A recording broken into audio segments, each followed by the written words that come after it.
Clerk Royal, you ready to go? Okay. No, I had to work at the farm. I figured you'd turn around. I have too many other commitments.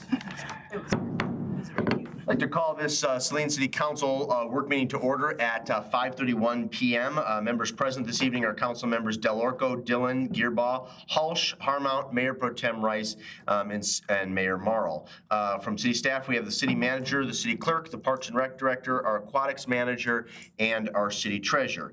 Is there a motion to approve the agenda as submitted this evening unless there are amendments? So moved. As submitted? Yes. Second. Seconded by Harmount. All those in favor of approving the agenda as submitted signify by saying aye. Aye. Opposed, say nay. Ayes have it, the motion carries unanimously. There are no absences at tonight's work meeting, so we'll proceed to the first and only public comment period. Under the Open Meetings Act, any person may come forward at this time to make comment or question to City Council. This public comment period will be limited to 3 minutes per person. Those wishing to speak are requested but not required to state their name and address for the record. Are there any citizen comments this evening regarding the Rec Center Implementation Team report to City Council?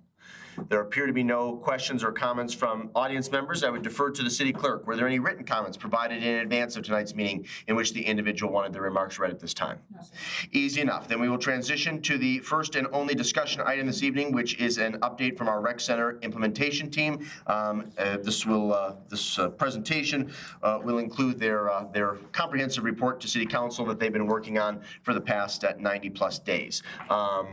There's actually a lot of information to go over, and I have to compliment the implementation team on their professionalism, commitment, and thoughtful analysis of a variety of options to put the rec center, our municipally owned rec center, on a more sustainable trajectory. So I will have some comments at the end. I think the way we will deal with questions this evening is I'm going to start to my extreme left, begin with Councilmember Harmount, and then wrap up with Councilmember Hulsh and myself. Of course, knowing that Councilmember Hulsh and myself served on the rec center implementation team, I was simply an ex officio. Councilmember Hulsh was our official liaison and a voting member. We will, again, we're limited to an hour and a half, so we want to hear as much from you all as possible, our guests. One thing that would be helpful, either Lisa Shea, Chairperson Shea, or Director Lambert, is subsequent to tonight's meeting, if you could send an email to all of council with the contact information of each of our task force members or implementation team members, that would be helpful. I would assume between now and when we revisit this issue in early July, there might be some additional questions, and various people of the implementation team worked on specific issues or tasks. So it's not necessarily one person that's best equipped to answer the question, depending, of course, on what the question is. So I think that would be helpful. Again, we're not going to reach consensus tonight. We will revisit these issues likely as a discussion item at our next regular meeting, which is a week delayed because of the holidays, which will occur on July the 13th. So again, when we do a round of questions, you'll be limited to 5 minutes. Hopefully, we'll be able to do 2 rounds, but certainly one. But again, this won't be your first or your only bite at the apple. You'll have subsequent opportunities at future meetings. With that, am I beginning with City Manager Swallow or Chairperson Shea? And yes, Councilmember Hulsh will be joining you up front because he will be taking a portion of the presentation as well. Make sure the green light is illuminated at the bottom of that, and we are recording. We are live streaming, and I'm sure there will be a number of people who are interested in this topic watching at home or watching after the fact, so please make sure when you have the mic to speak directly in it, pull it close. We want to make sure you're picked up on our audio system. Mayor Marl, would you like us to introduce ourselves first? That would be great. Perfect. Lisa Shea. And actually, if I may, Chairperson Shea, introduce yourself, and if you want to provide a little bit about your background and expertise and why you were asked to serve on this body, that would be helpful. Sure, yeah. So Lisa Shea, I really appreciate the opportunity to come in tonight and share with you the results of our report. I have spent the majority of my professional career at the University of Michigan with Michigan Recreation, holding various leadership roles there within Michigan Recreation, but also within student life. My experience and my expertise lies in recreation, wellness, and community engagement, where developing programs, assessing facility needs, building sustainable operations, and creating experiences that really support community well-being. So that's what I bring to the table. Excellent. Good evening. I'm Tony Kayumi. I'm Washtenaw County's Director of Community and Economic Development. I was asked to be on the task force, though, because of my YMCA career. I spent 15 years in the Y in Fort Wayne, Indiana, Cleveland, Ohio, and in Ann Arbor as the CEO of that YMCA. Wow. And I'm Dennis Valenti. I'm an attorney, also spent a number of years as a finance officer, professor. Saline grad as well. 6.5 years on the school board here in Saline and about 10 years on the school foundation. Been a member of the, had a membership of the rec center for a number of years and have enjoyed it. So. Good evening, Greg Hollenberger. I have been in the Saline area for the past close to 30 years now. I have been in the recreation field for just about as long as that. Started my career out of college at a little place you might have heard of called Saline Rec Center. Moved on from there, worked for a variety of different places, including Washtenaw County, Canton Township. Was recently the director of Canton Township for about the last 8 years, and then most recently moved on and have been with for almost the last year as a deputy chief for Washtenaw County Parks and Rec. Paul Hennick, 32-year resident of Saline, 12.5 years on the Saline Area School Board. This is my fourth rec center task force, so I'm happy to serve and I'm happy to see this get moved down the road. Jermaine Halsh. Like Tony, I spent about 15 years as a swim coach within the YMCA system. My first job was a lifeguard for the YMCA. I also worked at the rec center as a swim instructor under Sarah, and I'm on council. So excited to share the work we've done with everyone. Sunshine Lambert, Saline Parks and Recreation, obviously the director. I've been with the city of Saline for 25 years and have been an avid user of Parks and Recreation services my entire life. Sarah can probably use the microphone up there. Sunshine, if you want to pass the handheld back to Lisa. Sarah Zetlow, I'm our current aquatics manager. I've been involved in aquatics basically my whole life, but in more a professional manner for the past 10 years. And I'm responsible for a lot of the changes and updates and program growth for aquatics. And I know that, with all the recent developments with the rec center and the direction we're going, a lot of it does focus around our aquatic center. So I'm here to help and, give any input that's, needed. All right, great. Thanks you guys for introducing yourselves. So over the past several months, the rec center implementation team has spent time evaluating facility needs, funding opportunities, operational sustainability, and future strategies for the Saline Rec Center. As you may have seen in the report, themes presented tonight and in the report probably sound familiar, as they are the core issues that consistently surface in our community dialogues and continue to bubble up as our highest priorities for the rec center's future. Tonight we'll share our findings, recommendations, and a proposed path forward.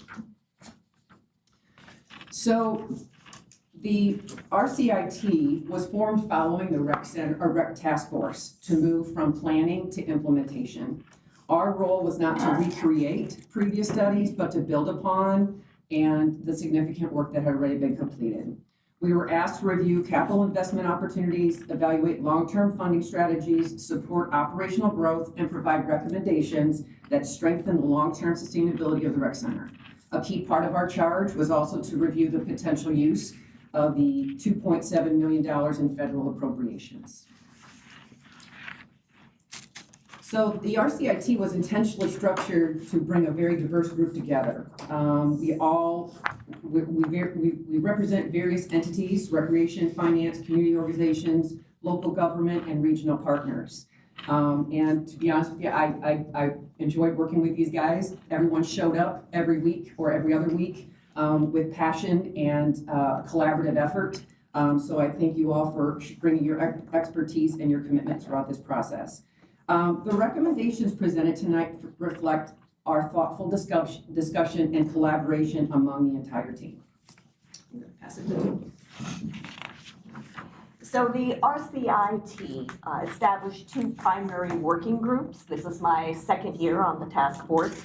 The Capital Investment Working Group primarily focused on facilities, infrastructure, and project priorities, while the Funding Strategy Group worked on long-term financial sustainability and partnership opportunities, but operational growth was intentionally integrated throughout both groups because facility investments and funding decisions should ultimately support participation, engagement, and community impact.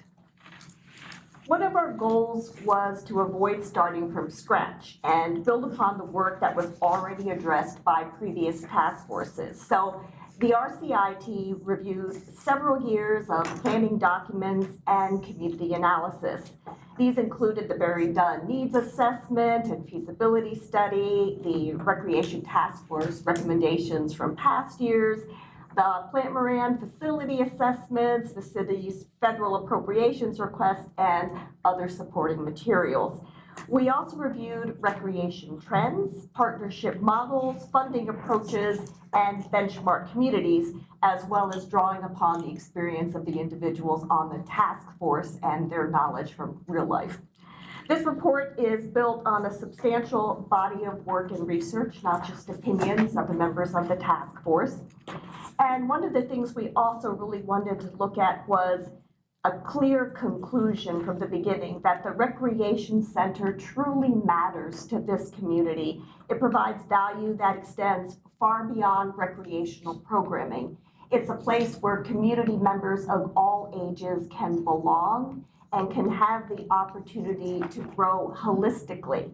It serves as a wellness center, a community gathering place, a youth development resource, a senior engagement hub. No matter what your age, there's something here for you. And throughout the Saline area, it draws residents from multiple communities. And it's a benefit to community, and not just to Saline, but to the area as a whole. And it's more than a recreation center. While we were talking, we really felt that it was holistically a wellness center as well, and a third place for community members. You have work or school, you have home, but then there are other social places that people go to belong. Social isolation is real for people of all ages. They talk a lot about that for seniors, but also for youth. It's important that they spend too much time in the virtual world and not enough time playing with other kids in the real world. And this provides space for that, especially during summer camp and other after-school activities. The question before us was never whether the recreation center has value. We believe that it does. The question was how to sustain and strengthen that value for the future, not just for this generation, but for generations to come in this community. Thank you. Well, clearly the rec center provides community value here, but we wanted to focus on what are some of the key challenges. You're familiar with most of these challenges, but to start with, we all know we've got a 35-year-old building. And it's just not any building, it's a building with a pool. There's, I don't know, my body 35 years later is not the same as what it was. So there are challenges there that we've got to focus on. We've got, as you know, some infrastructure, aging facilities there that need to be addressed, deferred maintenance that needs to be addressed. And also just, this was a structure that was designed nearly 40 years ago. The community wants, desires, expectations are different today for this type of center than what they were 40 years ago. So it's something that has to be addressed as a challenge here. How do we make this an entity that people are meeting their expectations today? There's a lot of accessibility issues we have to deal with. So you know all of those things on the structural side. You're familiar with it more than I am probably. And you're also familiar with the operational funding issues. We can't lose track of the fact that just because there is a significant inflow of money here, that you're not going to have ongoing operational problems here. And you've got to look at, from an ongoing operational issue, you have to look at other funding sources, not just your traditional funding sources. They have to be looked at. You've got to look at the partnerships. So these are the challenges from that we identified.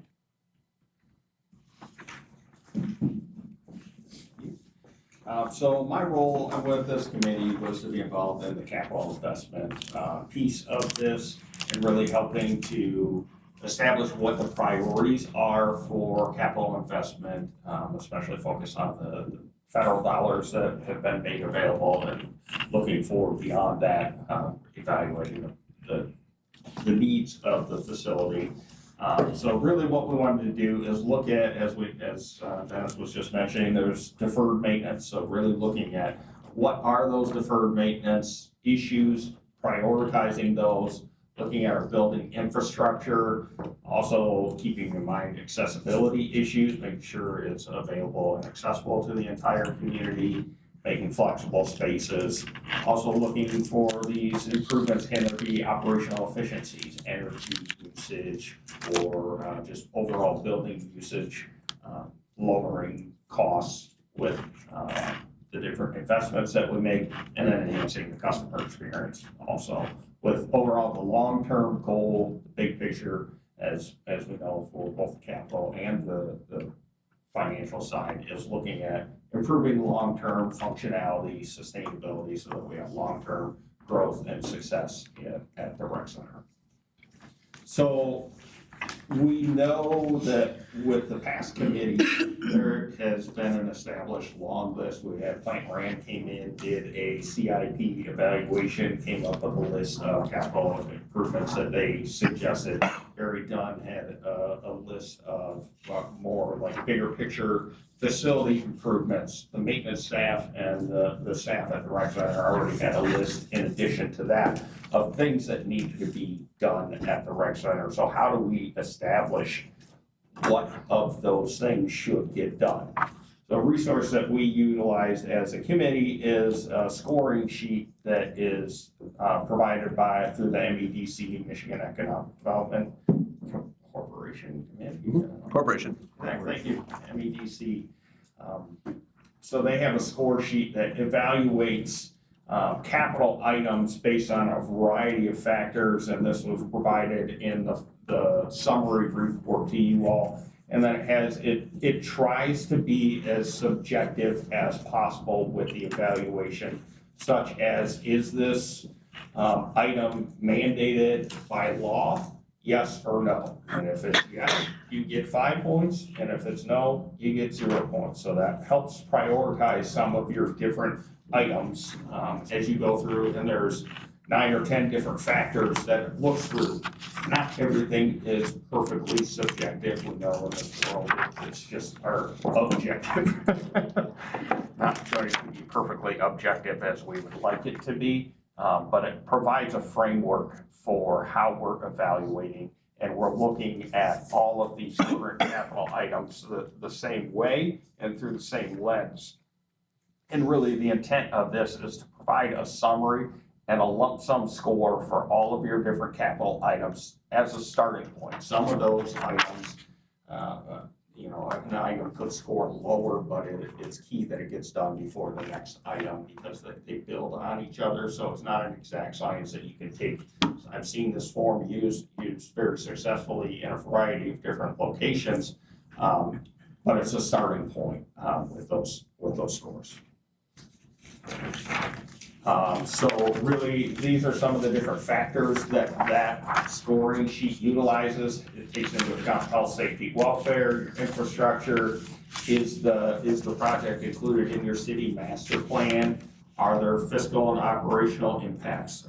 So an example is you got higher scores if that particular capital improvement may lead to energy savings on the back end, and how long what is that return on investment? Is it worthwhile to invest in that, or are there other, would this capital item lead to additional revenue such as membership, class participation, et cetera?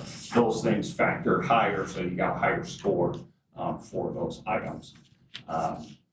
So these are just some more of the details into how those scores came about.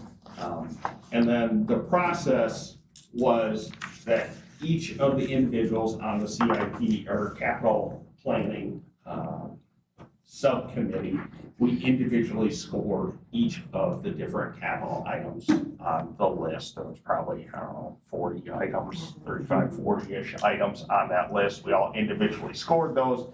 Then we compiled those, came up with an average score so that you could see kind of the overall score. So you all were provided with, and I think Sarah's gonna pull this up here. I don't wanna get into this in detail, but on the left, you can see kind of the location of that capital item, a project, kind of the project summary, a project description, estimated cost, and then your individual, this is the average score for each item after all of our input was put in here. So then on the right-hand side, you get the overall score so that you can start sorting these. So I think you all were provided this in an Excel format. So then you can just use the drop down to sort those in any way you want. If there's a particular question you really want to zone in on, you can sort them that way. You can sort them by the overall score, however you want to. So you can kind of take a look at how did we get to where we are with our recommendation for the top projects that should get done with the funding that you have available.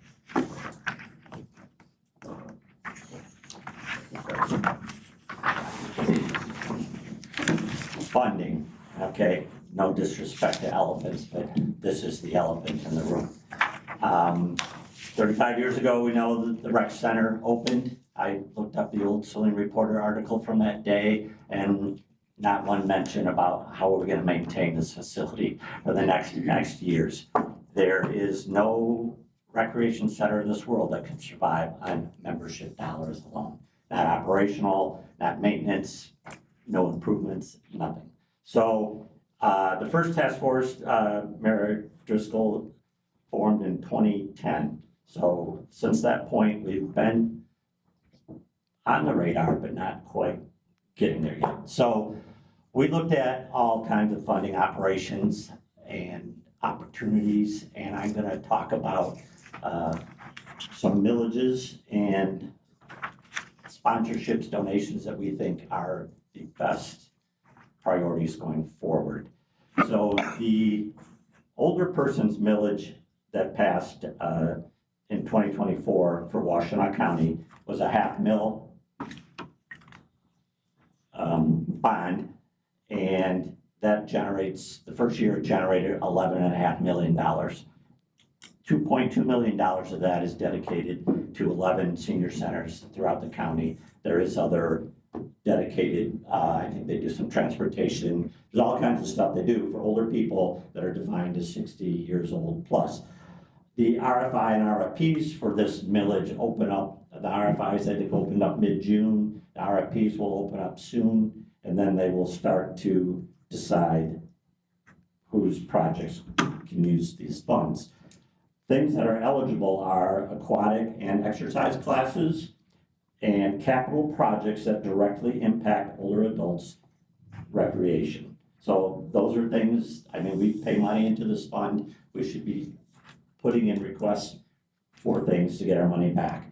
The other one is the Washtenaw Parks and Recreation millage. It was only a quarter mil that generates about $6 million a year. That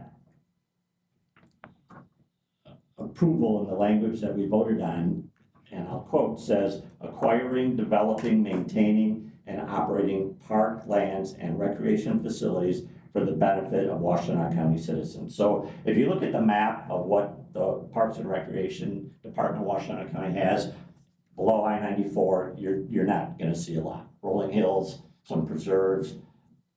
We need a recreation center below I-94, and we think that the Saline Rec Center would fit that bill. There's gonna be a lot of discussion between now, gonna work for these people, so between now and then, but it is probably what I think would be the perfect fit, almost.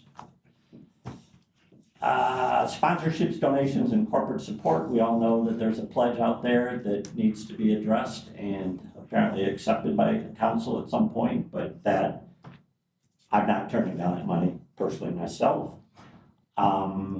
Governance structure is something that 2013 Plant Moran study did about combining school resources, senior center resources, community ed resources, and recreation center sources into a more cohesive sharing of resources and things. I think 13 years later, we need to revisit that a little bit because I think the efficiencies in that probably are even more so today than they were back then. So funding is, Go down that's to all I Tony. have. Who's going next? Go down to Tony. So I'm going to talk a little bit about why partnerships matter and how it takes some pre-planning to build the trust for the relationships to have a partnership occur. One of the important lessons from our work is that it doesn't happen quickly. So in my Y career that I mentioned earlier, I was involved in the establishment of 3 city-owned recreation centers that were YMCA operated. One was in Fort Wayne, Indiana at Renaissance Point, and then the 2 in the Cleveland YMCA. One was in North Royalton and the other in Warrensville Heights, so all city-owned, Y-operated. Partnerships require relationship building, trust, governance discussions, financial analysis, alignment around shared goals and values. And whether we're discussing potential county partnerships or a partnership with a nonprofit like the Y, or we're looking at funding conversations, trying to access senior village dollars, or other types of collaborations with school districts, all of those conversations and the establishment of trust and finding out what's in it for both parties or more than 2 parties is going to take some time. So one of the recommendations we had is to begin those conversations, those exploratory generative conversations as soon as possible, because we want to be able to prepare for the future. And often when you look at reducing financial overhead, diversifying your revenue portfolio by having multiple sources coming in, be that donations or other sources, could really help improve the financial picture for the long haul, so we don't have in the future delayed maintenance, so we can have a capital repair and replacement plan and other things we need to do to create strong opportunities for the future for the rec center.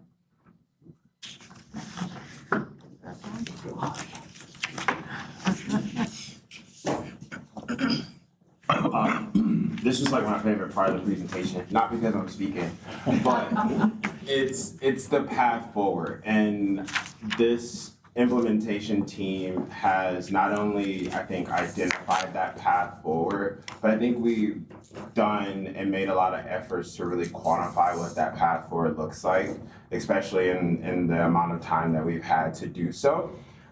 I do, before we kind of move in, obviously there, with the pledge being out there, some of this may change and shift, but I think it overall lays out, you know, what's next for getting the rec center to where we know it can be.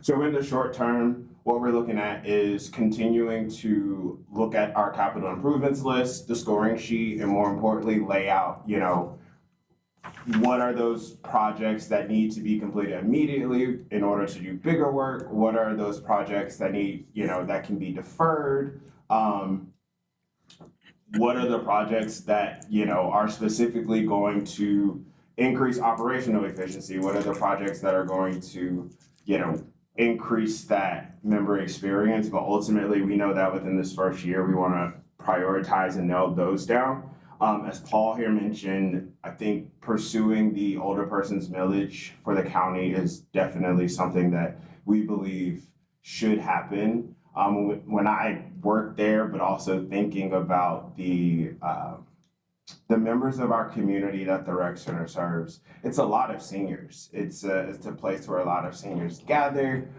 For a number of seniors, it is prescribed, you know, wellness therapy or exercise therapy. So in a lot of ways, we are offering many of the services and many of the amenities that the older person's millage looks to support. As Tony mentioned, strengthening partnerships. We've spoken to potential partnership with the county.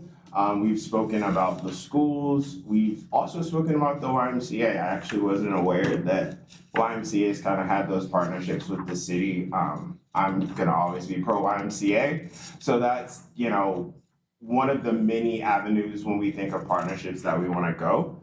Obviously, we wanna make sure that we're addressing the immediate facility needs. The recent DHU unit is an example of something that needed to be addressed because it does impact our member experience. It impacts our ability to deliver the wellness, to deliver the value that the rec center adds to our community. And then finally, in the short term, we want to listen to the community. We want to not only listen to the members that are currently members, we want to go out and we want to find out why people left. We want to find out, what could we be doing from a programming standpoint to continue to enhance the value that the rec center provides. And then moving into sort of midterm, 1 year to 5 year, really what we want to do is hone in and begin implementing, I guess we're an implementation team, but actually implementing some of those capital improvements. Some of these improvements are really quick fixes, but then some of them, it's kind of that cascading effect of you fix one thing and then you realize this is broke and then you realize this is broke. So we really want to make sure that we take a very thoughtful path to implementing not only the capital improvements we've identified, but some of the operational needs of the facility as well. Obviously, in order to enhance our membership experience, we want to expand programming. A complaint we've had a lot is the number of pickleball hours. So that is just an example of people who want to use the facility, people who see value in the facility, but obviously there's limited space, there's limited time, and we can't offer everything to everybody. But we do believe that there are opportunities to expand our program offerings both in and out of the pool. When I think of the swim school, and I think of that probably being one of the most recent expansions of some of our programming, it's like a little baby for me, but it's become its own success story in a lot of ways. And we believe that with, again, careful planning, with intention and thoughtfulness, that we can replicate that success across the rec center.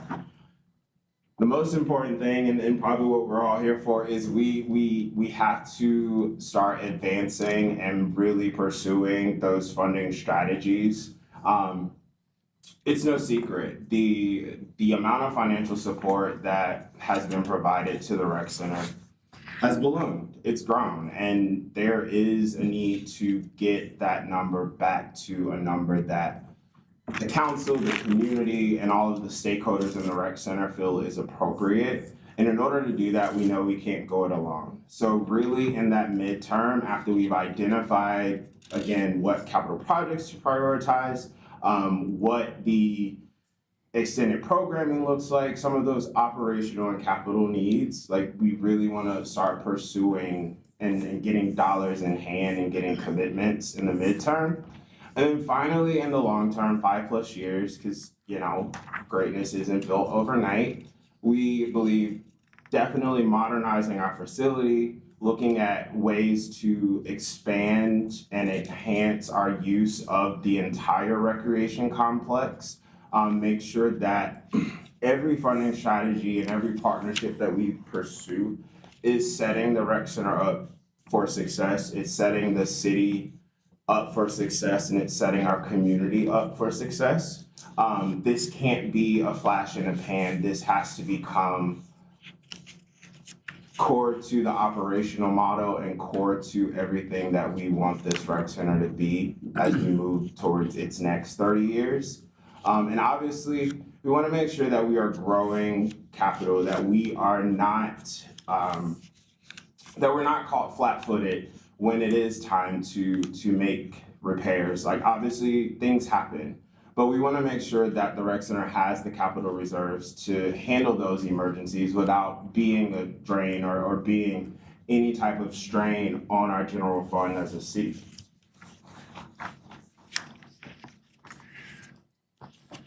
And so when we think about what we would like council to consider, and as we think about obviously the evolving nature of this work, given the pledge that is standing, we absolutely believe that, first of all, this implementation team should be extended, because we believe that as we pursue our funding strategies, as we begin to build the relationships that my colleague Tony spoke of with our community partners, our county partners, when we think about specifically implementation, I think one of the areas where we are improving as a city is how we go about starting and completing projects. Obviously, we're still discovering areas that we can grow, but we believe that this implementation team could serve as an oversight body as we think about how we spend the federal appropriation dollars, or really how we spend any amount that's related to the capital improvements or improving the operational sustainability of the rec center. And then obviously, I think one of the more important things that I want to stress is that this work isn't done. You know, we've had a limited amount of time to address all of these things, and I think the initial charge was a good starting place. But I still think that, and I would say my colleagues would agree, that there are still opportunities that we have to really not only implement the phased plan that we've identified, but continue to find ways and opportunities to innovate and really move the center forward. And so again, and kind of closing, we do as an implementation team would like to see, and it is our recommendation that this implementation team be extended until the end of 2028 to really give us time, like I said, to provide that oversight to implementation, to continue exploring and pursuing the relationships that need to be built as we move towards financial and operational sustainability for the rec center. And the one thing that I think for me that was incredibly evident from the first day of this work that we've been doing is that the rec center is incredibly valuable to this community. I kind of have a unique perspective in that I sit on that side of the bench, but I also sit here, and as someone who's worked at the rec center and seen firsthand the impact that it has on this community and the greater Saline area, it can't be stressed enough that this center, and for some people, saves lives, and at the very least, it adds a lot of value to lives. But we can't be all roses and sunshine. There is investment that is needed within this facility. And we understand, and it's evident that that investment can't be shouldered by our general fund. And so we also want to recommend, and we also believe that we have to pursue partnerships. We cannot go this alone. And so kind of as I pass it to Sunshine, I want to remind everybody that the path forward that we've identified so far still has a lot of fleshing out to do. There's still evolving information, but we hope that in all of this that you see the value in our rec center. Thank you so much. First of all, I have to give my warmest and sincerest thank you to this team. Their outstanding work, their dedication over the past 3 months, we worked hard. We were meeting every other week, doing work in between those meetings. This group was clearly, dedicated and committed to the charge, in front of us.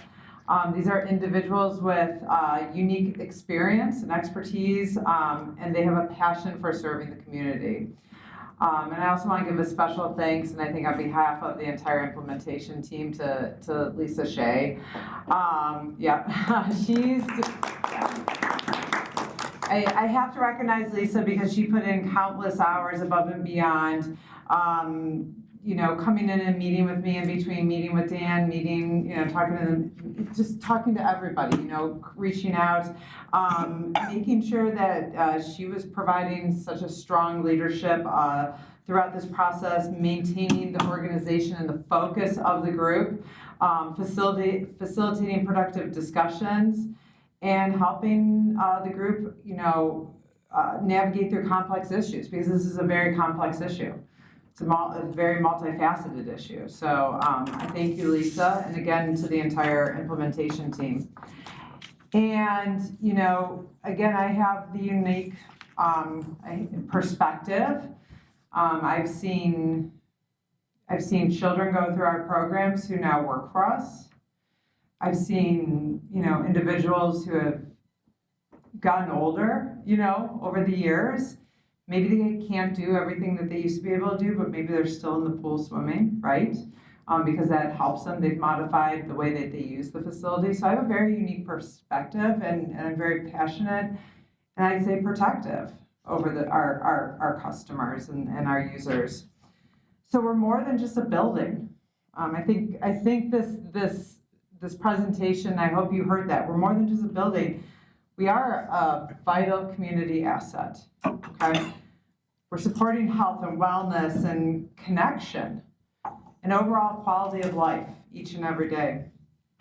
And the challenges that we face are real, right? But so are the opportunities to strengthen and reimagine the future of the rec center. We talked about strategic investment, diversifying our funding strategies, creating strong partnerships, and responsible planning. We talked about that responsible planning. With this, we can continue to serve our community and for more generations to come. We've seen generations come through in the 35 years that we've been in existence. More to come. So tonight, and I echo the sentiments of the colleagues who are sitting here, you know, we ask the council to continue moving our vision forward with the continuation of this implementation team to help ensure that recreation and wellness and community remains the priorities for Saline. The rec center matters. The future of the rec center matters. And, you know, the decisions that we make tonight, tomorrow, they will help shape the quality of life in our community. So I thank everybody, and I thank the council for having us present tonight. Very good. Thank you, Director Lambert. Ms. Zetlow or City Manager Swallow, is there anything you'd like to add before we open it up for questions? No, Sarah? You're good? Okay. Well, let me just echo one comment, and then I have a quick question that I'll direct to Councilmember Hulsh to get council members thinking about the subsequent discussion we will have in July. Obviously, the most valuable commodities that you can give apart from love is your time and labor, passion and energy. And so to your point, Director Lambert, this group under the leadership of Lisa Shea invested considerable time, energy and passion, not only to develop said plan, but also to articulate a vision to putting this facility on a more sustainable trajectory, making it an even more viable and valued resource in the community. So on behalf of myself and my colleagues, I thank you for your time and leadership. Councilmember Hulsh, I don't mean to put you on the spot, but I think council and the community would benefit from some additional insights. I think it was the second to last slide where it enumerates a number of recommendations. If I recall correctly from our last meeting, you were perhaps the most stout advocate for extending this group another 2 years. Can you talk a little bit about why you feel so passionately about that, and also whether you think the current composition is appropriate or whether or not you would like to bring in some additional perspective and expertise to the table? Sure. One of the reasons why I feel passionately about extending the implementation team is because I just don't believe that we've fully discovered all there is to discover in regards to our path forward. I think that if we have more time to continue in this work, that we can truly operationalize that path forward. I also believe when I'm thinking about oversight, when I'm thinking about, oversight. I think that that's an area, again, where there is an opportunity to grow. And so having this implementation team not only do the work of building the partnerships, of operationalizing these recommendations, I think having oversight sort of in the implementation, but also oversight into how our rec center moves into the future would be incredibly important. Very good. And as our council liaison, Councilmember Hulsh, any insights at this time about additional individuals or organizations that you think should be represented at the table? Yes. So a couple of areas that I think and identified that would be useful to have at the table would be some of our business leaders. When we think about our corporate sponsorships, when we think about even some of our area businesses, because we are a community center and because I believe, the businesses that are a part of this community do care about the wellness of this community, that having business leaders would be advantageous to have on that future or an extended implementation team.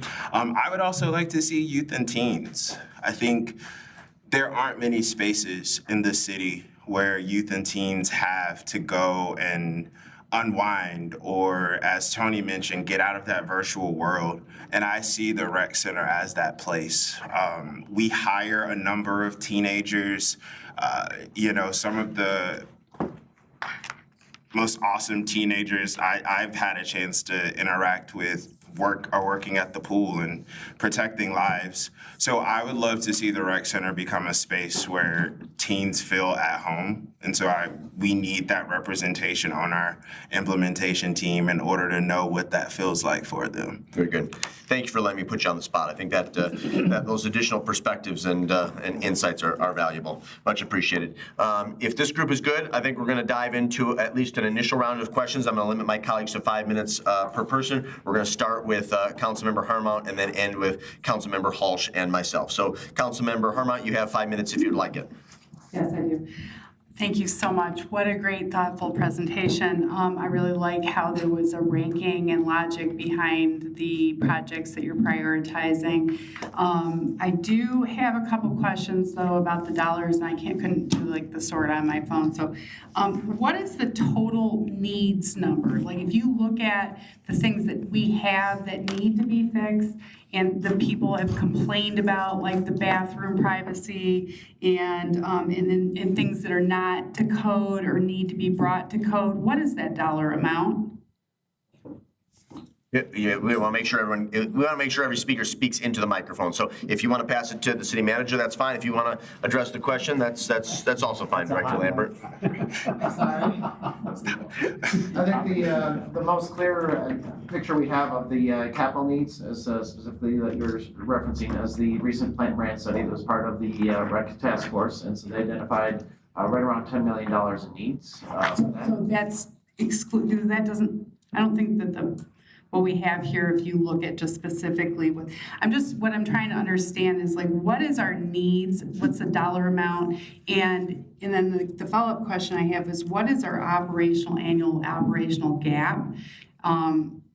Regardless if we cover all of the facilities, I do believe that there should be some sort of path forward for operational solvency, especially if we have if you take all of the capital needs and the facility needs off the table. I don't know why we wouldn't have a path with solvency with regards to not having a gap. So I just would like to really understand where are the gaps, or what is the annual gap from a dollar amount to the operational solvency, and then looking at the enhanced features, then what's that dollar amount, and then who is going to make the decision about what enhanced features? Is it going to be this body, or is it going to be city council?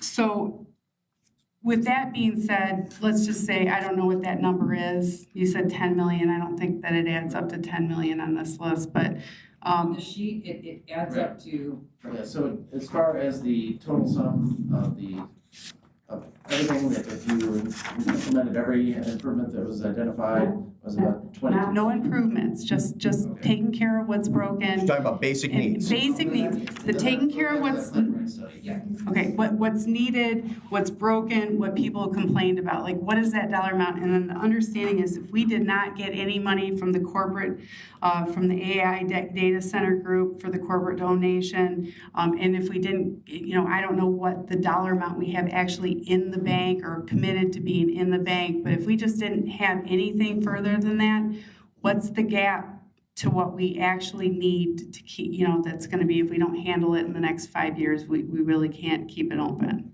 So like, I'm just trying to understand, like, what is that basic need? And then how are we gonna enhance and who's gonna make the decision with that? So I think, again, the best need assessment we have is, and everything doesn't have to be done in the first 5 years by any means. And so if you just truncate that, the plant rent study was about a 10-year plan, and it's about $1 million a year roughly. And so the highest priority ones are probably about that first tier with about $5 million that would need to be completed as soon as practical within the next 5 years.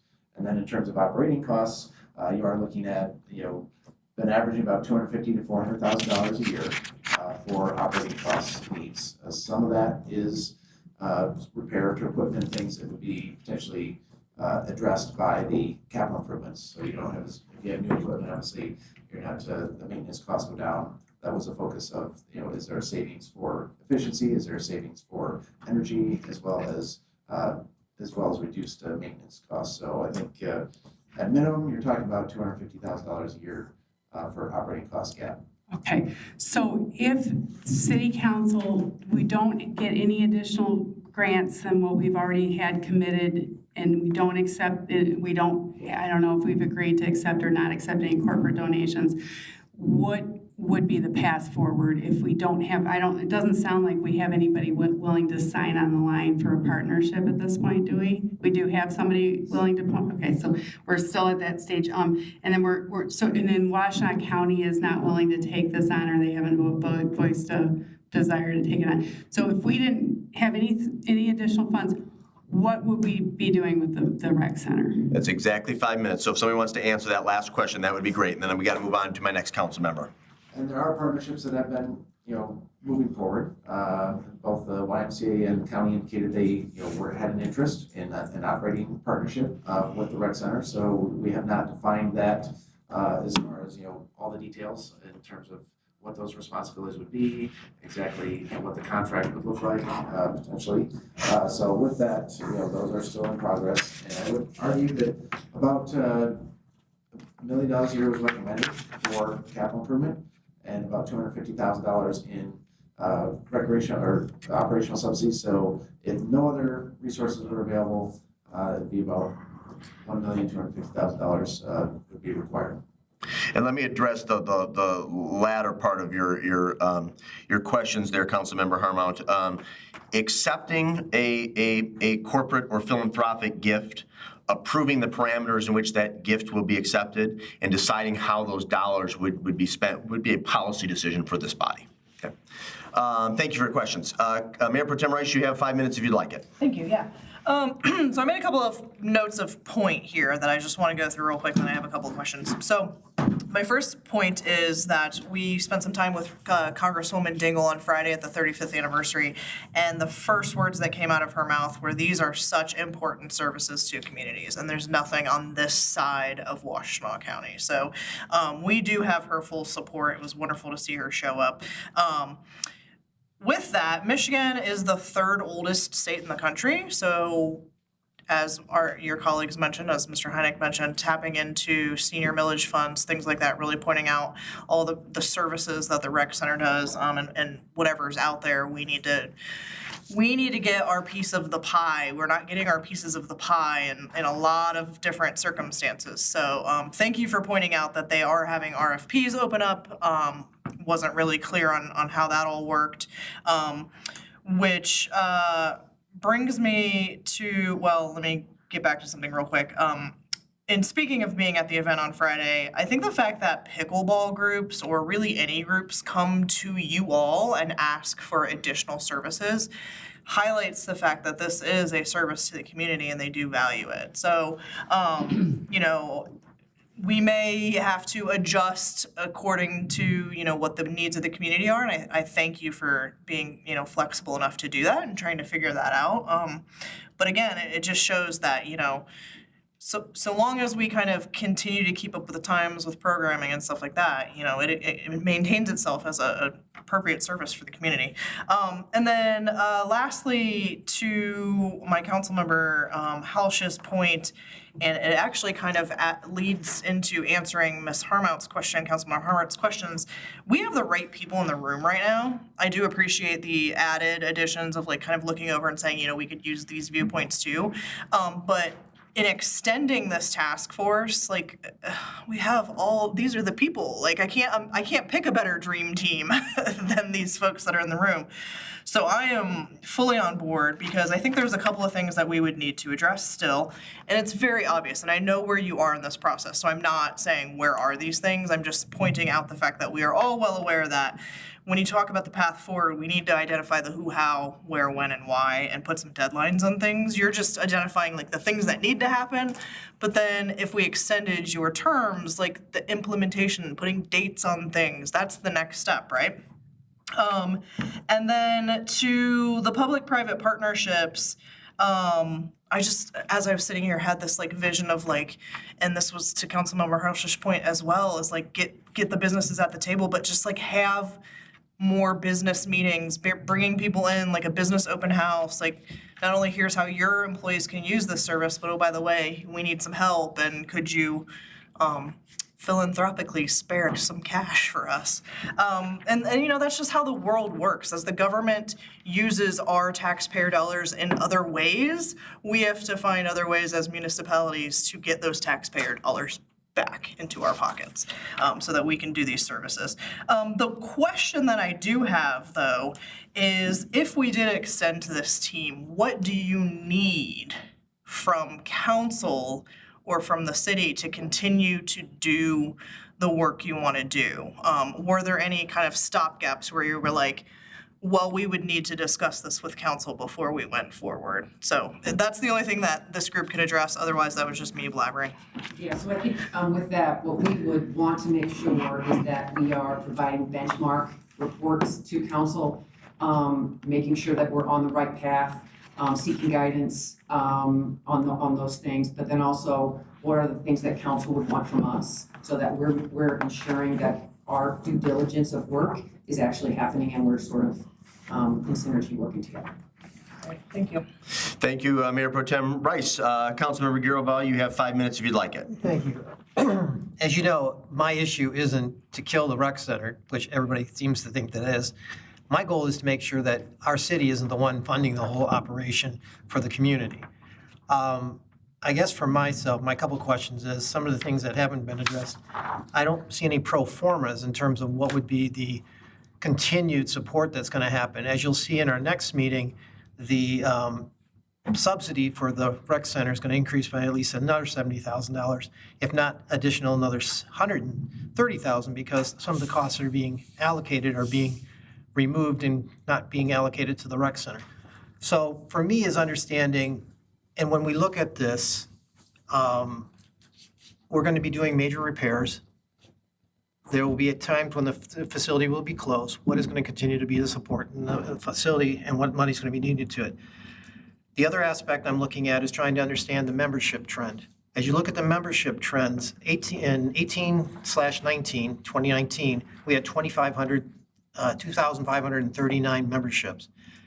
In 2024-25, we only have 1,569. We've lost over 1,000. And in the last just 2 years, not even including last year, memberships have gone down by almost 15%. Have you looked at that? Was that addressed in terms of memberships and how that's going to be addressed at this point? I mean, that's where I don't understand how, if we keep continuing to go down, where is that going to be and how is that going to be stopped in the immediate future? So basically, if it's going to continue to lose memberships, it's going to mean we're going to have to subsidize more. And in fact, we're going to see that in tonight's budget adjustments that we're decreasing for this current fiscal year another $30,000 in membership fees.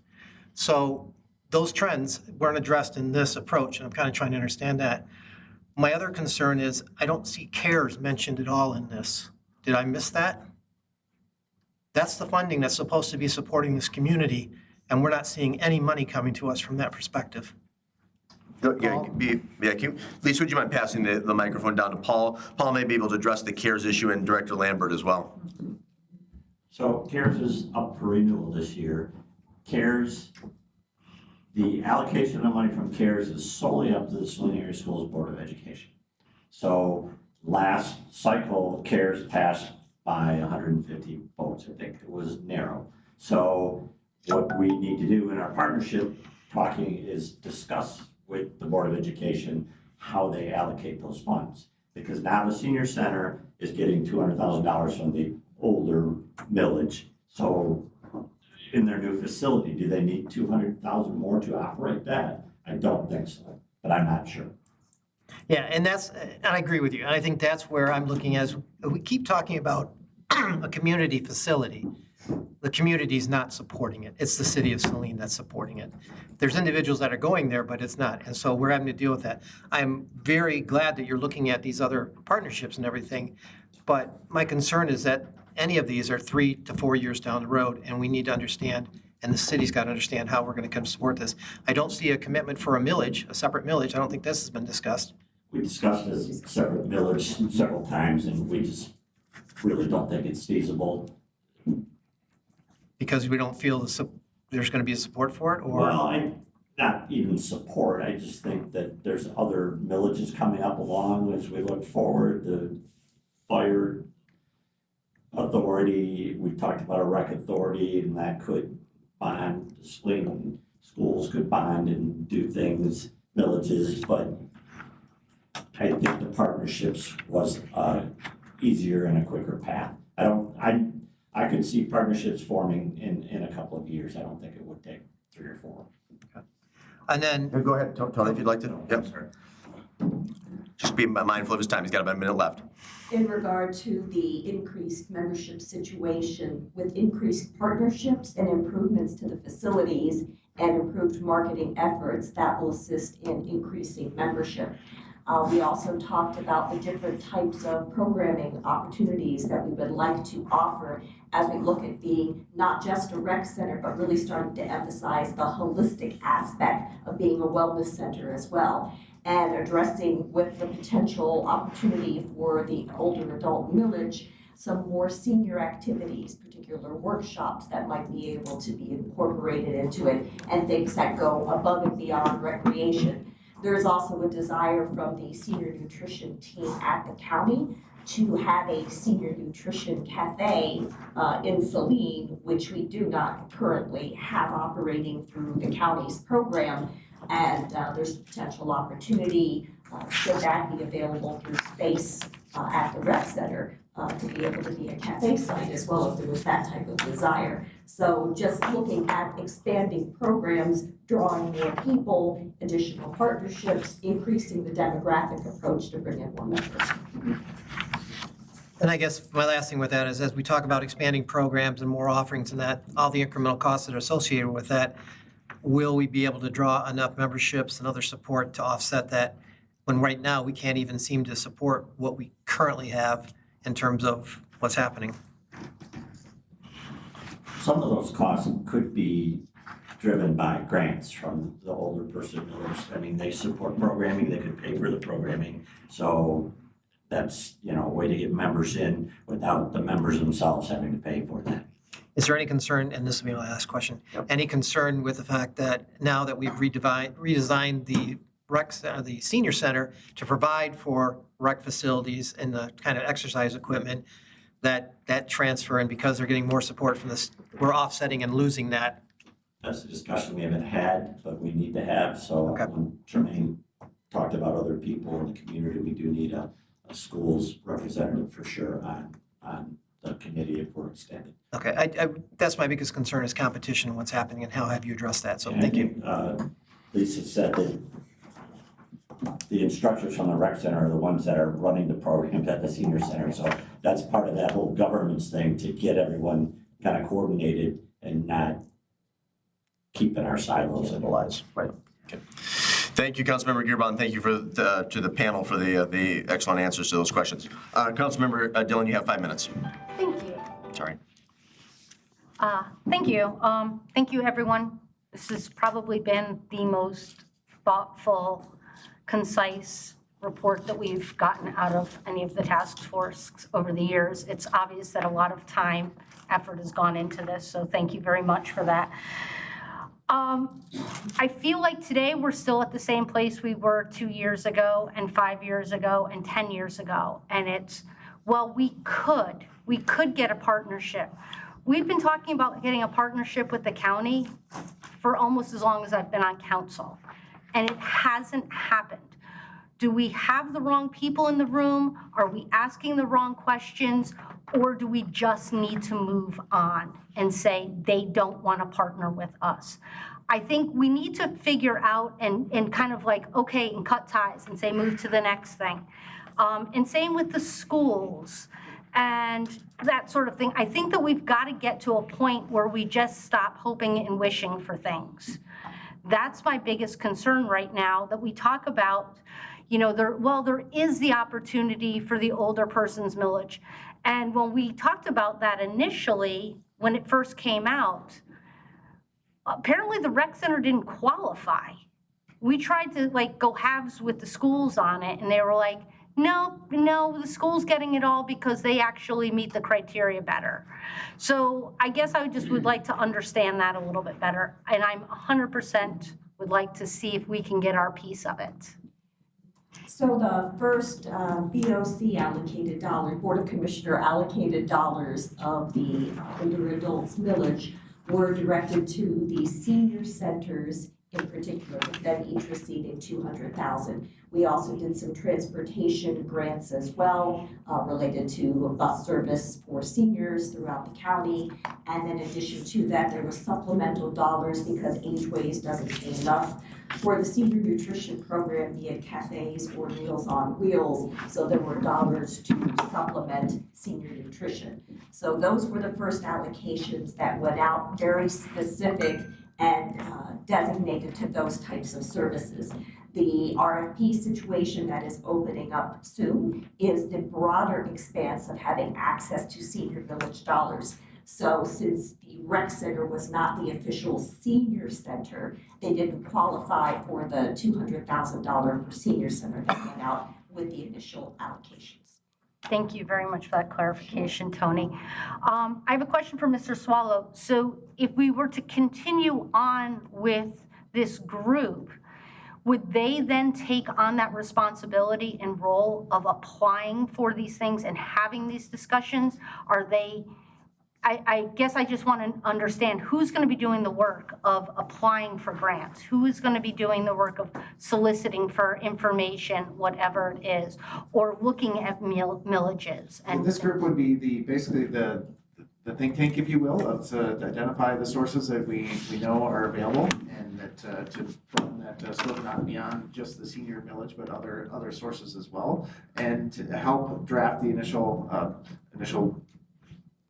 documents for the letter of interest for the grant applications, but ultimately the city would probably be the applicant, and so we administer the grant side of it. We submit the final application with this group's assistance and review, and then be administering the grant going forward.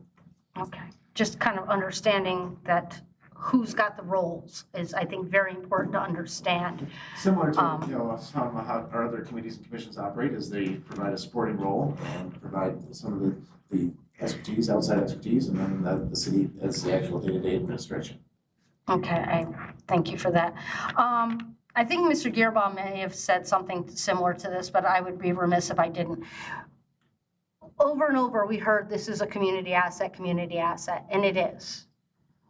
But it's shouldered by the city of Saline. And that's the part right now that's breaking the bridge. And that's where everything comes about. And there has to be a different funding mechanism. The city of Saline is going without to overcompensate for the needs of the rec center at this point. We keep putting more and more into it, and that is not a sustainable model.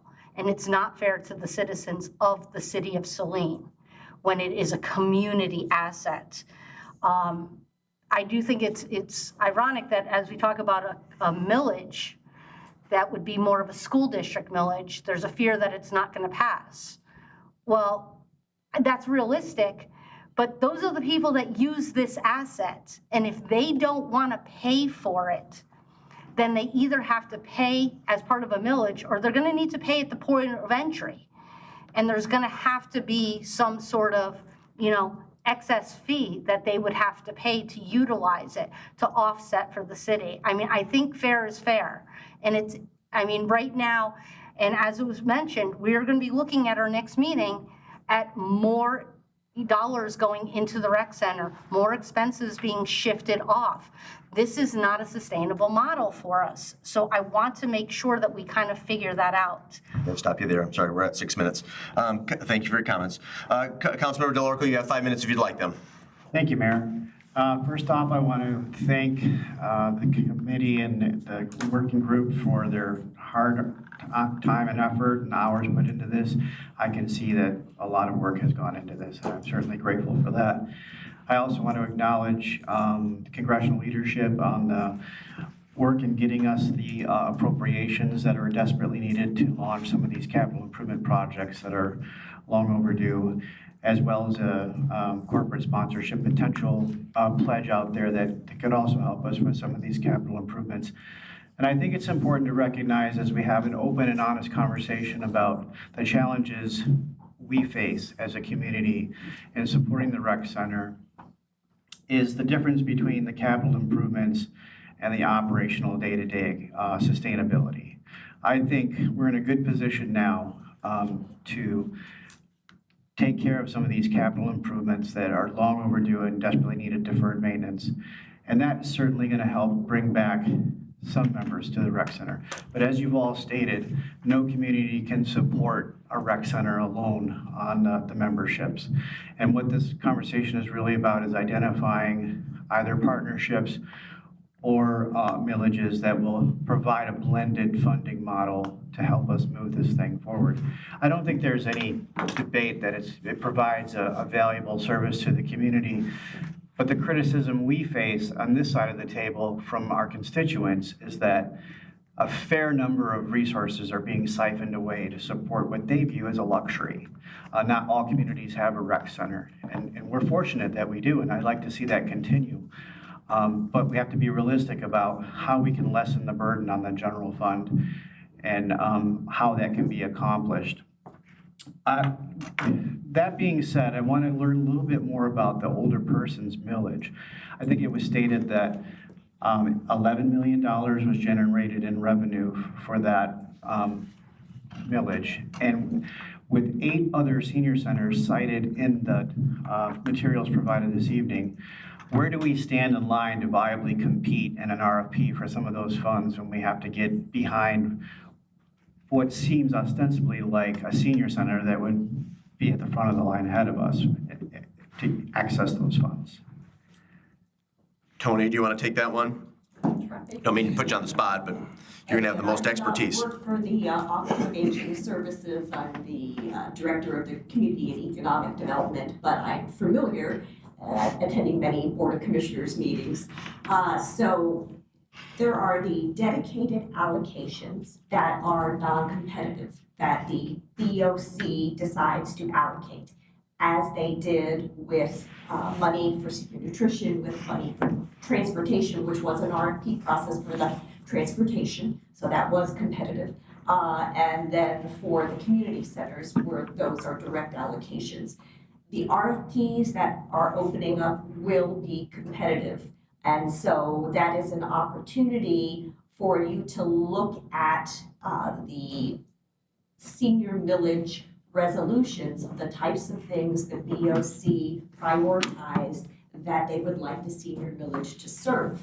And so looking at the possibilities of additional programs and services, some things that you already do, that could benefit seniors within the recreation center or at another property that you can operate from.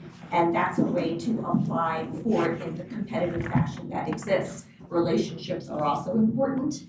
Speaking to your commissioner for your district, getting to know the director of the Office of Aging Services, perhaps having the conversations related to the desire for a senior nutrition cafe, and other things. And so, as in any grant-making process, looking at the formulas that they're going to be using, the rubric, because there should be, usually in county processes for grants, there will be a rubric that is posted that will tell you how they will be scoring the grant process. So all of that would be beneficial to look at in your application process.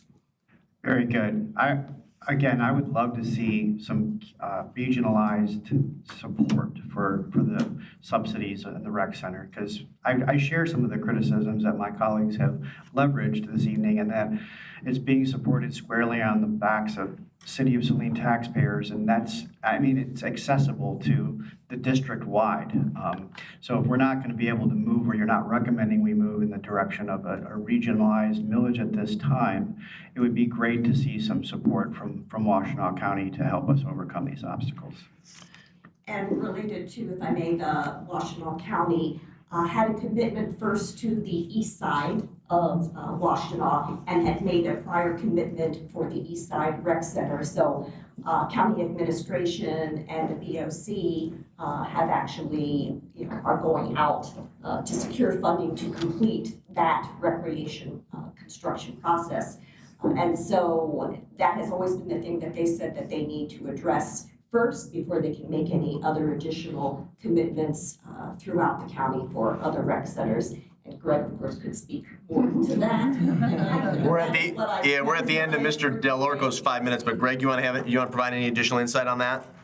I don't mean to put you on the spot, but if you have some thoughts you'd like to share, I think the body would benefit. I know that is a number one priority for the county right now. That's been a promise that's been out there for probably 20 years to complete a rec center on the east side of the county. So they have secured about $32 million in grants for the construction, and then they just approved bonding an additional $18 million for that. So about a $49 million budget, with construction expected to begin this fall and opening in January of 2028.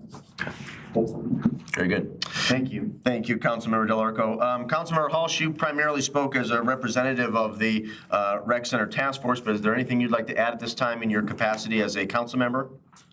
Yes, I just wanted to point out, when we think about, first of all, I want to say kudos to, with a 30-year-old building, with aging equipment, aging infrastructure, I have to give kudos to Sunshine and Sarah for making it work.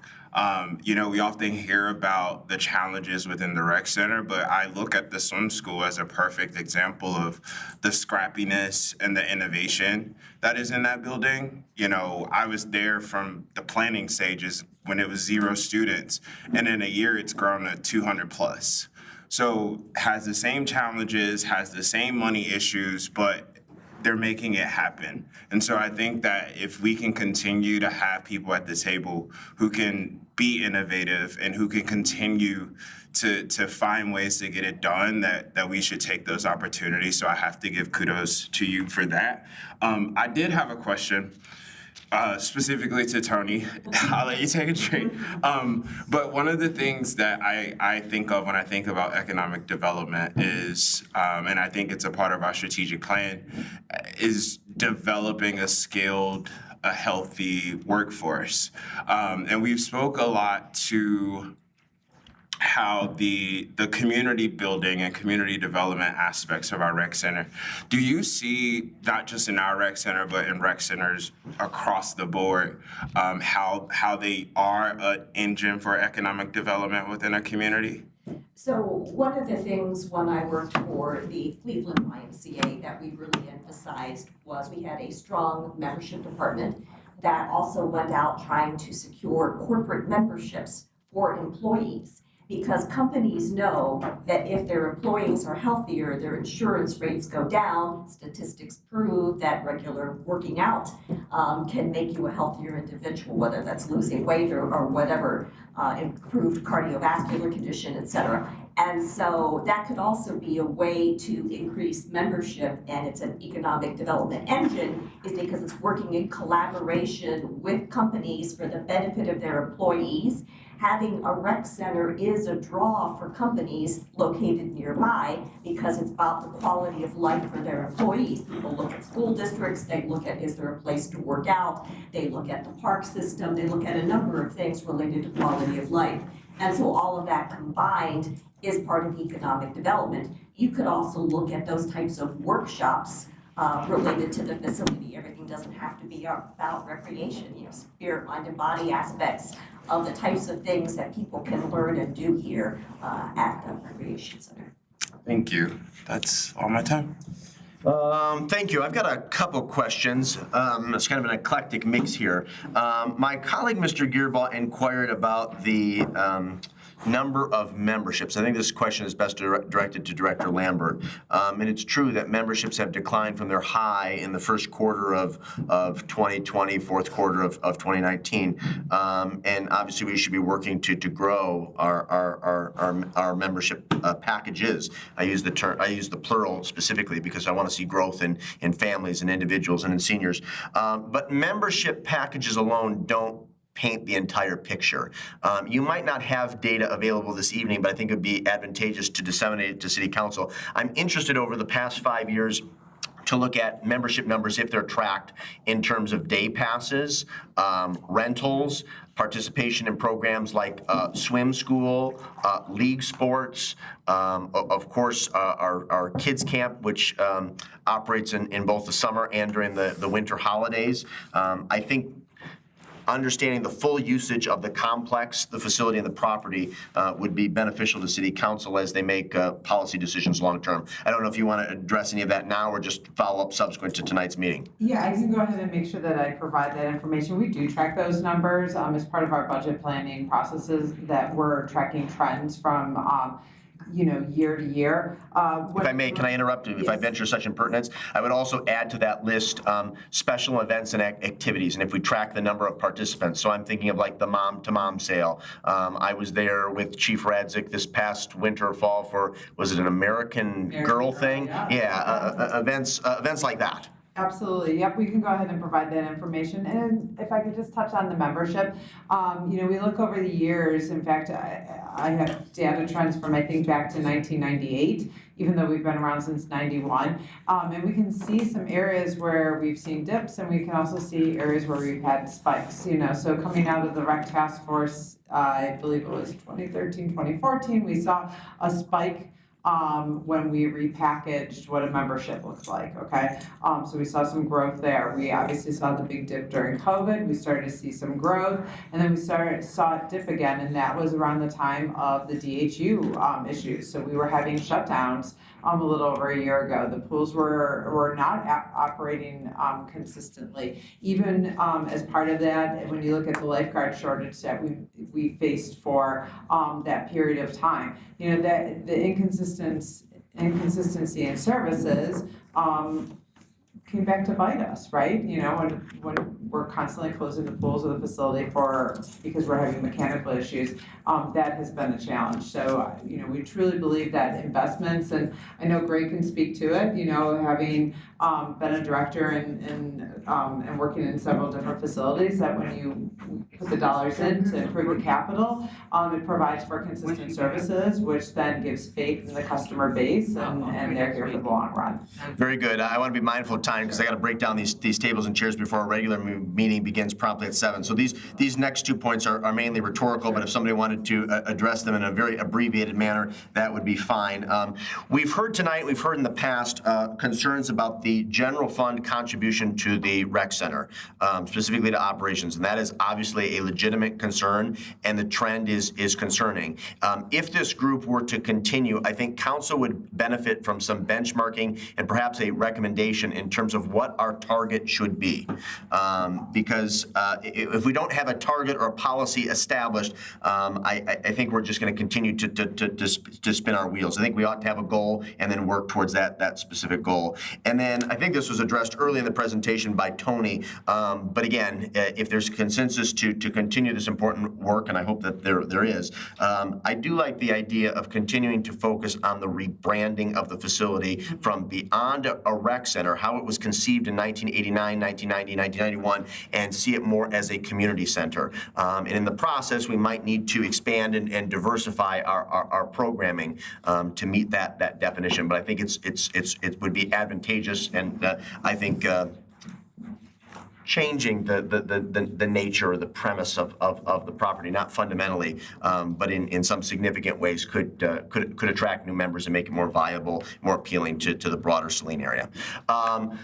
You got a quick comment, please? Yes, it relates to general funding. In your report, there is, because you've asked for it from the last task force, about shuttering the rec center. It will still cost the city somewhere, I think, between $250,000 and $400,000 a year. Okay, thank you. As I mentioned, we will revisit this issue as a discussion item on July the 13th. You are all welcome to attend that. I would ask Chairperson Shea if you wouldn't mind penciling that in on your calendar. I can follow up with you, but it might be beneficial for you to be present in the event that there are some outstanding questions or concerns. And Director Lambert, you will email this whole group the contact information for our participating members. And of course, to my council colleagues, please reach out to any and all of them if you have some questions or concerns you'd like to address in advance of July the 13th. Appreciate the robust discussion here. I think this went very well. If there's nothing further to be brought up this evening, the chair would entertain a motion to adjourn this work meeting at 6:57 p.m. So moved. Moved by Gearba. Is there a second? Second. Seconded by Dillon. All those in favor of adjourning, say aye. Aye. Opposed, say nay. Ayes have it. Meeting adjourned.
entertaining. I'd like to call this Saline City Council meeting to order. If you'd please rise and join us for the Pledge of Allegiance. I pledge allegiance to the flag of the United States of America and to the republic for which it stands, one nation, under God, indivisible, with liberty and justice for all. Thank you very much. We welcome you here this evening. Members present are Council Members Del Orco, Dillon, Gearbaugh, Hulsh, Harmount, Mayor Pro Tem Rice, and Mayor Morrow. From City staff, we have City Manager Swallow, Clerk Royal, Engineer Humphreys, DPS Director McNeil, Treasurer Finch, and Police Chief Radzik, along with Deputy Police Chief Hartwig. Am I missing any staff members? I think I got them all. Very good. Is there a motion at this time to approve the agenda as submitted unless there are amendments? I had asked to add things to discussion. You're welcome to just bring them up under reports and other announcements if you're so inclined. That's fine. Okay. Is there a motion to approve or to amend? Move to approve. Moved by Rice to approve. Is there a second? Second. Seconded by, was that Hulsh? Thank you, sir. All those in favor of approving the agenda as submitted signify by saying aye. Aye. Opposed, say nay. Ayes have it, the motion carries unanimously. There are no absences, so we'll proceed with the first of two public comment periods. Under the Open Meetings Act, any person may come forward at this time, may comment to City Council. This public comment period will be limited to 3 minutes per person. Those wishing to speak are requested but not required to state their name and address for the record. Please note, City Council will not answer questions during this initial public comment period. Please. And make sure the green light is illuminated at the base of that microphone. Good evening, all. Jack Seal from the City of Saline, 314 Curtis Lane. I come to you tonight as a member of the committee to renew the millage for the Saline District Library. First, I want to remind everyone that there's an election on August the 4th, so don't neglect to vote in that election. Second, there's an important question on that ballot about the renewal of the operating millage for the Saline District Library. Last, this request is on the back of the ballot. Right there. I need to tell you that in my many times in the past serving as a member of the absentee voter account board, that many people have neglected to vote the back of the ballot when there are issues on there. So don't neglect to turn the ballot over. Some quick facts about this millage request. It's a 10-year request in the amount of 0.33 mils. This is a reduction from the 0.55 mils that are currently authorized under the current millage. The Saline District Library serves the same geographic boundaries as the Saline School District. That is, the City of Saline and parts of Lodi, York, Pittsfield, Bridgewater, Freedom, and Saline Townships. The Saline District Library is not part of the City of Saline government, and it is not part of the Saline School District, though it has the same boundaries as the Saline schools. It has its very own governing board of trustees. This operating millage, if renewed, would be used to pay for the following: new library materials, e-library resources like Libby and Hoopla, programming for all ages, summer reading programs, special features like the Saline District Library Seed Library, technology services and internet access, and maintaining our recently renovated building and grounds as a gathering space for all. So in conclusion, don't forget to vote on August the 4th, and don't forget to vote back of the ballot. Thank you. Thank you, Mr. Seal. We appreciate those comments. Are there any additional citizen comments this evening? I'll defer to the city clerk. Were there any written comments provided in advance of tonight's meeting in which the individual wanted their remarks read at this time? No, sir. Easy enough. Well, you'll have a second bite at the apple at the end of the meeting. We'll have an additional public comment period. We have two presentations this evening. First up is recognition of Officer Bauer. Police Chief Radzik, would you like to come to the podium and kick this off? If you'd like to be joined by Deputy Chief Hartwig, we would welcome that. Yes, please. And if I can have Officer Bauer and his wife and kids and whoever else you have brought with you, if you can come up here, please, and thank you. Okay. So did you want to introduce real? Yeah, it'd be great. If you, Officer Bauer, if you'd like to introduce your, what family members or friends you have present this evening? Sure. This is my wife, Courtney, my daughter, Helene, and my daughter, Aurora. Okay, thank you. All right, good evening. Tonight, we would like to formally recognize Officer Bauer for his outstanding professionalism and care during an incident on May 3rd, 2026, involving a young child riding a scooter in traffic on Michigan Avenue in the hours of darkness. While conducting a traffic stop, Officer Bauer observed a child riding a scooter in an active traffic lane. He immediately ensured the child's safety by guiding her out of the roadway and maintaining a calm, reassuring presence. During the interaction, Officer Bauer recognized that the child was autistic and adjusted his communication to ensure she remained comfortable and understood. Drawing on information from a previous call for service, Officer Bauer quickly identified the child's address and coordinated with Officer Fensky to reunite her safely with her family. The officers made prompt contact with the parents, explained the situation with professionalism and sensitivity, and ensured the child was returned home safely. Officer Bauer's diligence reflects sound judgment and a strong commitment to protecting vulnerable members of our community. The actions of Officer Bauer demonstrated exceptional awareness, patience, and dedication to public safety. Officer Bauer's compassionate response reflects the highest standards of this department. And so tonight we would like to award you with the Meritorious Service Award, and thank you for your service.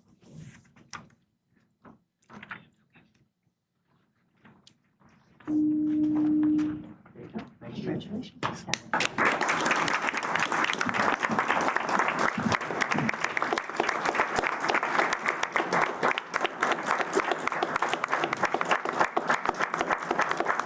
Chief Frantic, yeah, but before you depart, first of all, we would welcome the opportunity, Officer Bauer, if you'd like to share some remarks. We're delighted to have you, your family, and some friends and fellow officers with us. And then I know that our friend to my right from the Saline Post would probably love to get some pictures. Tran, I'm assuming with all of the officers, the family, and Officer Bauer? Well, especially Officer Bauer. Sure. Well, why don't we begin? If you'd like to share any remarks or perspective, we would appreciate that, and then I would invite you forward so we can all shake your hand and congratulate you on a job well done. First of all, I just want to say thank you. I've been working here since December. It's been a pleasure. I appreciate working for a community that's so supportive of our police department and administration that also is very supportive. So just thank you all so much, and I really appreciate it. Very good. Why don't you come forward? We'll shake your hand.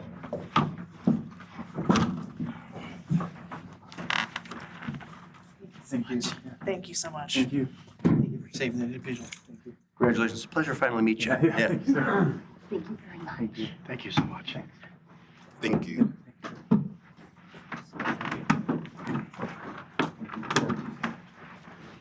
We can take a break if you want to do a picture. Tran, where would you like the group to assemble? I like that seal. Is that good? Down for the day or what? Is the screen down for the day? Then we got a presentation after this. Yeah. Maybe just standing right up here. It's still, the Sure. is Okay. rich. You want to come in? Yep. Chief Radzik, Deputy Chief Hartwig. I think probably the picture would be best if it looks like you're handing off his plaque to him.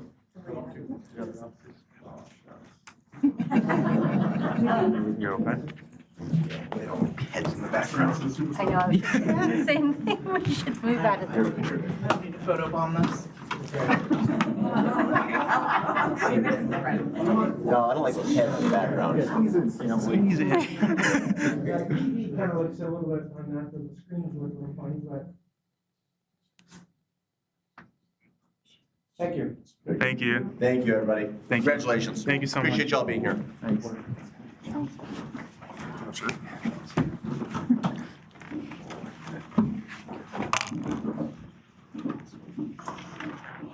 All right, transitioning on to our second presentation of the evening, we have an update from our city engineer, Tesha Humphries, and our DPS director regarding a GIS and effective asset management. You may begin when ready.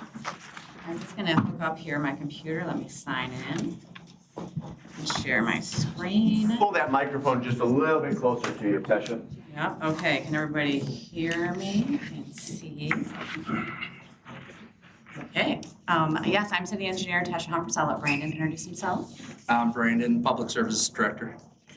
And we're here to give hopefully a quick and comprehensive update on GIS. GIS is a tool that I use every single day in my job. I just wanted to give council kind of a brief overview. We're happy to dig in more in detail on one-on-one sessions, but here we're trying to keep to our 10-minute presentation time, so we have a little bit of items to cover. In general, GIS is taking our data that we own spatially and getting it all into a database. This first picture here is an award we recently won from American Public Works Association last month for effective use of GIS for effective asset management. So really proud of that. Some of the things that and we're gonna highlight a few of the things we've done over the last couple of years here. These are just some pictures here. When I get on my screen, at the top of the screen is just our old plan room, how we used to find plans, and then an example of a map. The GIS, the mapping attributes here. I don't know why it's not scrolling here. This is our some of our staff out taking GPS of our some of our attributes. I think they might be picking up a water valve here. The idea is that all of our linear assets, all of the things that we own that go throughout the city, our streets, our underground water, our underground sewer, the more data we have on those assets, the easier they are to find in the future, and the less we need institutional operational knowledge to find the assets. So this is us taking some GPS data. This is what the plan room used to look like. At one point, it would take me a whole day to find a set of plans. That now takes me literally 15 minutes. I'm just going to scroll here now to I brought a mouse for a reason. Sorry, I'm going to use my mouse now. I'll probably be a little bit more efficient with my mouse. So this is our online mapping tool right now. This is the base item. This is our utility map. This is, I would say, the base thing that we use every single day. These are all of the items that we have tracked in here. But I think our biggest thing being the sanitary sewer, the storm sewer, and the water are our biggest assets that are tracked in here. Just to give you an idea, underwater we have, these are all of the different attributes we have underwater, all the different asset classes, and each of these asset classes have multiple attributes associated with them. So as you can imagine, if I can zoom into space here, and I want to look at, let's go to Mill Pond Park here, the north side of Mill Pond Park, we can see where our storm sewer is, where our water main is, where our sanitary sewer is, all in one place. And this is one of the reasons why it is so helpful to get all of our data into GIS. The as-built utility layer, I'm just going to show a real quick example of using this to open up an as-built. So this links to, the pressure of the water main. Also links to as-built plans here, and without actually opening something up, ultimately get to an old set of as-built plans. This happens to be our sanitary sewer going through the old, you can see it's called Ford Lake through here, Mill Pond Park. So one of those neat things that we get out of GIS is no longer having to go dig through the basement for all of our as-built tools. We can just get them here on the map. So that's kind of how we're using it for inventory every day. And I'm gonna let Brandon talk a little bit about one of our ongoing programs. Yeah, so one of the ongoing programs that we use GIS for as far as field work goes and at an admin level is the hydrant flushing app.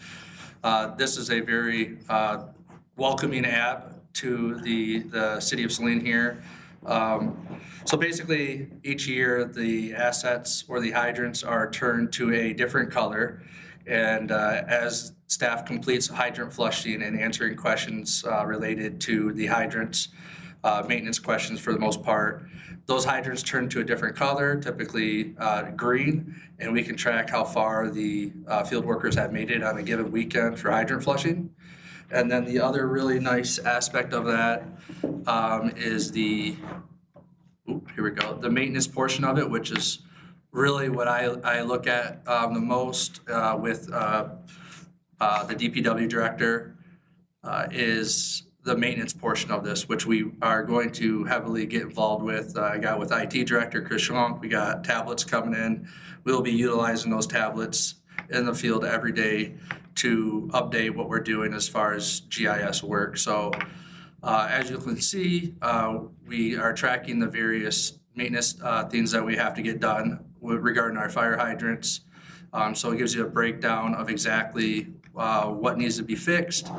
I can look up a specific hydrant through our general utility map, and it will take me right to that specific hydrant. I can then do the maintenance work order ticket, and then open up the tablet and answer a bunch of drop-down menu questions, take a couple of pictures of the updated repair, and then post that inside GIS app, and we'll have that record through the lifetime. So this is a living, breathing instrument that we will continue to use moving forward and always update as we need. And I'll let Tesha take it from here on other aspects of GIS for us. I figure how to get out of this and back to the, just keep going. Next, I'm just going to show council a couple of our public-facing apps. This is one of the cool things that staff has been using GIS for years now. In fact, I started here in November of 21, and it was that next budget year, which would have been fiscal year 23, that we began investing budgeting, I should say, $100,000 a year in GIS. Some years we've spent all of it, some years we've left some on the table, but we're now in our 4th or 5th year of continual investment in this tool. It is a tool that I used at every other municipality I worked at daily. It was not available to me when I started, and now I use it every single day. Obviously, council is looking for, and the public, to get, one of the cool things about this tool is being able to be transparent with the public with all of our assets that we own. And so we're getting there. We're getting able to show. So I wanted to just highlight 2 of the things that we are now public facing. The first is the lead and copper.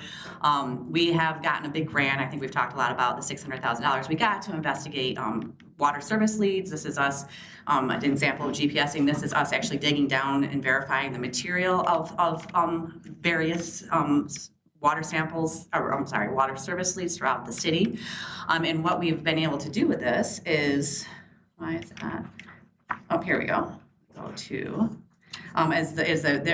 these are 2 of the internal applications, but I wanted to show the public-facing website with it, which is this here. That's going to just take a minute to load. I hope it loads.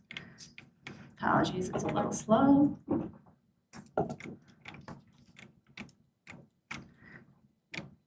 Here we go. Yeah, it's here, but it's not really loading just yet, just because there's a lot going on right now. But this is where the public can go and look up their actual lead and copper service lateral information. Here it's going. It's taking a minute. Just give it a second. And you can see here, so you can go on the map, you can zoom into where you live, you can get the information, click on your home, and see where we're at. And some of them, of course, have yet to be verified, but this is just an application that is currently public-facing that's on our website. The other one is a current capital improvement plan map. So this is our existing CIP that was adopted by council back in April, and again, a public-facing map that folks can get on the city's engineering page to click on and get more information about upcoming capital projects. What I wanted to show you on this map is just how many different types of capital projects we have going on at this time.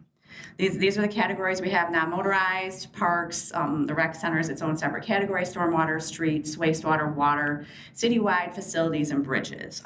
Facilities, we ended up including all of the buildings the city owns, plus all of the parking lots, and as you can see from this, there's a lot of facilities we own. There's a lot of capital needs in those facilities, hence one of the reasons for the facilities, I forget what the department, the need for a facilities person to manage all of our facility needs. And I think that's about the end of the presentation. Here's a bunch of other apps that we have, and I'm gonna let Brandon talk about what we have coming up next year. Yeah, so the goal for next year is to keep expanding the GIS and then more or less field use of the GIS. So we got all of our assets, now we need to build a utilized GIS in the field to help us with our daily work, to track what we're doing. So valve exercising is going to be implemented this winter. So basically we go locate every single water main valve, exercise it by turning the valve on and off and verifying that it works, document any maintenance that needs to take place, helps us plan for the future investments that we're going to need to make for valve replacements, documents what we can shut off and what we can't shut off. The other big app that we are going to introduce is the Mistig app, the Mistig app. So you'll see every once in a while UCIS out there staking a bunch of consumers and AT&T. They always take pictures of what they're doing to document, where they located their assets that they're responsible for. Well, that's what we need to be doing here in Saline. So basically, what we'll be doing is anytime we get a Mistig, we will take a picture of the Mistig work order. We'll enter that information, also the Mistig ticket number, into GIS so that it's easy to look up in the future. We'll plot a point, much like you see on here, but we individually place this at that location that's requested to be staked. We answer some drop-down menu questions about that ticket, and then also, as part of the work order, we will take pictures of the markings so that we are protecting ourselves from liability from people hitting our utilities and us not having any documentation that we had indeed staked it the way that we were supposed to. So this will go a long way also for the city's record retention. We'll still have to keep the paper copies, but as far as having all the documents and making it easily available for us to locate a mistake ticket, this makes it incredibly easy. So those are the two primary apps outside of additional work that we'll be continuing on in 2027 with your support. Well, it's a phenomenal resource. I know that this program and asset management more broadly is discussed monthly at our asset management team. Before we open it up for any questions, do any members of the asset management team care to make any comment this evening? I'll start to my right and end to my left. Mr. Delorco, any comments pertaining to the presentation or asset management strategies more broadly? Just that I think this is an incredibly valuable resource to the city of Saline. It's I'm grateful that we have it, and I'm grateful for Tasha's hard work in getting the data populated. It's been a huge task. We spent a lot of time on the asset management subcommittee talking about these issues, and this is going to make a profound difference in the DPW's ability to quickly navigate areas of concern for the city and maintain our assets. Very good. Thank you. Councilmember Dillon? Thank you. Yeah, the asset management we spend a lot of time talking about GIS. One of the things that we are trying to work through right now is, and that I feel is the next step for us, is understanding what information we have in GIS and what is the timeline to get the rest in, and the cost, the anticipated cost. I think that's really the next big step that we have got to get, because what we've talked about in asset management is this is the key to making good decisions, is that being able to look before you dig up a road, understanding what does all of the infrastructure under it look like, and coordinating efforts. And so I think that we just need to make sure that we're getting this information in and providing the right resources, but also having a definitive timeline as to when we can expect to utilize, because some of this data, correct me if I'm wrong, right now, it's in there, but it's not necessarily usable because we don't have all the components of it. It depends on the asset class, of course. So I would say for roads, it's the easiest asset class because you can see them, right? That you can drive the roads, you can do the condition assessment on roads, and because we only have 40 miles of roads, we can do it in like half a day of a couple engineers go out and do it. But when it comes to an asset like the water main valves that are literally buried, and some of them we don't know where they're at, yes, there's varying levels, and I agree with everything you've said thus far. And the spreadsheet that was sent around to all of council earlier today is the tracking, if you will, of the percent complete. And as you can see, some of those asset categories have further to go than others. Thank you, Councilmember Dillon. Councilmember Gearbaugh, any additional insights? The idea was that we've invested a significant amount of money using OHM and engineering firms to help us put this data together has been significant. I think when we started back 5 or 6 years ago under different, even DPW directors, one of our goals was just to bring in the idea of knowing where all our valves were, and we didn't even at that point in time understand it. And so now that we've gotten to this point, the more data we have, the more that we can manage and probably predict and hopefully be able to manage better than we have in the past. One of the goals of the members of our advisors has been to invest into this and make data gathering a priority, and hopefully, although we have a number of other priorities and things, that will continue to be one of our goals, so that when we look at this, an expansion of the city, and as we grow, it's going to be clear that understanding what this is how we're going to be able to afford, or even maybe continue to keep the city attainable and be able to afford to live in its situation as long as we understand what we're trying to do. Very good. And I'll jump to the far left of the dais. Councilmember Harmon, any questions for Engineer Humphreys or DPS Director McNeil regarding the presentation this evening? Yes, and thank you so much for answering, and I'm just I didn't get enough chance to look over it and then think of more questions to ask, but I'm going to ask them now, so I apologize for that. So my question number one was, how are we aligning risk items to the mapping schedule? And I think my question was kind of like, all right, we have 40 miles of road in the city of Saline. Of the 40 miles of road that we're mapping, what percentage of the mapping of the 40 miles is complete? And then the follow-up question to that is, are all the things that we've completed, are those the high-risk items? Or do we still have, after 3 years, things that are high risk that have not been mapped out yet? That's kind of my question.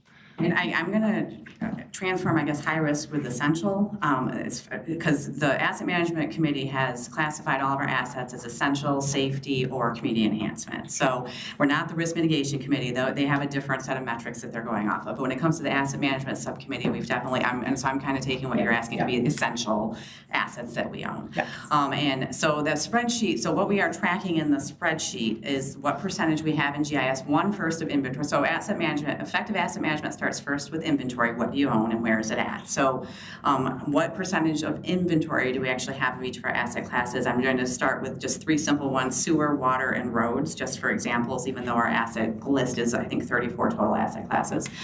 So for those 3 assets, roads are easy. We've got them all. We get them all the time. I would say for our water main, we have now found 90 a high percentage of our water valves. There's a couple there's literally a few valves that cannot find, they might not exist, we don't know, they might have been taken out years ago, right? So there's always going to be a small percentage of cannot find.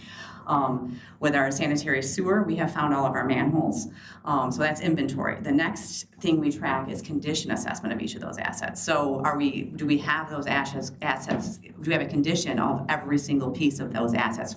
Roads, easy, we get condition assessment every 2 years.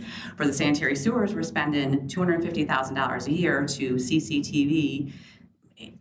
I don't know what the percentage we've gotten to date, but we've gotten. I think I only get 5 minutes, so I'm gonna, because I want to hear what she has to say, but I also want to use my 5 minutes. So I'm really just looking, we have 40 miles, and those 40 miles have assets. What percentage of those miles are completed?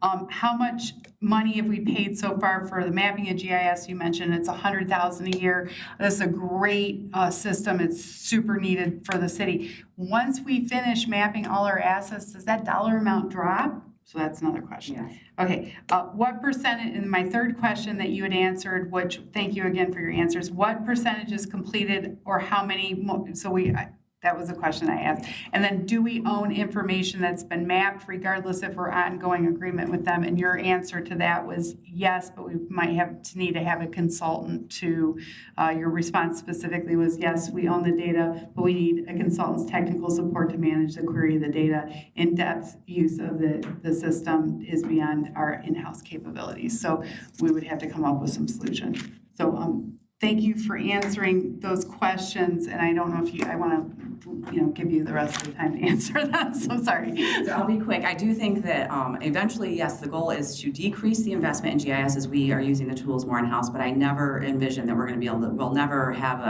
enough GIS work to want to afford to have a GIS in-house. So we're always going to need a consultant. The more data we get in there, the more we need the consultant to query the data, the more complicated the actual database gets. So although I think it's great that we're getting data and that we're using the data for our modeling, for all of the other things that we're now doing to plan our capital planning. And we absolutely own that data. So Esri is the owner of GIS, and Esri, people go to school and get degrees in GIS. So we could move from OHM to another GIS consulting firm. So the data is definitely ours to take with us. But I do not foresee us ever being big enough. I mean, the city of Ann Arbor has 2 or 3 in-house GIS technicians, and they're how many times bigger than us? So it would go from like 100 down to what if we still needed a consultant? I'm maybe half potentially. Okay, so our sustained cost for the city would be about $50,000 to have this system ongoing. Okay, thank you. Very good. Thank you for those questions. Mayor Pro Tem Rice, do you have any questions for our DPS director or engineer? I guess my question maybe sound a little odd because it's not specifically about GIS, but it's more about asset management and sort of where we are with that. And we had an asset management work group, and we've had it for a long time, and it was really because we were not managing our assets before you came in, Ms. Humphries. Where do you feel we are with that work group and setting future goals for the city of Saline? Are we able to pull back on some of the time spent in that work group now that we've got some things kind of under our purview? And then also for Brandon, since this is now your wheelhouse, what's your vision for that type of work group and goal setting, and or is it beneficial to you? Just what are your thoughts and feelings on that group? You want me to go first? Yeah. I'm just going to start with a brief background. It was established in August of '24, was when the asset management, and one of its priorities was to prioritize reinvestment in our essential assets. And one of the items that I have really appreciated about the asset management subcommittee is being able to fully educate a portion of council on some of the challenges that we face. We've been able to do a really deep dive into our water system with our water master plan. As we all know, we're under a huge wastewater rehabilitation project at this time. That project is not the end of our wastewater needs. So as we continue to identify capital needs, I think it's a huge benefit that council is aware of the challenges that we face, especially as potential, we need to fund these improvements that we're identifying in the future. So I think that is definitely a benefit of the committee. Have we made as much progress in the 2 years that I'd hoped? I would say no, but I've also had 4 bosses in those 2 years. So we've had a lot of turnover here in those 2 years. So I think we've just been slowed a little bit by some other stuff that's been going on. But overall, I'm really proud of the committee. I'm really proud of the goals of the committee, I should say, and what they were established for. And I do think they're pointing the city in the right direction. If I may, real quick, just I think Engineer Humphreys gave an excellent answer, but to provide just a little bit of clarification primarily to our constituents and those who may be watching the meeting, the asset management team was established in 2024, but that came out of a pre-existing group that was focused primarily on the wastewater treatment plant, which Mr. Gearbaugh and several others were a part of. At that time, we found it advantageous to broaden the perspective to focus on all of our infrastructure, not just the wastewater treatment plant. Although that remains a priority, it is just one of the many assets we're obligated to maintain. Please continue. Yeah, I'd like to also continue the committee as well. Not only, again, not just the vertical, but horizontal assets that we have. I look forward to working with OHM, Tesha for a little bit here, and DPW on a more cohesive GIS application. I know that they've worked on it in a couple of communities, but basically it takes all the important assets like road, sewer, storm, water, streets, and has one collective app where it categorizes and comes up with ratings and specifically helps us pinpoint exactly where the core work is needed with multiple assets at one point. For one given street, it's the street needs to be replaced, but also the sewer rating's this, the storm rating's that, the water main's this old and it has this many water main breaks. So they do have working GIS applications out there right now that have that information. This is something that Tesha and Dan and I spoke of, and we didn't know that they even had that. So that was something that we want to work towards either this year or at the beginning of next fiscal year to get that all together and continue to grow the information, and then that will lead and supply conversations at the committee meetings. That's a great answer. Thank you so much. I appreciate that insight. Thank you, Mayor Pro Tem Rice. Councilmember Gearbaugh, any questions? Not this time, thanks. Okay. Councilmember Dillon? Oh, thank you.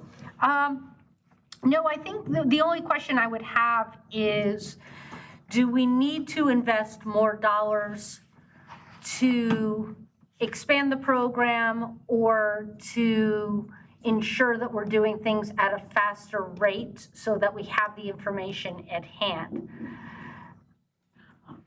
And one of the things that we're doing now is using our engineering interns solely for GPS and GIS data management and data collection. So that's one of the ways we are chipping away to try to save some money at it.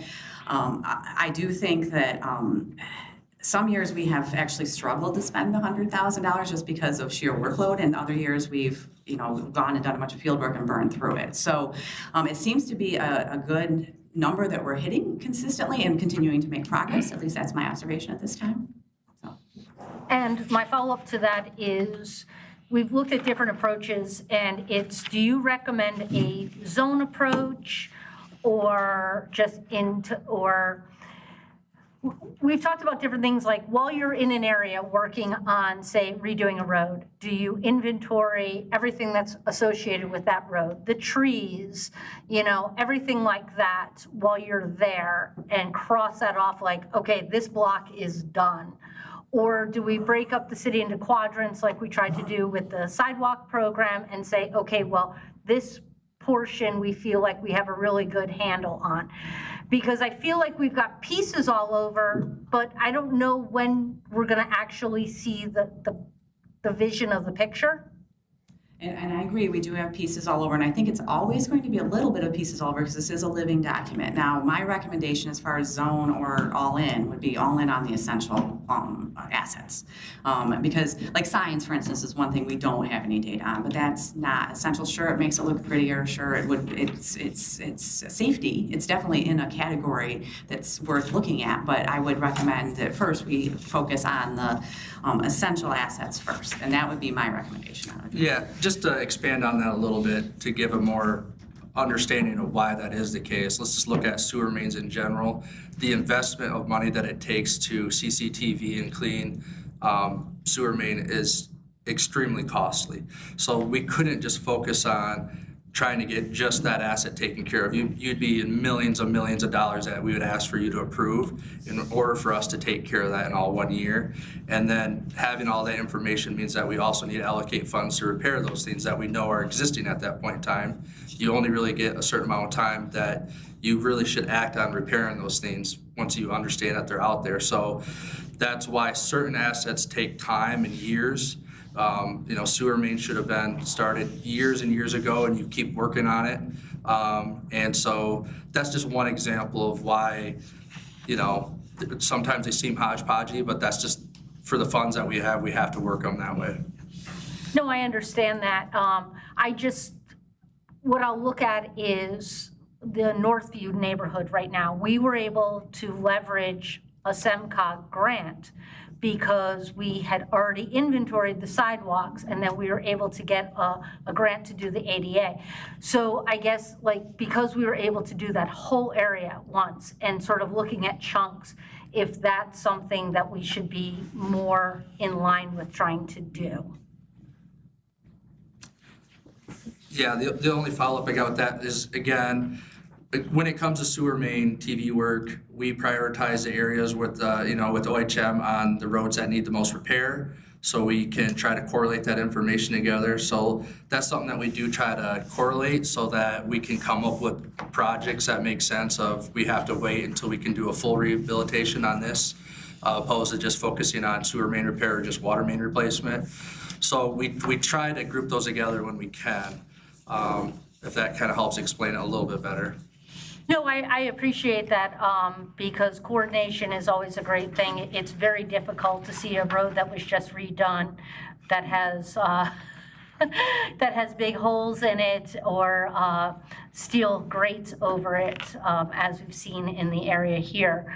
It is a bit frustrating. So thank you for coordinating. Thank you. Councilmember Delrico, any additional questions? I have none. Okay. Councilmember Halsch? Oh yeah, first of all, looking at this is so cool. I love a good dashboard. So that's really cool. Just 2 questions, well, 2.5.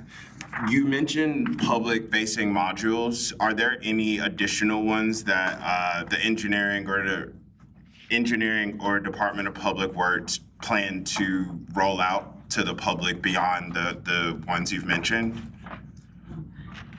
The only one that just comes off my mind would be we could do a public-facing dashboard for sewer cleaning and TV work. More or less, it's showing the cleaning areas and where we're going to go to next. Especially for cleaning, you have the chance of having water come out of your toilet in the bad event that we cause some back pressure in the sewer main. So letting the customers know or residents know where we're going to be and giving them heads up on what they need to do in order to secure their toilets and stuff like that. It's not crazy amounts of water coming out, but at least they know to shut their toilet lids and look out for it. That's really nice, so we can kind of show them what we've accomplished and where we're heading to next and kind of prepare them for that. So that's something that I do see some communities show on their public facing. So that's just something that initially comes to my mind that we could add. And I'm just going to share something that has been talked about at Asset Management Subcommittee. We're not there yet, but this is maybe our wish list, is to have some sort of app that's public facing that someone can go to their street and get all the information on their street. What is my Payzer rating on this street? Even though, I mean, what is this rated? What is my utilities on this street? Why is my street not getting done? Because when it comes to streets themselves, a lot of the older streets, like you think like Russell, Lewis, that have utility needs underneath them are failing streets, but the cost to do them is more because we have utility plus street needs. So being able to show the public some of the challenges that we have in some of our older areas is one of the goals of the Asset Management Committee, and I think we're actually close to cracking that nut. We're just not quite there how to show that all. We're not even quite sure how to show you guys yet, much less the public, but we're getting there. We're getting close. That'd be really, really cool.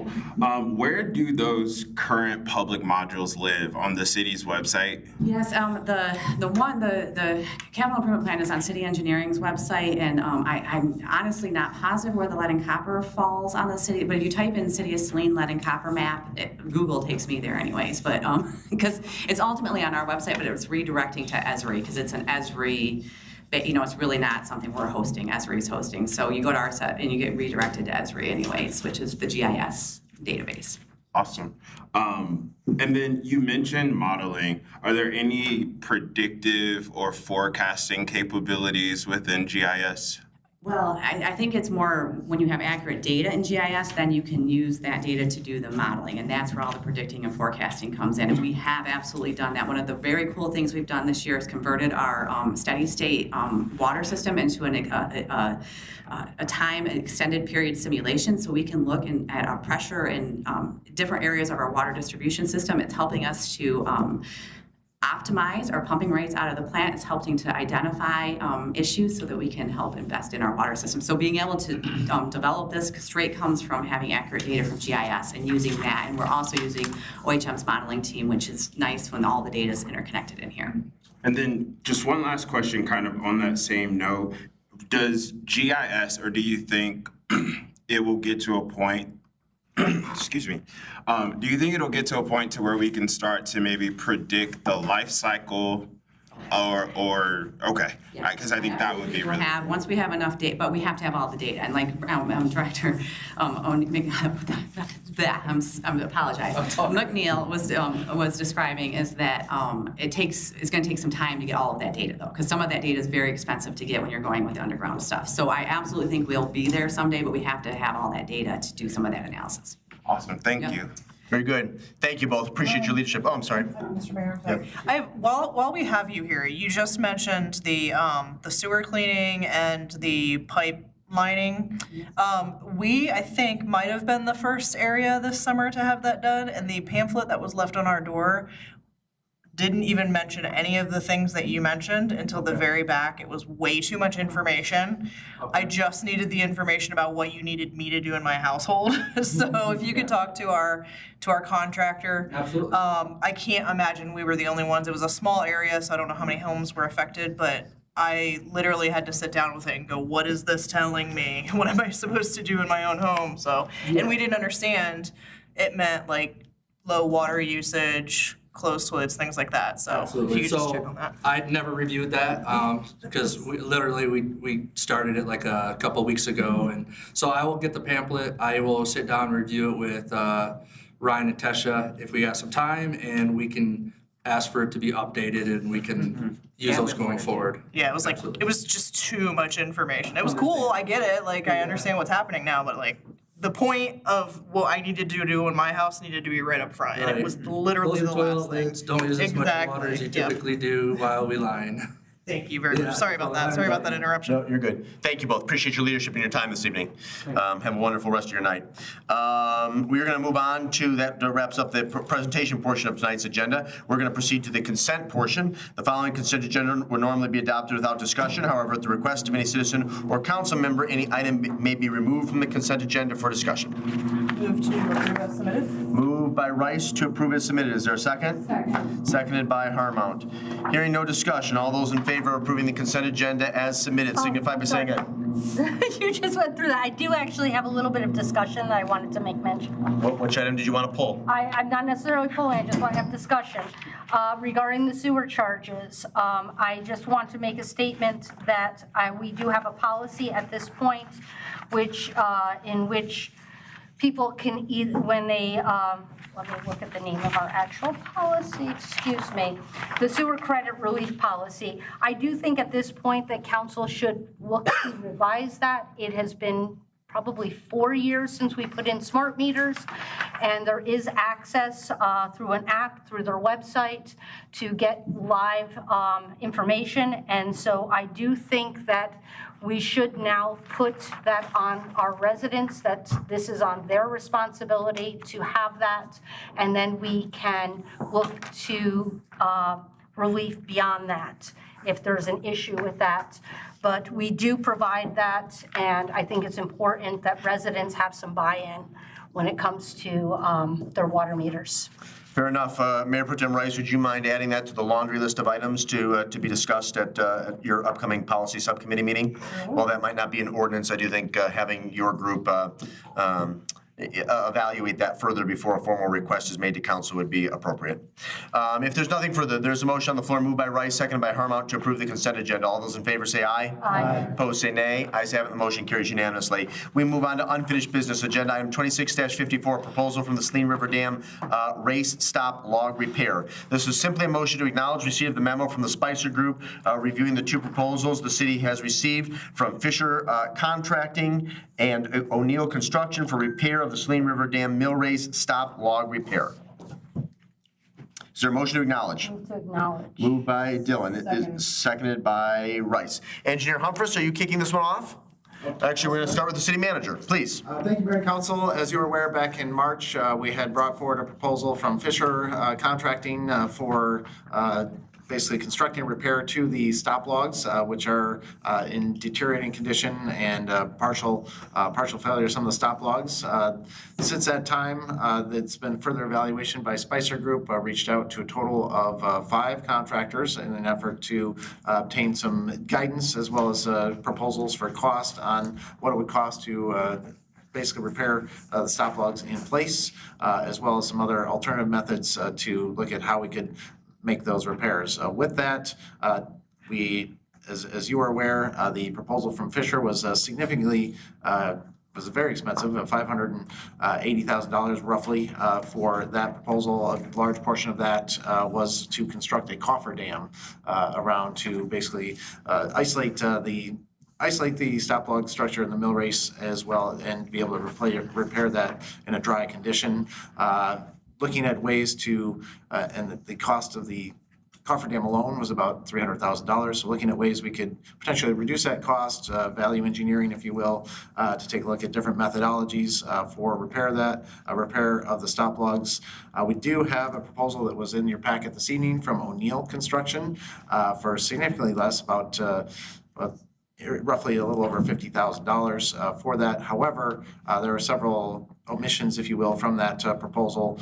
They did not include sediment removal to be able to place the structure that they had proposed. There are some other concerns with the methodology, looking at that from Spicer is not recommending at this time that we proceed with that bid. We need some additional detail, some additional costs for example, the sediment removal in particular. So they are continuing to work on that. O'Neill Construction was contacted to add that to their bid, and we hope to bring back a revised bid to you at the next meeting. So the assumption would be that the O'Neill Construction bid, once modified, would be appropriate and come with staff's recommendation to approve at the July 13th meeting. Yes. Okay, very good. Questions for the city manager? Councilmember Harmount.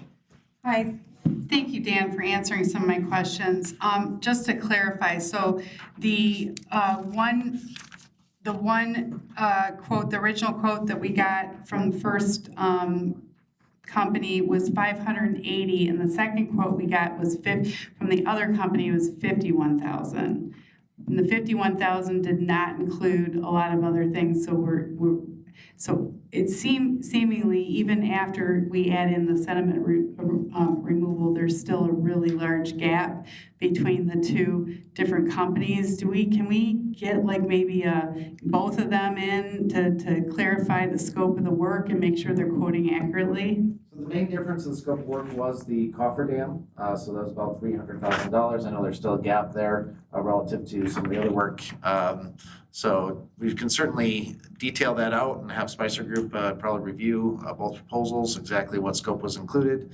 But I guess I don't fully understand exactly. I don't think we need to have both presentations at that point. I'm concerned that there's a big gap between two different companies and that tells me that maybe neither company is quoting the same scope of work. And then I'm also concerned that we are only getting for such a huge, big cost and such an important cost that we're only getting 2 quotes. And I brought this up in the past about how we're getting quotes. And I know that we've got a bunch of turned down, not getting no quotes, but I guess what's our process when that happens to get an additional quote? So this was a little bit unique in that we did not have a full set of engineering to go out to request for proposals from contractors.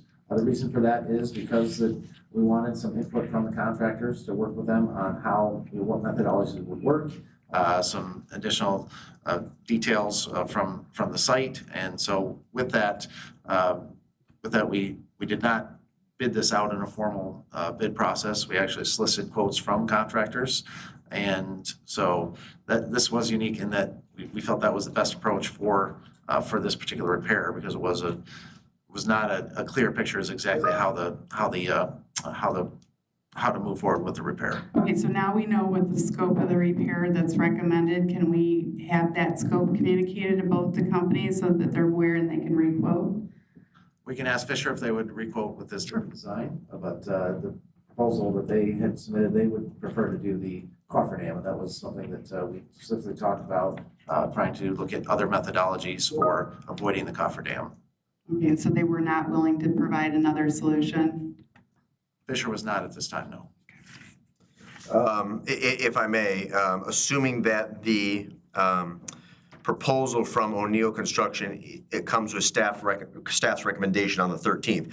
Obviously, we would make sure there was a representative or representatives from O'Neill Construction on hand, along with Spicer, to address any questions or concerns that may come up from council members. That's correct. Very good. Okay, additional questions? Councilmember, well, let's just go right down the line here. I'm gonna start with Hollish and end with Dylan. My question is, you mentioned that a couple of them are in failure. How far or close are we? Well, first, what is the worst case scenario? And then how close or far are we from that? So first of all, we have installed the steel plates to basically hold the flow and hold the water level. And so we're in a stable condition as of right now. However, obviously we can't control the water level. We can't adjust to provide flow for the mill race. And so that is a concern going forward, as well as eventually, obviously, we will need to come up with a permanent solution. So the concern right now is that if we're not able to maintain the water level, that slowly the pond would drop.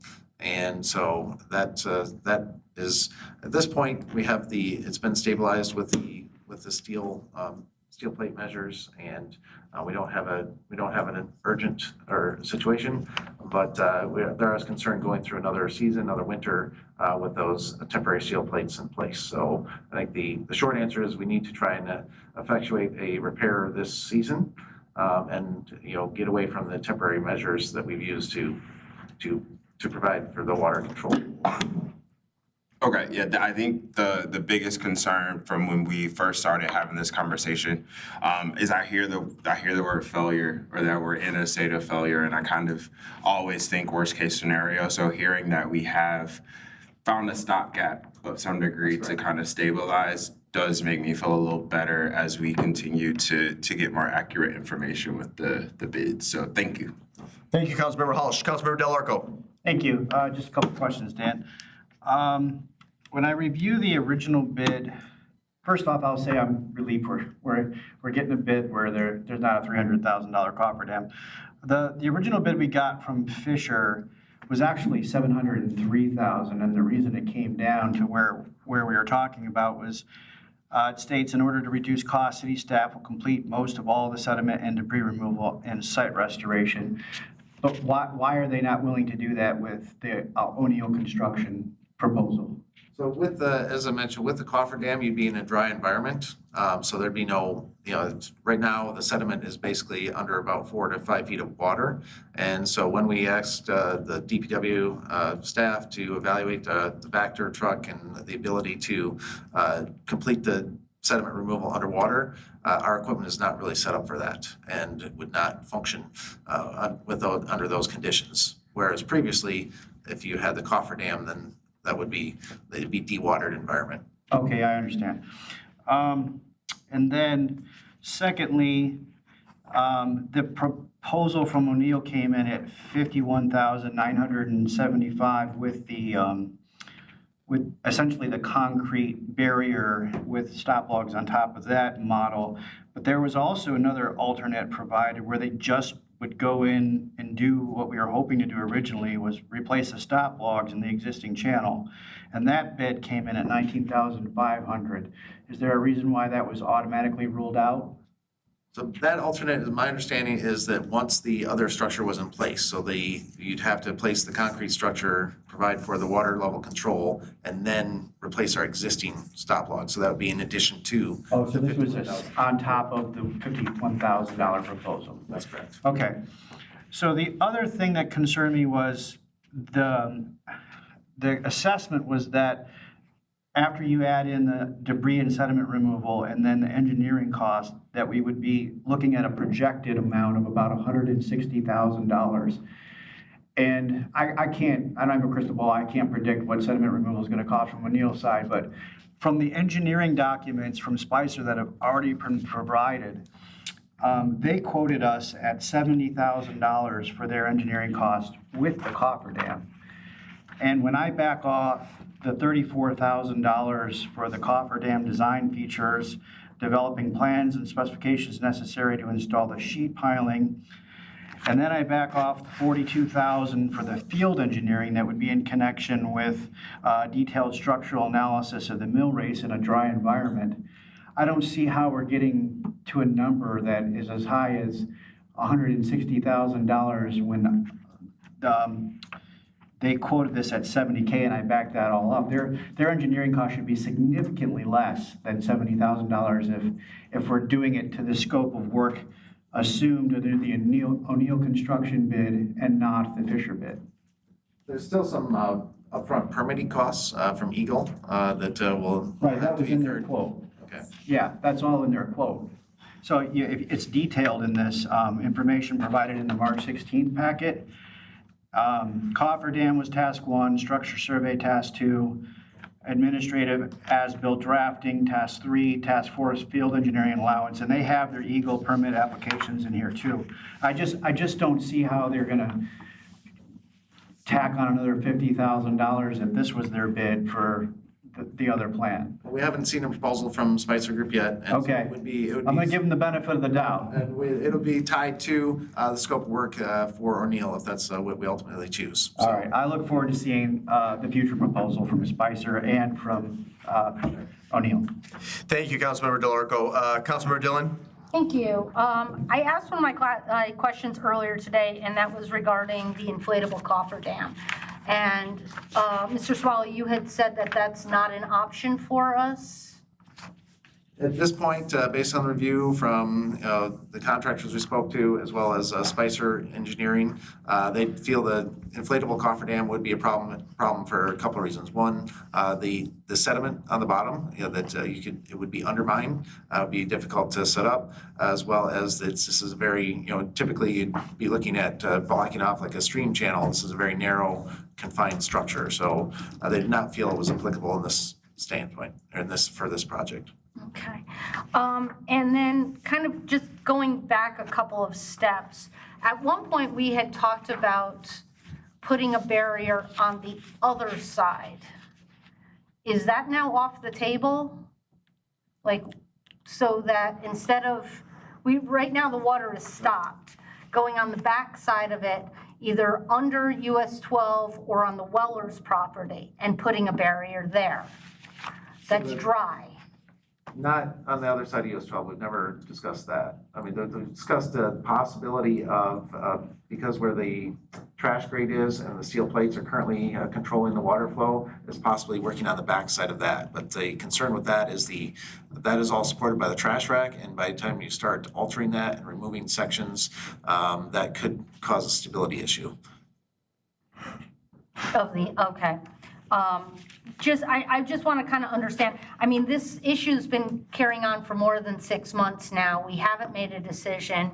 And what's making me very nervous is that every time I drive by, I see people with big poles poking at it. And I'm like, it's not making it any better if we just keep poking at logs that are already dislocated. And so I feel like we need to make a decision. And I understand we don't seem to have complete information. I guess I need to understand, how do we get to that point so we can make a decision and just fix this before there is a failure? So just as a side, they're not poking at the logs. They're trying to measure the sediment and evaluate, what it will take to remove that material. So I mean, we're working to stabilize this and keep it stable as possible. With that, the short answer is there are tried and true methods, if you will, for the cofferdam. That was a significant expense. We weren't in an urgent situation, so we took the additional time to evaluate alternative methods. We're still trying to find a contractor that is comfortable with and be able to work with the Spicer Group on proposing alternative methods at this point. And so when we spoke about this on Wednesday at agenda setting, you had reached out or were going to reach out to O'Neill. Did you give them in hopes of having the information for today? Have they provided a timeline as to when they will have information, or if they just want to abandon their quote at this point? They have not. They are looking at different methods of installation of this. They're still not 100% confident because of the sediment removal requirement. So they're looking at a couple different methods, and we have not heard back from them yet. Okay. And is there any concern for the city that that sediment is contaminated and it's going to have to be treated in a different way? So when we did the feasibility study for the dam removal, they did sample that sediment and it was not contaminated. So we don't believe there's a concern there. Thank you very much. Additional questions, Mayor Pro Tem Rice? I just wanted to comment quickly that, one of the reasons why we've gone so deep into this, no pun intended, is that first number shook council. So we asked for additional inspection. And I do appreciate that you brought, 4 or 5 different entities out to take a look at it. And it is unfortunate that this is, these are the 2 that we have to choose from, the original and now only one new one. But that's just sort of, I think, the situation we have in these dam situations. Sorry, the puns are just coming out. So I just want to acknowledge that, yes, I hear my council colleagues and we do feel like we want to push this through forward, but I also do want to thank you for, going that extra mile and trying to figure this out, to not have more than a $500,000 price tag and trying to kind of figure out where we are with things. So I really look forward to hopefully seeing an update from O'Neill or getting an update from Spicer as to what they think our next steps are. Very good. Any additional questions, Mr. Gearbaugh? Just a statement. One of the other concerns when we postponed was to get a legal opinion as to whether or not we need to provide this and do this repair. It seems like pretty much the decision has been made, although I don't know if council's completely unanimously made that statement, that we will make a repair to this dam and not seek any other approach at this time. Well, the short answer is obviously council has received some kind of legal review to date relative to the maintaining this water course. It is not required that we maintain the water course. However, blocking it off does eliminate our ability to utilize this mill race at all in the future. And the issue of utilizing the mill race in the future for what purpose? So for any, for water control measures, to provide, any flow downstream. The other concern, if you completely abandon it, is you do have to come up with a method to seal it off completely, permanently, and the cost for that is likely to be similar to the repair. Okay, so the idea now is that it's a push. So either way it is, we have to repair it or have to close it off. And so it's still, whatever we need to do, we have to fix it. We have to come up with a solution. One, either shut it off or we have to fix it. For detailed quotes on what would be to completely shut it off. So at this point, I agree with my colleague. We pushed this off and thinking that we had such an urgency at it a few months ago to do it, and now it seems like we're gonna be yet another month off. At this point, we just gotta bite the bullet and spend the money. So that's my statement. Very good. Well, again, this is a motion simply to acknowledge receipt. This will return to council for consideration as an unfinished enumerated action item on the July 13th agenda. If anything changes, City Manager Swallow, please keep us posted. It's been properly moved by Dillon, seconded by Rice to acknowledge. All those in favor signify by saying aye. Aye. Opposed, say nay. Ayes have it. The motion carries unanimously. We transition now to new business, agenda item 26-108, fiscal year 2026 end-of-year budget amendments. This will be a motion to acknowledge receipt and to approve or not to approve the fiscal year 2026 year-end budget amendments as presented. I'll move to acknowledge and to approve the budget amendments excluding the rec center at this time. Okay, so a motion moved by Gearbaugh to acknowledge and to approve excluding, say that language one more time. Excluding the recommended rec center budget amendments. Excluding recommended rec center budget amendments. You clear on that language, Clerk Royal? Okay, is there a second to that motion? I'll second that. Seconded by Harmount. Okay, City Manager Swallow, would you like to begin? I know the city treasurer is also in the audience, so. Council. So we can address, obviously, the other funds, budget amendments, and then the rec center budget amendments. So starting with the general fund, there's a number of smaller adjustments, but two more significant adjustments are in the fringe benefits category, as well as the pension costs. And this is based on, now that we have updated actuarial costs and actual invoices from MERS, as well as our healthcare and other providers for the retirees. Those are some more significant increases. We do see increases in salaries as well as based on salaries based on based on the actual expenses coming through.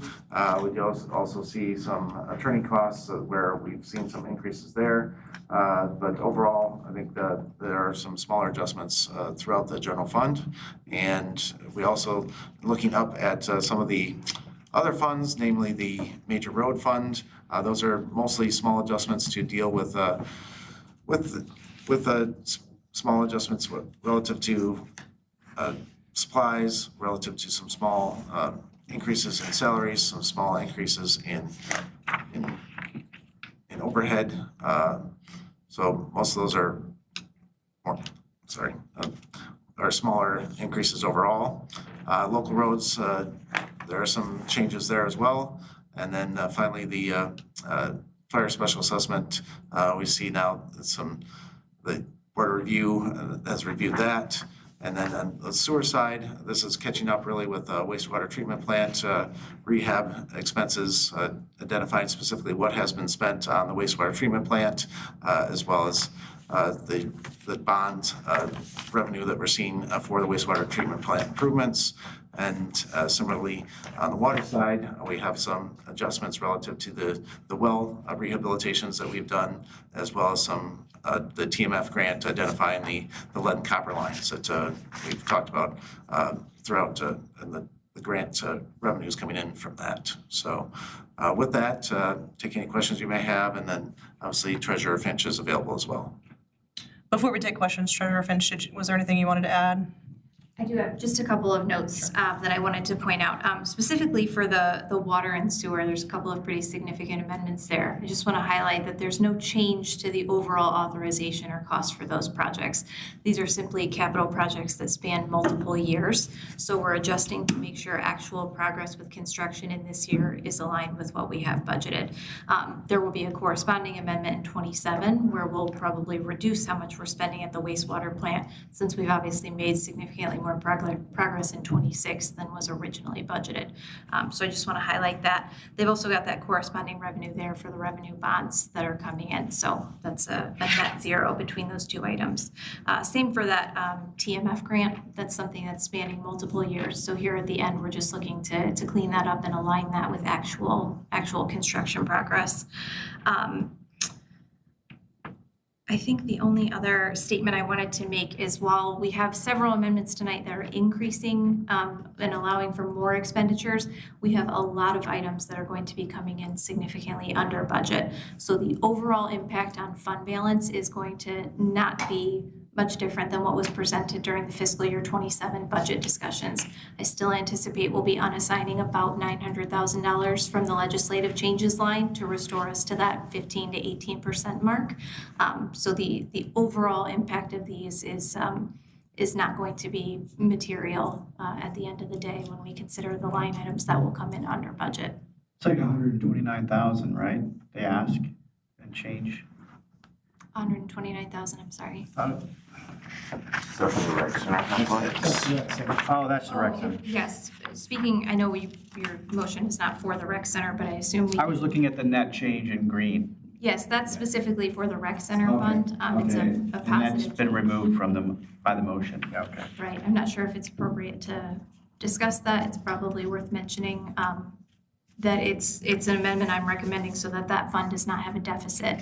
It does not carry a fund balance to lean on. So this is an amendment that's an overabundance of caution in the event that there are revenue shortfalls. Director Lambert has worked through this and made significant cuts to expenditures to help the situation. But in the event that any of their revenues do not meet the projections, this fund will be in a deficit and we will need to do a corrective action plan for the state of Michigan. Thank you for that explanation. I'll start with my council colleague, Mr. Gearbaugh, who made the motion. So as you said, it's not a net impact, so no additional fund balance is going to need to be used to offset these changes. I don't know that for sure within the next week, but I believe this is conservative and the overall impact should be the same as what was previously presented with the projections. Do you anticipate that going forward, we'll do these quarterly instead of waiting to the end of the year? Yes, we will. Okay. For me, that's helpful so we know what's going on. Any issue as the city manager mentioned, it's approximately a 10% increase or more than that on the pension and the fringe benefits. Is that something we anticipated or is it more of a correction that we said that came from MERS? The pension one is challenging. Each year when we budget, we're obviously using the prior year's actuarial valuation. It's essentially a year behind on data. So the next one doesn't release until June. So typically at year end is where we're seeing the actual activity and playing a little bit of catch up. So the other piece here is in the past 2 years, we've had pretty significant changeover. We've had a lot of staff come and go. We've had some retirements and all of those are reportable wages to MERS, which ultimately impact our contribution to pension. Okay, thank you. We'll start over here to my left. Do you have any questions, Ms. Harmon? I do not. Ms. Dillon? Thank you. Just kind of understanding in your cover memo, it's when you're talking about the sewer fund, it says staff continues to pursue opportunities for cost recovery where appropriate and anticipates bringing additional sewer relief related adjustments to council in the future. What does that look like? Sure. You all will recall the flood incident in April of 2025 that affected our wastewater plant. We are in the middle of and actually wrapping up an insurance claim, but a big piece of that was there was actual water service that we had to use at the wastewater plant where the water did not actually go through the treatment system. They had to use it for a function of the system. But we ourselves have had to bill ourselves for the water and sewer portion of that. So I am actively working with Superintendent Briggs and the insurance to recover a portion of that cost. But we are working on an analysis now about how much of that water actually went into the system and what did not to potentially pursue a sewer relief credit for our own fund. But we are holding ourselves to the same standards that we would hold any resident to. So we are making sure that we compile all of the data and check all the necessary boxes before we bring that forward. Thank you very much for that. And Mr. Gearbaugh already talked about the pension costs. I mean, those numbers were definitely a huge jump. Just quickly so I understand, under fire special assessment, the BOR tax refund, it's a nominal number, but what exactly is that? It's actually a prior year adjustment. So someone went to Board of Review and was granted an adjustment in taxable value for a prior year. So I actually have to pay that back to county who facilitates that with the resident. So it's just an expense that we can't necessarily predict. Okay, That's what I was just going to. And then, just for a point of order, Ms. Rice, are we going to talk about the rec center at some point? Or are we, I mean, I feel like it's definitely the elephant in the room and it needs a discussion, whether or not it's part of the motion. It is part of the document. You make a good point. Mr. Gearbock, could you clarify your motion? Was it to My motion remove is, at this time? at this time, At this is to, time. if someone else wants to consider the other recreation amendment, but this one I want to clearly make sure it's just these general fund amendments at this time.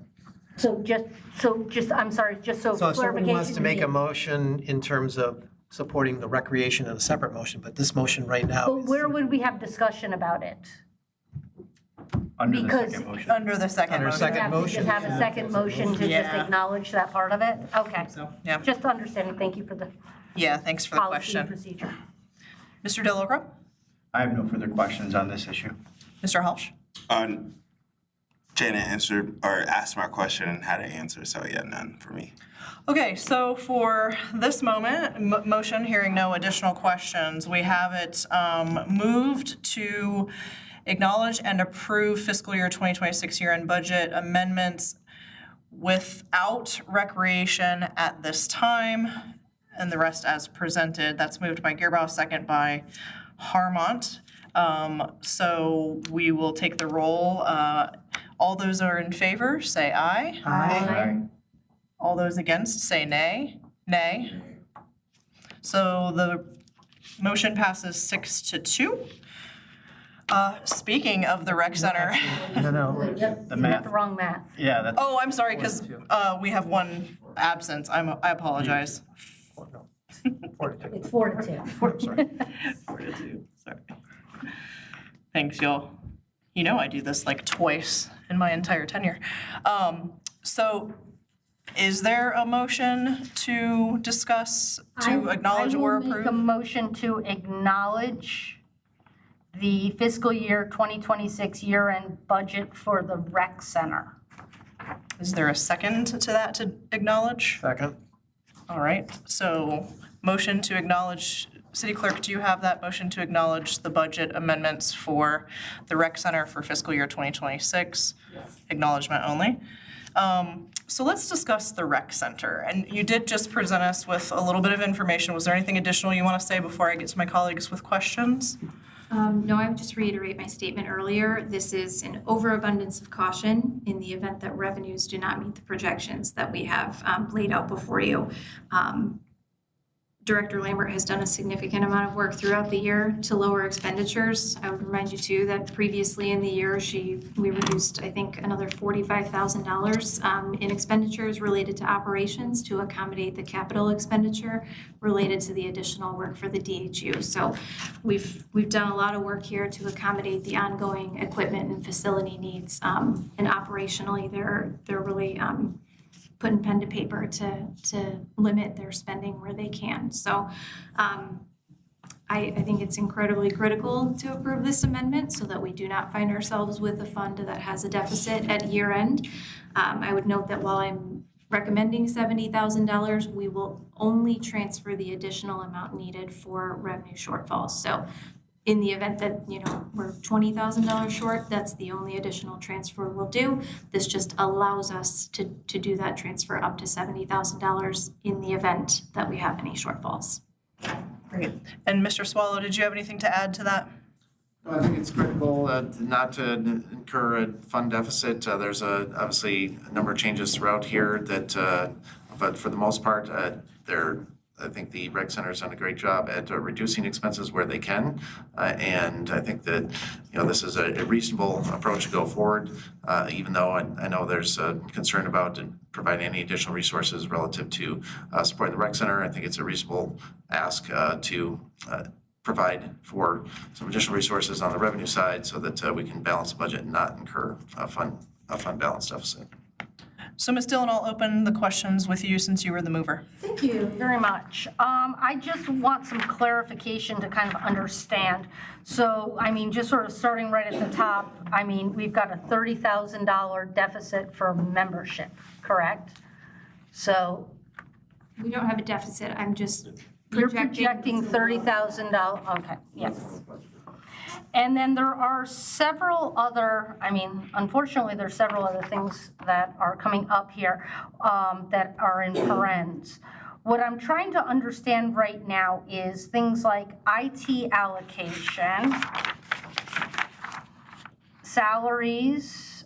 There's a $45,000 salary, rec administration is that a salary or is that just under the rec? That's the total for that one. So then the $42,000, did they actually cut their IT costs or is that shifting back to the city's general fund? It's a change in how we budgeted the IT allocation, so we did reduce the IT allocation for the rec center. So in plain language, the city is taking on their IT expenses? Or have they reduced their spending, their actual spending by $42,000? There's not direct spending for Their IT. allocation. It's for basically to cover all of their software costs, all of the overhead, all of the IT staff time. So we've reduced what we've allocated to the rec center for that. Okay, because there's also another one for $18,000. That's an IT allocation. There's a professional services for $17,000. There's cleaning of uniforms for $500. So just trying to understand whether these are true reductions in their actual costs or whether it is shifting those costs back to a different source. So you do see those are true reductions in terms of professional services. They have not utilized, those professional services in terms of the cleaning of uniforms. That is an actual reduction. The allocation is based on, overall what do we believe that the IT expenses could be for this operation, including overhead from staff time, overhead from software costs, those types of things. So those are being, removed from the rec center budget. Okay, so, but the city is paying for them then? They're not, or they're still hard costs. It's just they're not being part of the rec center budget. They're not being allocated to the rec center. Correct, so, okay. Can I comment on the IT allocation? Sorry. Since I've started, I thought the $60,000 allocation to the rec fund is pretty substantial for the actual IT needs that they have. It's a big part of what has brought us to the conversation moving forward about how we're going to be doing direct cost accounting rather than so much of this indirect cost accounting, so that they're carrying their true portion of their IT expense, which is, I think it might have actually been like $13,000, if I recall. That's all they have budgeted in '27, and then they're carrying a portion of the IT allocation, which is strictly percentage based on the size of their budget. So we are really reevaluating the method of cost accounting that we're using, not just for the rec fund, but for the city funds as a whole.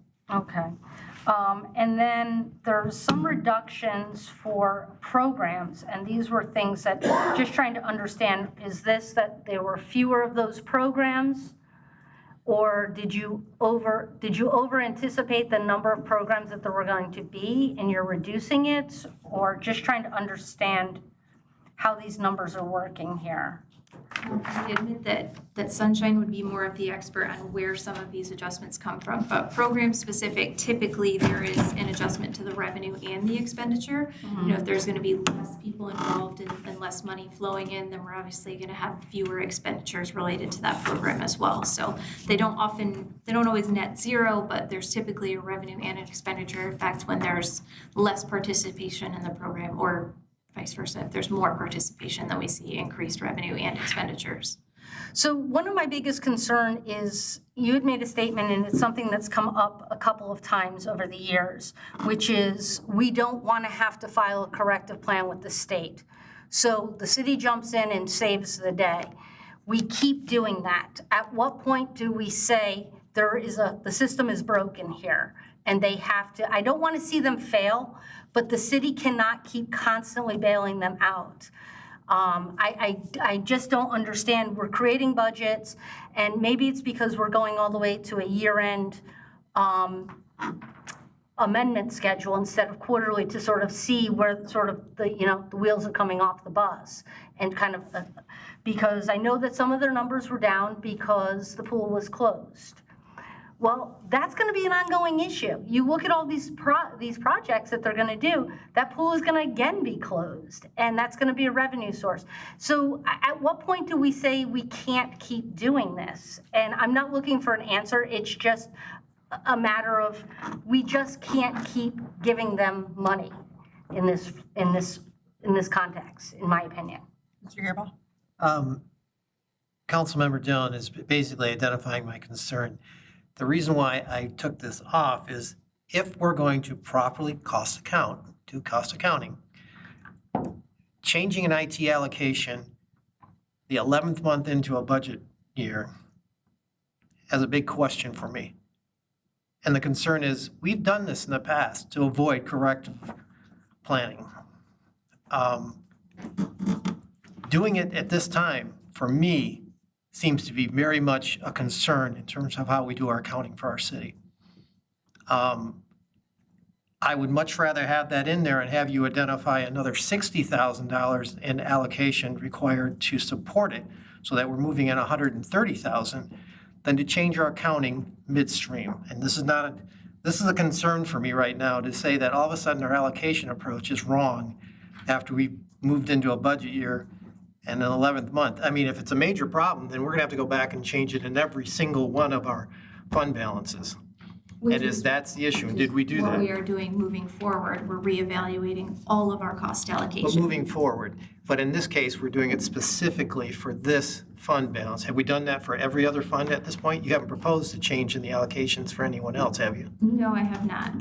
As was the whole conversation of the work session earlier, the rec fund obviously has a lot going on. So my job at this point is to make sure that this fund does not have a deficit at the end of the year. As far as the operational changes and things, that's not my wheelhouse. So I am putting together the best amendments that I can to make sure we have a balanced budget at the end of the year. What you're proposing is that we not show a deficit, which would cause a corrective action, correct? There is a significant amount of administrative work, as you will recall, with the deficit elimination plan for the sewer fund. It takes quite a bit of work for me and my entire team to take care of that on the back end. It's never really recommended, right? We want to have all of our funds balanced at year end. For me, and as we talked also, the reduction in the membership anticipated revenue for this year, this will be my fourth ask for membership numbers, not for you. Tonight, prior to this, we're told that the information is available. I've asked for it 4 times. The mayor has requested it. I have not received that information. It was directed by council. At this point, I'm seeing that as a dereliction of duty for not having that information presented to this council. It's clear that membership numbers are going down. I just want accurate, transparent information. And I am trying to make this clear. I don't know how hard to do this. I know everyone here is trying to make this rec center successful and everything, but why is it so difficult to get the information I am requesting and to present accurate numbers? This just seems like it's like no one wants to deal with the real issue, and if you want to deal with the issue, let's be honest, let's present it and present the numbers correctly. This type of approach shows some kind of disappointment, whether it was because we didn't want to show numbers for the donors that are giving us money or whatever, but it's starting to give me a major concern, and I'm going to leave it at that. Mr. Helsch? So I have to be fair. Obviously, I'm a huge supporter of the rec center. And kind of the analogy that I want to make is, imagine it was a football team. Imagine we were the Michigan Wolverines. How many losing seasons should we tolerate before we start having conversations about the team and before we start having conversations around the system? And so I obviously don't want us to take or need to take corrective action. But I have to agree with my colleagues in that there has to come a point where we have to say the system is broken. And the only way that we can do that is having the information needed to determine how it's broken, where it broke down, and not to assign blame, but to truly find the path forward. So I'm torn in the sense of, no, I don't want to put more work on your department. And I understand like you are coming to us out of an abundance of caution. But at the same time, like as the AD, as the athletic directors, like we gotta have a conversation with the coach. And so I don't know what corrective action is, if there is corrective action necessary, but I think, well, actually, let me ask, how close have we come to this situation prior? In prior years? In prior years, has there ever been a point, well, obviously, there have been times where we've had to, but 5 years ago, we did it, and expenses were shifted onto the general funds, making adjustments to absorb the costs that were related to fees associated with credit cards, other expenses related to benefits, other things. It was done. It was done as an attempt to try and avoid this situation. And I mean, we can avoid this corrective action by allocating money, but we need to be accurate and continue to show the real true expenses for this. And so can't see why we can't do that, because we have to show. Mr. House just trying us. I know, but he was asking me and looking at me, so I'm. No, yeah, I just wasn't aware of how many times or how close we've come to this situation again. I like to, like I said, I like to think at the system level. Obviously, the system is broken, and that's just a statement of fact, not an indictment against the work anyone is necessarily doing. But I think there needs to be some serious consideration around how budgeting happens at the rec center. I don't want us to ever get this close to a situation if we can avoid it. And I hate that you're put in the situation to have to. So again, I'm torn as far as what action to take, but I have to agree with my colleagues in that we gotta have some tough conversations. So, I don't think anyone up here is gonna disagree that we're in a tough spot right now. I think continuing to work toward getting us in a better place is what we're doing at this time. You, correct me if I'm wrong, Treasurer Finch, we're not here for the budgeting process that we went through for FY27 when we set out a budget for the Recreation Center, correct? That was before your time? You mean for the current year? For the current year? Yeah, for 26. I had just kind of joined the team during Right. the budget process for 26. So I think it's a learning curve, and I think, you've been able to see a lot over the last year. I appreciate that you're taking a deeper dive and being able to get to those actual numbers for FY27. I know how this process works. We throw a bunch of money at something because we assume we're gonna spend it, and then we don't. And then we don't throw enough money at something because we don't expect a $1.3 million, Dectron unit to break. So it's the shell game. Let's be honest, it's the shell game. I do completely agree with my colleagues that this sits on the shoulders of City of Saline taxpayers, but we are not putting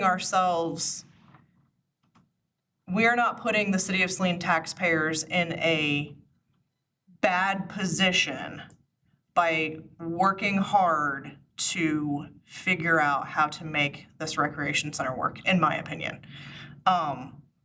This shell game right here, lessons have been learned. We understand how to budget better for next year. And guess what? They're gonna throw us some loops for next year too, if we get partnerships and things like that. So it's always a tricky game that we have to play with this recreation center, so long as we're not doing something nefarious. And I understand my council colleague, Mr. Gearbaugh's feeling that that is nefarious. This is his wheelhouse. He's done budgeting for, his entire career. But the truth behind it is not that we're trying to steal money from the taxpayers, that we're trying to do something bad.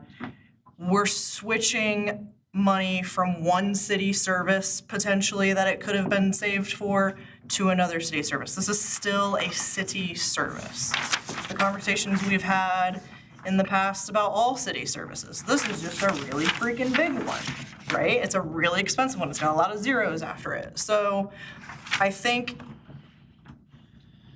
understanding that this is a problem, pointing it out, I'm grateful that we're having this conversation in the public, but also I personally would like to dial it down just a little bit for the public to know that we're not doing something nefarious. We're just fixing something that we didn't properly anticipate. And next year, I feel very strongly that we have people in place, yourself included, the city manager included. We have an implementation task force. All eyes are on this thing right now. I do not believe that we need to be looking at this from a lens of bad things are happening. We just need to look at it from the lens of how do we fix it and can we fix it? That's where I stand on this, and I don't know if that helps any of my council members also think about this. But like I said, I understand why everyone's so emotionally engaged in this, but I also appreciate what we're trying to do to rectify it currently, right now, with the things sitting in front of us that we're looking at, but also in the future with really looking at realistic numbers for those budget items. With that said, do any of my other council colleagues, Mr. Delorco? I can sympathize with all points of view, but I think ultimately we do need to be transparent.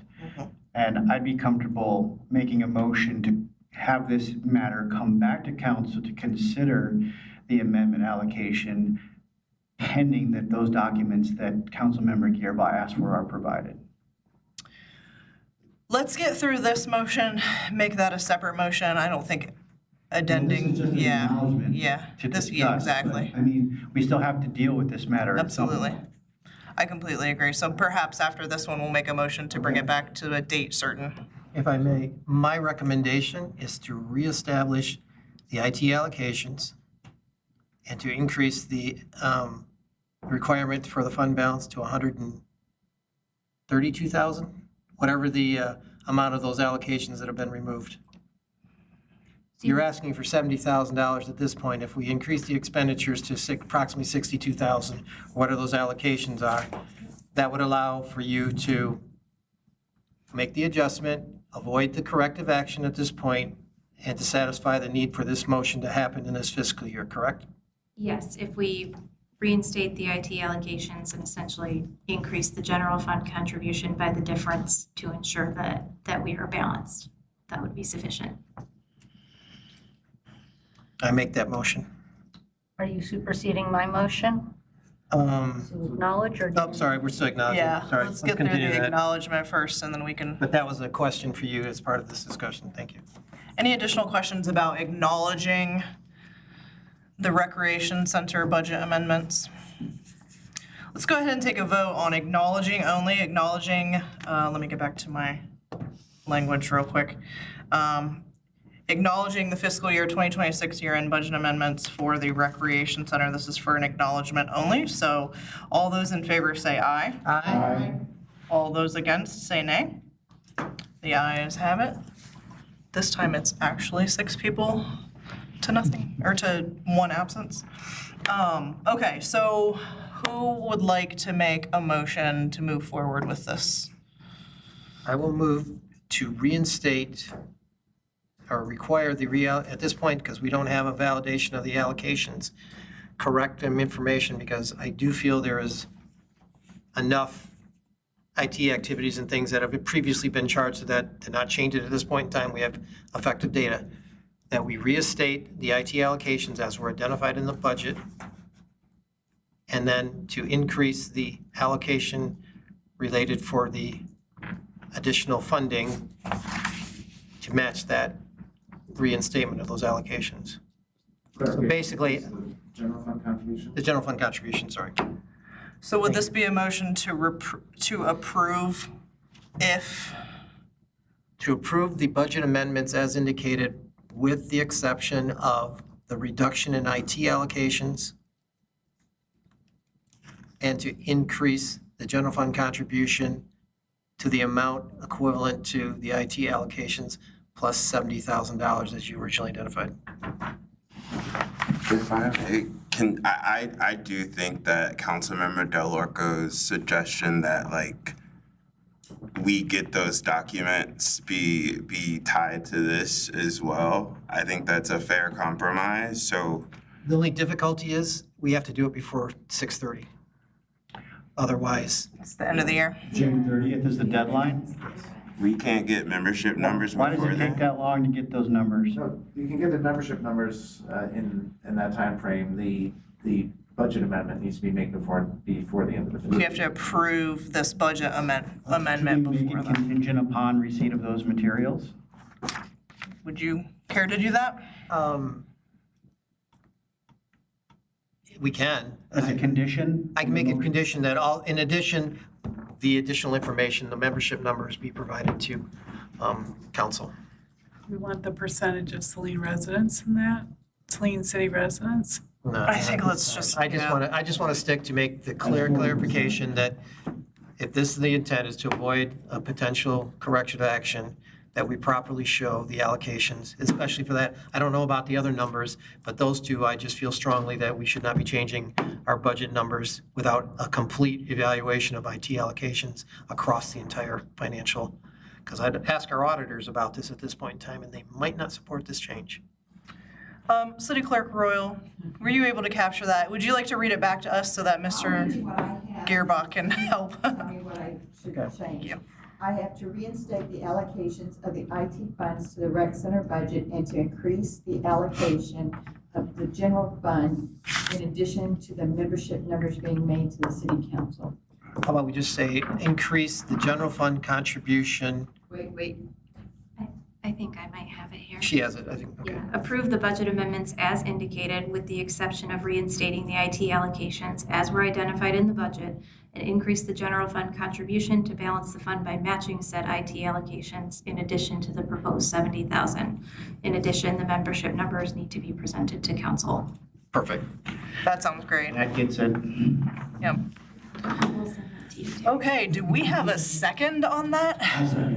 Thank you, seconded by Mr. Del Orco.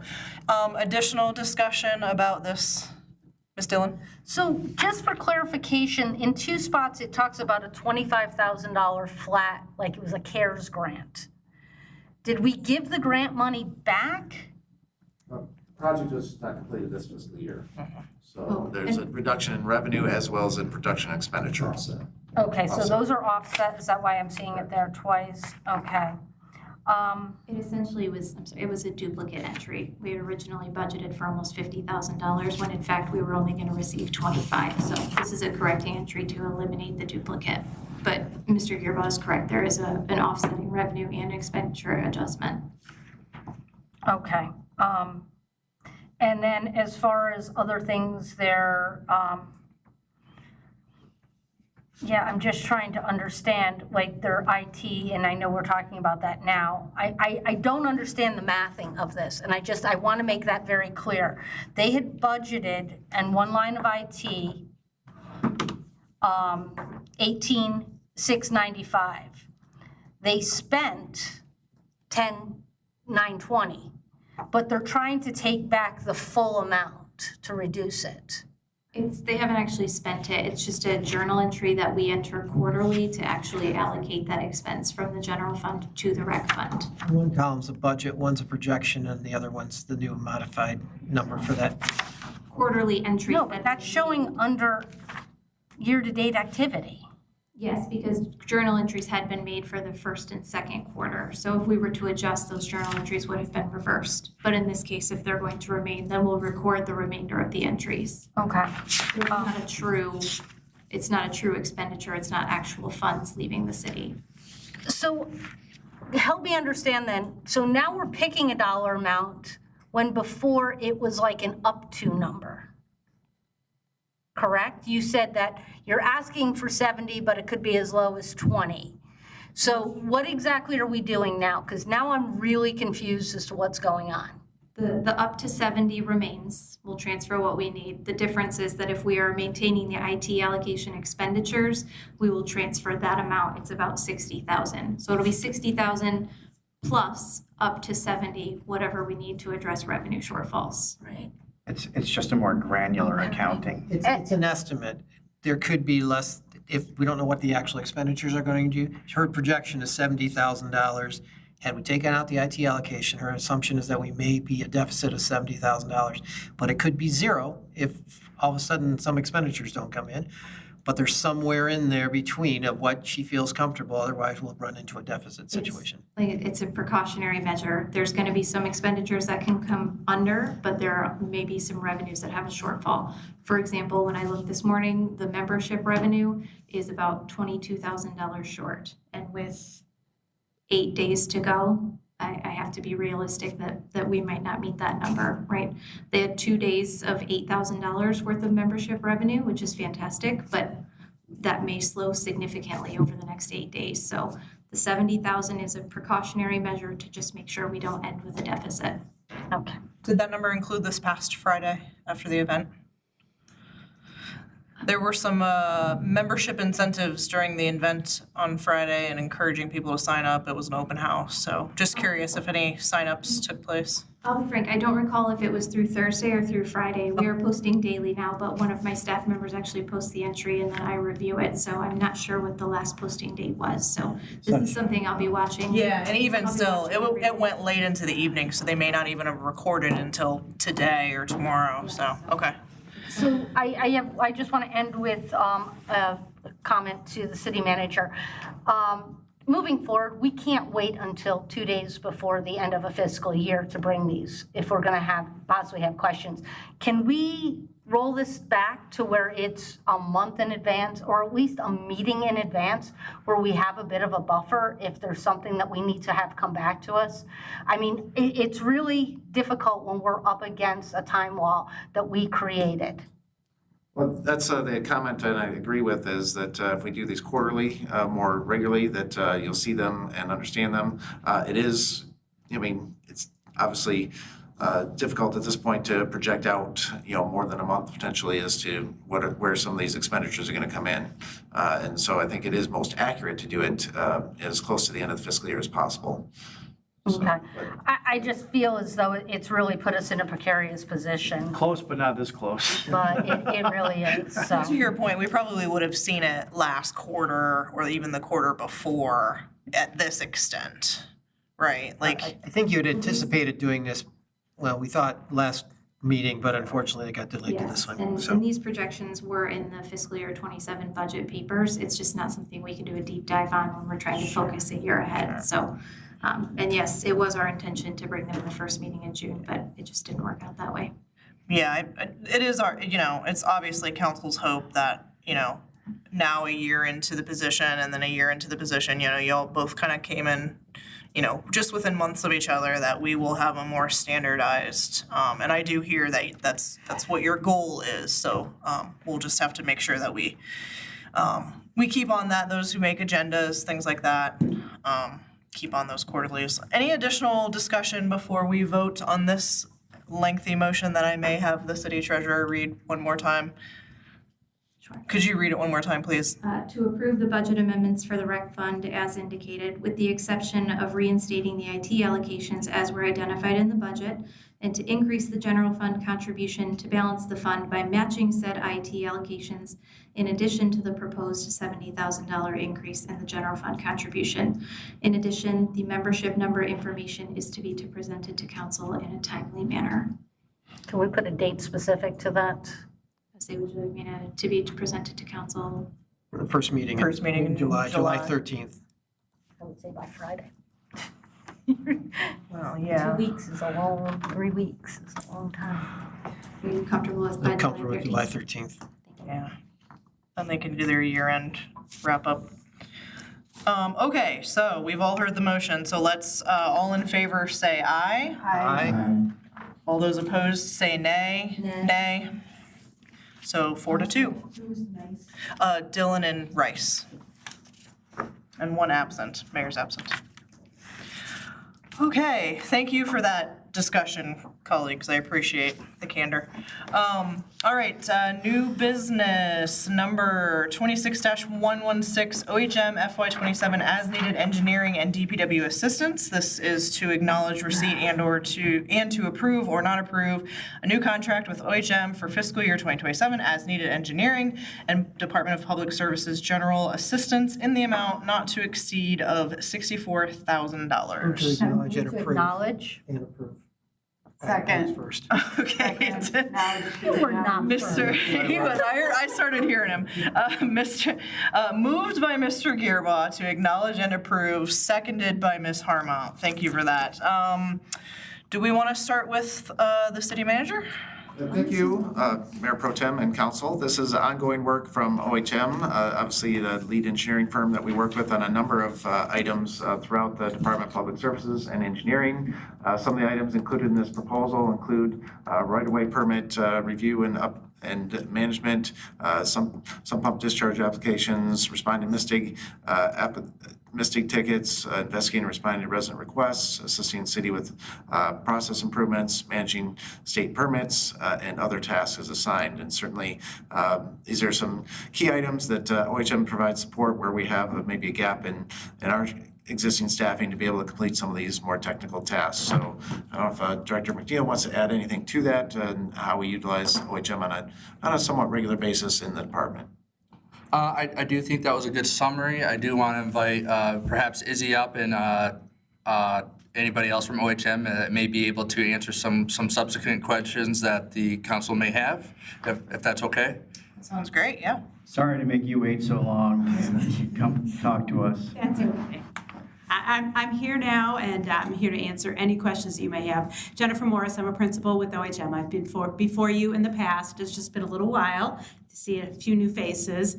Marcus was unfortunately unable to attend, so I am here in his stead and can answer any questions that you may have. Brandon referenced Izzy, and she's one of two that spent quite a bit of time in the DPW. So she decided to take her evening to spend with all of us tonight.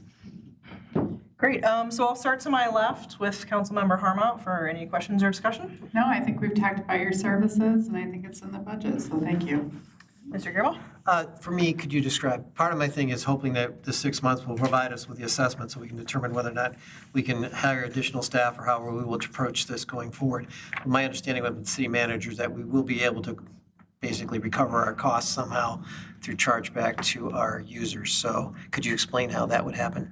The chargeback or? Basically overall approach that you're going to be doing for this, just to understand what are you going to be doing actually for us? Well, I mean, it's a continuation of what we are doing, as the city manager said right now. I mean, we will be assisting with various services that, either have, staff doesn't necessarily have the time to handle. And so Izzy or MC have been on site to do that. And then, we also assist off-site as well. So it's really a combination of the two. And I wouldn't, at this point, envision that necessarily changing unless, there's a need moving forward where maybe there's an additional gap that needs to be filled, and we can certainly do that. So I don't really see any additional change in how we are currently handling that. So, go ahead. So just, so there are some revenues that come in with certain permit, the right-of-way or permit applications, for example. And so we do offset some of the costs that we, utilize for OHM to, by utilizing those revenues that come in through the city and those permit application fees. So in addition to that, there'll be services that we currently, someone has been doing, but we're shifting them to you to handle? This is a continuation of services. So these are services that OHM has already been providing previous years, and this is just an ongoing service that we do feel that we have a need for, and so that's why we're seeking approval from council. Because I know we've gone back and forth on who's been responsible for these, either DPW versus community planning, and so trying to understand, but also understanding that I don't necessarily want to have us incurring it unless we can charge it back too. So, okay, thank you. Ms. Dillon? Thank you. So the reason, I wanted to have a conversation about this because the This is for $64,000 and it's for half of a year. So we're talking about $128,000 a year, $150 an hour that we're paying somebody to basically be a permit tech. And so I guess I'd like to understand what other duties are they doing and how much of that are we realizing on the $150 an hour? Are we realizing back in revenue from fees? So obviously, it depends on how many right-of-way applications and things we have that come through the front Right. door. And so this is an estimate of what we'll need for the first 6 months. And, I think it's definitely a little higher level than just permit tech that the services that OHM are providing. So we're looking at, more detailed process improvements. We're looking at fairly detailed plan reviews. Those are our higher skill level that we'd have to have a either engineer or a higher skill level person in-house to complete. But these are not engineer positions, but yet we're paying $150 an hour for their services. I want to understand, is this a stopgap or is this a permanent, solution that the city thinks it has? I mean, are we going to hire somebody in-house or do we feel I don't think as there's though- enough volume necessarily to fully justify, in each of these areas to hire, expertise in these areas. So this is a way that we can obviously access multiple professionals within OHM based on our specific needs. Okay, and then I always get nervous when I see other tasks as assigned, what that entails and because you're giving an estimated level of time that they're going to have. So it's 14 to 16 hours. So what if you give them a task and now all of a sudden they go from 14 hours to 40 hours? I mean, I guess I want to sort of understand what the parameters are around this. And it's contract oversight, absolutely. Director McNeil, as well as, the other DPW staff are going to, Ms. Anderson, others will have to monitor the work that they're doing and make sure that it's justified. And if we don't feel it's justified, then then either we have that conversation with OHM or look at other ways that we need to accomplish the task. And there is no one in our skilled workforce that can do these tasks?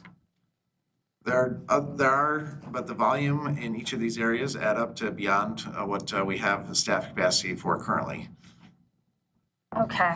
If I may, correct me if I'm wrong, this contract we originally approved was to replace the assistant city engineer who we lost, correct? Correct, that is part of it, yes. Okay, but this is not an engineer position, is what you're saying? They are doing engineering work, is that way? So are the staffing, are they certified engineers? Are they PEs or have the credentials? I'm just trying to understand what level of expectation we have from them that, they're reviewing right-of-way permits. Is that an engineer that we're paying to do that, or is that a staffer?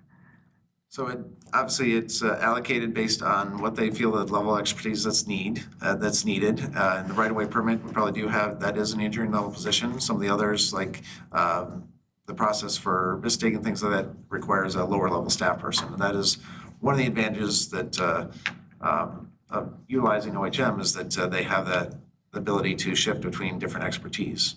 But we're paying $150 an hour no matter what they're doing according to this. So I guess what I'm trying to ask is there different staffing levels available for the workload? Or can some of those basic tasks be shifted to current staff and the engineering part, I understand, outsourcing? So the $150 an hour is the rate that they're quoting based on this average, but we do see different hourly rates based on what staff person at OHM completes the task. Okay, because that's not what I'm seeing here, so I'd like to understand that a little better. That's not what's showing in this agreement that's in front of us. It's showing a $150 an hour flat fee. It's based on typical, that is the rate for the staff person that completes most of these, but I know reviewing invoices myself that based on the level of expertise that's needed, we do see different hourly rates. Okay. This is a way to average it. Yeah, can we let the person from OHM speak? So, in order for us to come up with an estimate, instead of figuring out this person charges at this person charges as that, is that we came up with an average amount, and then that's how we determined the cap for this contract. So yes, it depends on who's going to be here, is the rate that they are going to be charging, but that is how we came up with that estimate. Is using that 150 times the hours that we had estimated. Okay. And in the proposal, it does say not to exceed basis at rate. Yeah, so that's how we came up with that particular number. And that average is based on past need of the city? Correct. Yeah. Correct. Okay. Additional questions, Ms. Dillon? Just kind of understanding, I just would like to sort of see long-term visioning. I thought, Mr. Swallow, when you and I spoke about this, that this was a stopgap while you trained somebody on staff to be doing these We're tasks. looking at bringing some of these services back in-house, yes. Okay. So. If I may also add, that is also why this is a 6-month contract and why we didn't propose it as a year, so that there's some time for the city to make some of those assessments in the interim. Thank you. You're welcome. Mr. Delorca? I have no further questions. Mr. Helsch? No questions.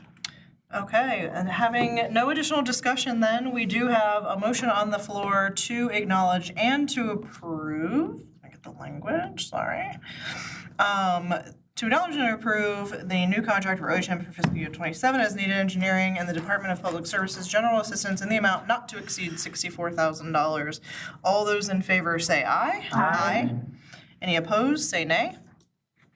The motion passes. Thank you very much. Thank you. Thank you for your time. Thanks for joining us, everyone. I'm sure you have seen how the sausage is made today. Okay, so moving on to our final new business of the evening.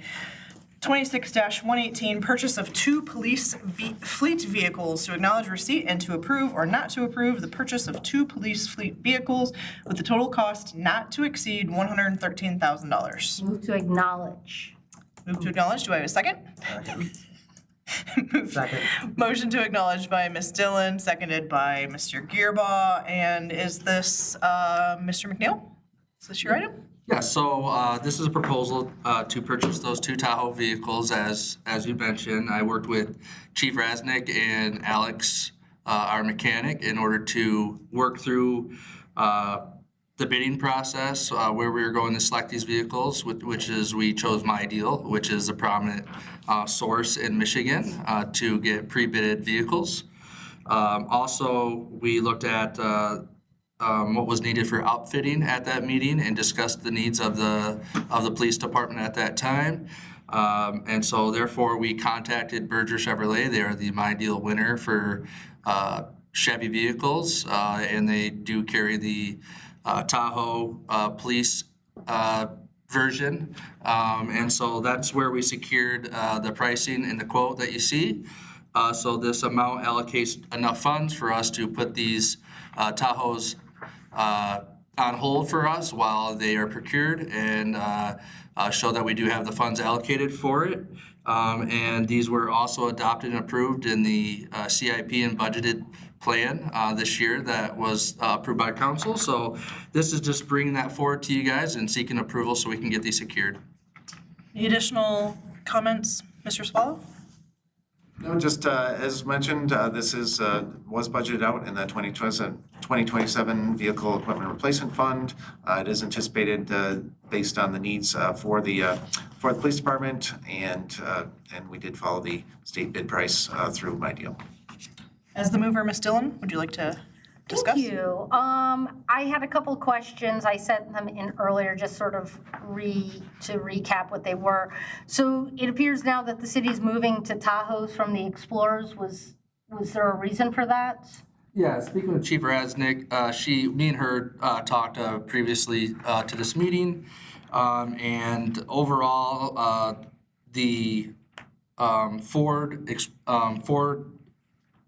I think they're Expeditions or Explorers. They're ongoing vehicle issues with these models. I also seen it at the city of Clio, where our police chief switched over from this same vehicle to the Chevy Tahoe. So the chief complaint with them is there's too much ongoing maintenance in order to keep up with them, and therefore they're trying to switch to a vehicle that's more reliable. Okay. Chevy. Well, the reason I mention that is that we moved to Fords from the Tahoes because for the exact same reason. And so I'm not going to deny that Ford has a lot of quality control issues right now. So I can see that from your side of the table if that's the issue. Part of the reason I ask is that we also, when you start mixing, we used to be able to sort of Frankenstein our vehicles and take pieces off of one and put it onto the other and things like that. When we started crossing over into different types, we were no longer allowed to, we couldn't do that. And I mean, even with changes in model years within the same, sometimes you can't do it. But there was a concern about that. There was also a concern about, I hate to use the word targeting, that by officers having a different vehicle, it was easy to identify which officer was out. And so at one point, there was a mass movement that we had all the same vehicles, all the same color, so that you really couldn't see who was in those vehicles. And there wasn't that issue. So I don't know, I assume that's something that Chief Radzik, feels comfortable with having different vehicles now, but I know it's something we talked about in the past. Vehicles are typically not assigned to a specific officer. They're, rotated based on, who's on duty, and what vehicles to use, so. Oh, in the past, they had their own assigned vehicles per shift. That, or they got used to using the same vehicle, so Police Chief Raznick should, per her direction, she could assign either police officer to either vehicle that she decides is appropriate. So she has that ability to change what vehicle they're in daily if she chooses to do so. That's fine. We also had made a conscious effort to move to hybrid vehicles. Are we moving away from that now? So per her comments, the Ford Police Interceptor is the only pursuit-rated vehicle that is offered in hybrid. Okay. Yep. So, okay. And then we talked about these were bid out. They're also black and not blue. Is there an issue? So we are waiting for updated quote. Blue is not an option. However, we are getting them in silver. Okay. So they will be silver. We try to go with the blue. That's not an option. And there are other options that we could go with, but we talked with police chief and the lieutenant, and they thought this was the best solution. Okay. My last question is that these are 2026 models that by the time we receive them will be a whole model. The 2027s are coming out in 6 weeks. So these are going to be a full model year old before we even sit in them. And are we concerned that we are taking such a hit on depreciation because we keep them like such short amount of time?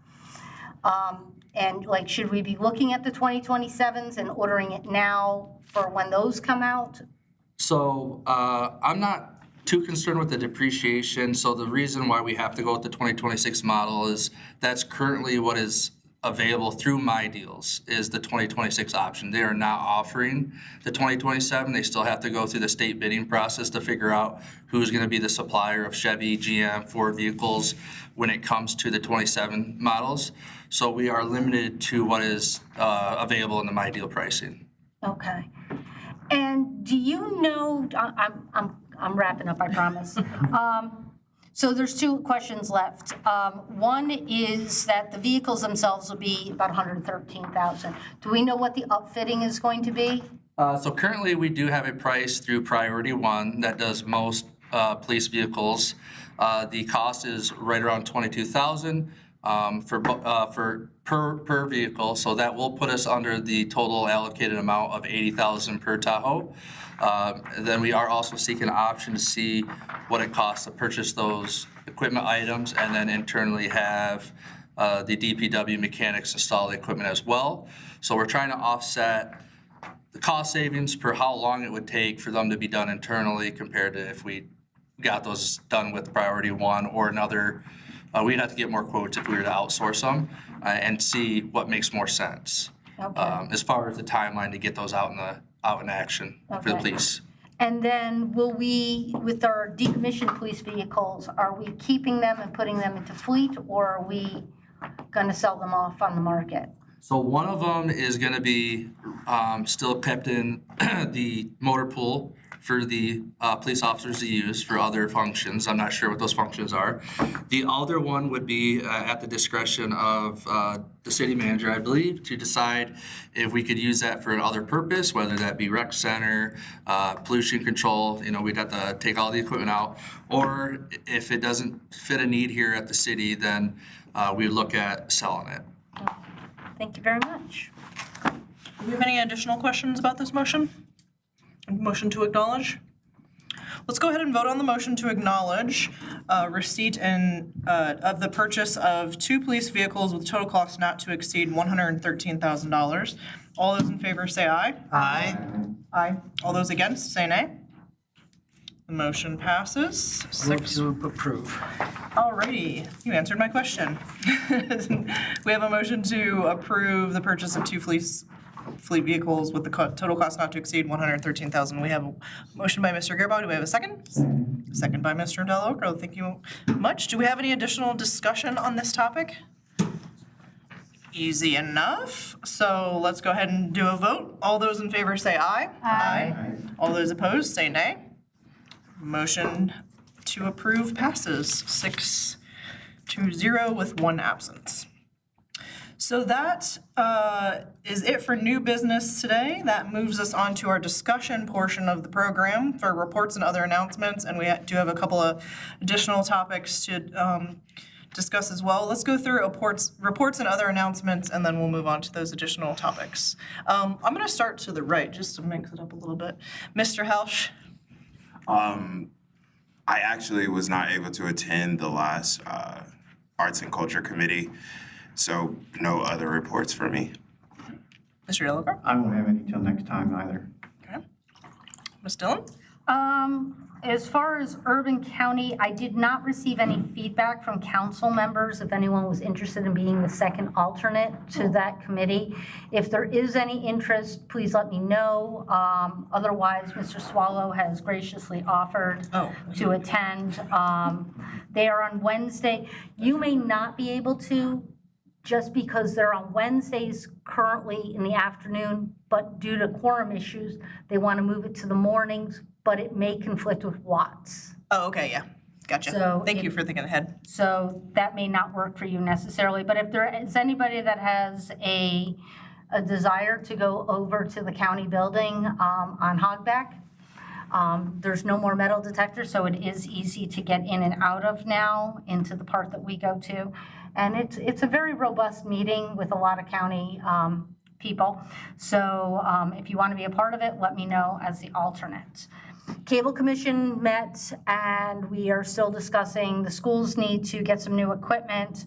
The city is still working through our microphones and what we're going to be doing for that right now. And so I think that's going to come back. I don't believe we're going to have a meeting in July, so we're going to meet in August again. So again, if there's any feedback from council members about things that you feel we have a shortage of or need something for council chambers, please forward that information to me. Great, thank you. Mr. Yearbaugh? Since it's been a couple weeks, so we met, I've got a number of things. Fire Board has been meeting, Fire Board will meet on July 1st. Steering Committee and so far is making a recommendation for the new millage. And we're moving forward with the Fire Authority and that aspect, so hopefully that information will be available and we'll start developing a communication plan for that. I've been working on, as part of the Personnel Committee, the union contracts and working on a negotiation. It looks like we're moving forward on that pretty quickly. Planning Commission met on the 10th to discuss the green space was presented. There was a request by one of the members of the Planning Commission to clarify on the appropriate and get a legal opinion related to whether or not the green space needs to go through a formal plan, site plan review as supposedly identified in the Michigan's land zone and Planning Act, I guess. In addition, we're reviewing a new sign ordinance review. A lot of it's being cleaned up due to some of the conditions, the way that it was written. It could be a concern related to freedom of expression and how you regulate whether you say it's an election sign or that type of thing. So we're going back through and reviewing all of that to determine how that can be corrected. And then that will eventually come back to council at some point for their final approval, but we just did a first draft. You send that to policy committee before council? Actually, that's more of that's a planning commission issue, so it's not really goes to policy. Oh, I was just thinking a second set of eyes. Yeah, it'll come to council as a part of it. It's generally reviewed by planning and completed, and then it comes to council for review. It's part of an ordinance versus a policy thing. The other issue, risk management met. The city manager has developed approximately 20 priorities, of which we will be addressing. We're looking at trying to clean up the risk management matrix, and we'll be discussing other approaches for that coming forward. Asset management did meet, and we talked about more again on the 12th related to some of the water needs and so forth. Just to let everyone know, the wastewater treatment plant is approximately, or looking at a completion date, hopefully in December. It's approximately 6 months behind. And we're looking at other resolutions related to what those ramifications means in terms of liquidated damages. And hopefully that completion will occur within that period of time. And then lastly, there's one other thing. What was my other thing I was going to mention? I just want to let everyone know about the annual open house on the 27th, this coming Saturday at the Depot, related to our celebration of our 250th, but really are kind of a 4th of July social type of event. We'll have the velocipede out, we'll have the Depot open, and so we welcome everyone to come out and kind of check out the Depot and celebrate our city and our celebration of our independence. Thank you for that. Ms. Harbaugh? Yes, the Environmental Commission met on the 17th, and we discussed a lot of different items about how to tie in with the city. And one of the items that we're looking at scheduling is for a recycling event for e-waste, and that we're looking to partner with that towards in the fall. I think is kind of the thought process. On a separate note, I would like to bring up for discussion and maybe put it on some future agenda that we get back to our commission for commissions and we look at standardizing our bylaws across all of the commissions and make sure that our expectations are consistent and we are executing that consistently with our expectations. I think that there's a lot of disconnect with our bylaws, and I am going to be the champion of pursuing us developing more processes and procedures across the board, but starting with more commonization with our bylaws at the committee level. Thank you for that. I mean, I think I would definitely be amenable to that, and Ms. Dillon, you were on that with me. My question, Ms. Dillon, is your thoughts on meeting with that group first and then going to policy, or seeing if policy has any insight that would push over to that group? I think if that group just sort of got its ducks in a row, policy's got a lot on its agenda right now. Yes, Okay. so I don't want it to just sort of get lost if there's something specific. So for me, the Parks Commission is in very intermediate stages, so don't put your hackles up yet. August the 8th, during Summerfest, but in the morning after the 5K and before the Miss Saline program begins, we would like to organize a ribbon cutting event out at the new Saline River Valley Trail at Mill Pond. We just kind of looked at a date in the last Parks Commission meeting, so we're doing some kind of behind the scenes, talking to some folks. We'll shore up that date, and then we'll actually do some planning for it. So just kind of wanted to put that into everybody's heads. We'll have some official requests come out to see if we can shore up that date. Did talk to the Summerfest lead today on how we could kind of incorporate that into, hey, you'll be able to ride your bike or walk from downtown all the way to Mill Pond and back now. So very intermediate stages again. And of course, we'll invite other community groups when we do that. The Parks Commission social media is very active right now, so keep your eye out because there's lots of little things happening in the parks. Story time in the parks with the libraries and some other cool events are popping up. And so keep up with that social media and the rec center social media as well, because we promote we promote them both in both spaces. Speaking of the rec center, the rec center hosted its 35th anniversary / birthday party on Friday, and it was really cool to go there. There was lots of, there was touch-a-truck and bouncy houses and lots of activities. When I was there for a brief moment in time, lots of folks playing basketball in the gym and a ton of kids in the pool and all sorts of cool stuff. But we also had Representative Dingle attend as well. And the best part of her attendance, not to mention her support, was that she put into the congressional record for the 119th Congress second session a proclamation. And so I'd like to read that proclamation just because I think we need to share this with the community, and then this is going to go up at the rec center, and we've shared it with everyone at the rec center. Many of our longtime employees were very excited to see this acknowledgement. So it says, House of Representatives, Honorable Debbie Dingle, June 19th, 2026, in celebration of the 35th anniversary of the Saline Rec Center. Mrs. Dingle says, Mr. Speaker, I rise today to recognize and celebrate the 35th anniversary of the Saline Rec Center located in Saline, Michigan. For 3.5 decades, the Saline Rec Center has served as the heartbeat of the community, fostering wellness, connection, and a lifelong love for recreation. Since its doors first opened, the facility has evolved alongside the needs of its residents, transforming from a simple athletic venue into a vibrant multi-generational hub where neighbors become friends and families build lasting memories. The impact of the Saline Rec Center spans far beyond the walls of its state-of-the-art facility on Woodland Drive. Through an extensive array of year-round programming, the dedicated leadership and staff at the Saline Parks and Recreation have made physical fitness, mental well-being, and social enrichment accessible to all. From introducing toddlers to the water at the Saline Swim School to engaging youth through kids camp, youth soccer, and NFL flag football leagues, the rec center ensures Saline's youngest residents build strong foundations for a healthy future. Furthermore, the center has stayed at the cutting edge of modern recreation, embracing community-wide trends by hosting popular programs like the pickleball, paddle, and rally classes, comprehensive group fitness initiatives, and beloved local traditions like the annual Mini Mastodon Fun Run and the free Rec on the Go Playground program. It is a place where adults find camaraderie in evening softball leagues and seniors discover vital spaces for health and connection. The strength of the Saline Rec Center lies in its unwavering commitment to community engagement, whether coordinating with local Girl Scout troops to plant native pollinator gardens at Canterbury Park or partnering with the Saline Library for story time in the park. The center consistently weaves itself into the broader cultural and environmental fabric of the city.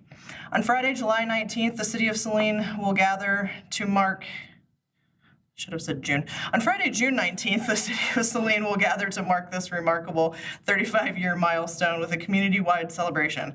This anniversary is a testament to the visionary leaders who first championed the center's creation, the dedicated staff who manage its daily operations with commitment to excellent guest experience, and the generations of loyal members whose energy gives the building life. Mr. Speaker, I ask my colleagues to join me in honoring the Saline Rec Center on its 35th anniversary. We thank everyone who has contributed to its enduring success and wish the center many more decades of health, happiness, and service to the people of Saline, Michigan. And so this is going to hang up in the rec center, and it is beautiful, and it was a very sweet sentiment from our representative who truly does, you'll notice if you read the news, she truly does value senior centers and recreation centers, often showing up, I don't know how she does it, to all events in all of those spaces. So we'll thank her for that. So with that wraps up reports and announcements. We have a couple of discussion items. The first, we'll get to this one, the Downtown Social District, and I believe, Mr. Swallow, you were going to give us an update? Yes, we've been working with the Liquor Control Commission, Michigan Liquor Control Commission, and they have basically reviewed their guidelines for how the social districts may be established. And long story short, the one, I think, concern previously for the council was that that was not to cross US 12, and that has been relaxed, and so we are able to submit an application to include the obviously the this would be the north side of US 12 to include particularly Dan's Tavern with the social district. So we'll be developing those maps, and I do see Mary Detling is in the audience from Saline Main Street. She has helped with some of the previous submittals and the maps and things that were generated. So we'll be submitting that application to the state to modify our social district. That will require a resolution from City Council, and so that will come most likely also at your July 13th meeting. Well, that's wonderful. I know I was a huge proponent of trying to figure out a way, and I'm glad that the state of Michigan is getting on board with that. I think not only does it help sales at Dan's Tavern, but in those evenings where folks like Fine Print Bookstore and Miss Mercantile, am I saying that right? Miss Mercantile and other locations on that side of the street can stay open, and we can peruse with a bevy in our hands. Is going to be really cool. Do any of my colleagues have any questions? Mr. Gearbaugh? Just real quick, but it still means we can't take beer across Michigan Avenue, correct? Still not to cross with the open beverage, so. But the openness of it, you can go across and we can create the staff. Okay, great. Briefest concern, let me clarify, is that the guideline says you need to have 2 licensees within the social district, and so by being able to merge those, in essence, you can now include Dan's because there's not another licensee on the north side. That makes sense, because I know Coldwater and a lot of those other cities have already lost their 2 on one side, so it's happening anyway. So now that we can do this, great. Thank you. Awesome. Ms. Dillon? Thank you. Thank you for bringing this forward. We've been talking about this for a little while. And the one thing that I would ask is that we see some stuff in writing, an updated opinion maybe from our attorney, because that was very strongly worded, and that was, I think, the reason in which this body chose not to pursue that. So understanding that, whether it's notification from Laura, but I think we need to have something in writing that shows that there's been a change to that, to justify our change for it. I do think that it's a very good thing. The one thing that Mr. Swallow and I had also spoke about is that we may need to modify on the south side of the street, the alleyway, which is the entrance into Max, is actually not part of the social district. So theoretically, you're going in and out of Max with your drink, but it's not part of the social district. So I'm not sure how we work that, or if there's some way in which we need to correct it. And so just understanding that, but I would love to see this issue move forward. Any additional comments about that? That's wonderful. I do have something. If we're gonna be pursuing the social gathering space, shouldn't we just amend the social district to include that whole space, just as a We can take a look at that. I mean, obviously, if it's not available now, I'm not sure how and it's not, accessible directly for people to utilize it.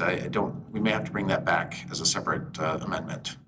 Are we allowed to just amend it yearly? Could we just resubmit yearly, so by the time it's done? Point in time, obviously, it has to be processed by the Liquor Control Commission. Wonderful. Ms. Dillon, you had another discussion item you wanted to add? I did. I actually have 2. One, I'd like to kind of start up a conversation again about data centers, but then I had also mentioned that I'd like to have a discussion regarding funding, grants, donations, in kind, whatever the case may be, that's approach for the city. So I can start with one, and I don't know if we want to have a full-on dialogue about it, but just sort of bring it to the forefront. I'll start with data centers, and I want to understand, right now we currently, council created a moratorium on a 1-year moratorium. What I haven't seen yet is what's next for us. I know that I'm seeing in a lot of communities that are being very proactive. If the city chooses that we do not want to have data centers within our purview of our city limits, then I think that we really need to start working towards that. That was one of my requests for a meeting for the policy committee, was an update from Mr. Atkin and from Mr. Swallow, so that the policy committee could start thinking about how council wants to address that. And that's one of the things that I have had conversations, and there's some school of thought that, absence any mention of it, it means it's not allowed. But we also have industrial properties for which it would fit into. And so I think that we just need to decide if it's something we want to pursue, then, and not move forward, make sure that we do not open a door for it. I think that we really should start looking at that now and making sure that we have whatever's in place. Mr. Swallow, is Mr. Atkin actively working on that, or is he waiting for additional context from the policy committee / council? He's been actively doing research as to what other communities have done, what are the, obviously you do have to allow for some industrial uses, and those types, and so what would, standards could be applied to a data center if it is a use that we want to include in our ordinance. So he's been doing the background research, but he is waiting for some more direction. Yeah, we should probably meet on that sooner rather than later, maybe when we all get back from our little holiday vacation sometime late July, early August at the latest. Get that in front of policy so we can at least understand where he's going with it, and then we can reopen the discussion up here at the dais. I just want to make sure that sometimes we talk about things, but I do feel as though that this body really needs to, moving forward, start attaching timelines to things so that it doesn't get backburnered and we miss out on things because we're just not doing it. My other item that I wanted to discuss was the idea about funding and grants, donations, whatever it may be. And right now, I mean, everyone has heard that there has been a very large sum of money gifted, right now tentatively gifted to the city. They've only pledged. They haven't actually done anything. Right. Well, I mean, I want to understand what that is. Council has not been a part of any of those conversations. There's continuing conversations for which council is not a part of. And we've not been given any information about it. And for me, that's not acceptable at this point. Any meeting in which the mayor is at, there needs to be another council member that is in that meeting also. And we need to have clear communication back to this body in a very timely manner. I'm really getting concerned about the fact that there are ongoing discussions and council hasn't even had an initial discussion about it. Mr. Swallow, could you give us an update on what that looks like? And as Mayor Pro Tem noted, I mean, at this point as a pledge, we've requested additional details from each entity as to what that looks like. If there's, assuming that would be a donation agreement together with that. Working with some of them would prefer to go through Community Foundation to basically utilize the funds as a donor advised fund. So with that, we're gathering that information so we can present more detail to council. Mr. Gerbaugh? And as I had mentioned and suggested to the city manager, Ms. Dillon had said too, recommendation that a member from council, someone be identified to be part of these discussions. The mayor is not empowered under charter. This is a council decision and acceptance, and I think at some point council should make a requirement that this type of a discussion, especially in these type of dollar amounts and promises and what conditions and things, there should be another voice in there that hears what's going on, so we have a clear understanding from both either the mayor, the city manager, and a member of council. Is it because it's a private or a corporate donation, but we wouldn't require that from like a government donation, right? I mean, for government ones have guidelines and things that we request. Right? This is a private donation of this type of thing, but obviously there's been negotiations, things going on for months. And since we're new to this, generally from this perspective moving forward that we know there's a pledge available, I think we should have a second understanding of what's going on with it. But that's my opinion. No, I don't think anyone would disagree with that. I do, I felt like we had gotten a couple of updates in the past that said that they were, meeting with them, and in my mind, I was like, that assumes that Real Digital or whoever it was going to offer us some sort of in-kind donation. I completely agree. I actually really like the idea of a second council member because typically when council members make requests, it's not individualized council members, it's 2 council members at a time, which kind of reflects that multiple viewpoints have made this request. It's not coming, and I think that kind of applies to all things. I think if one council member is making requests of a lot of time spent doing anything, there should be a boundary there where it needs to be more of the full body's request, less than just one council member's request. So I think that's a process issue that not only applies to this, but applies across the board. I completely agree. My one concern was there were statements made that city officials had made a determination and that this was the best use for these monies, and that never was a discussion that we as a council had.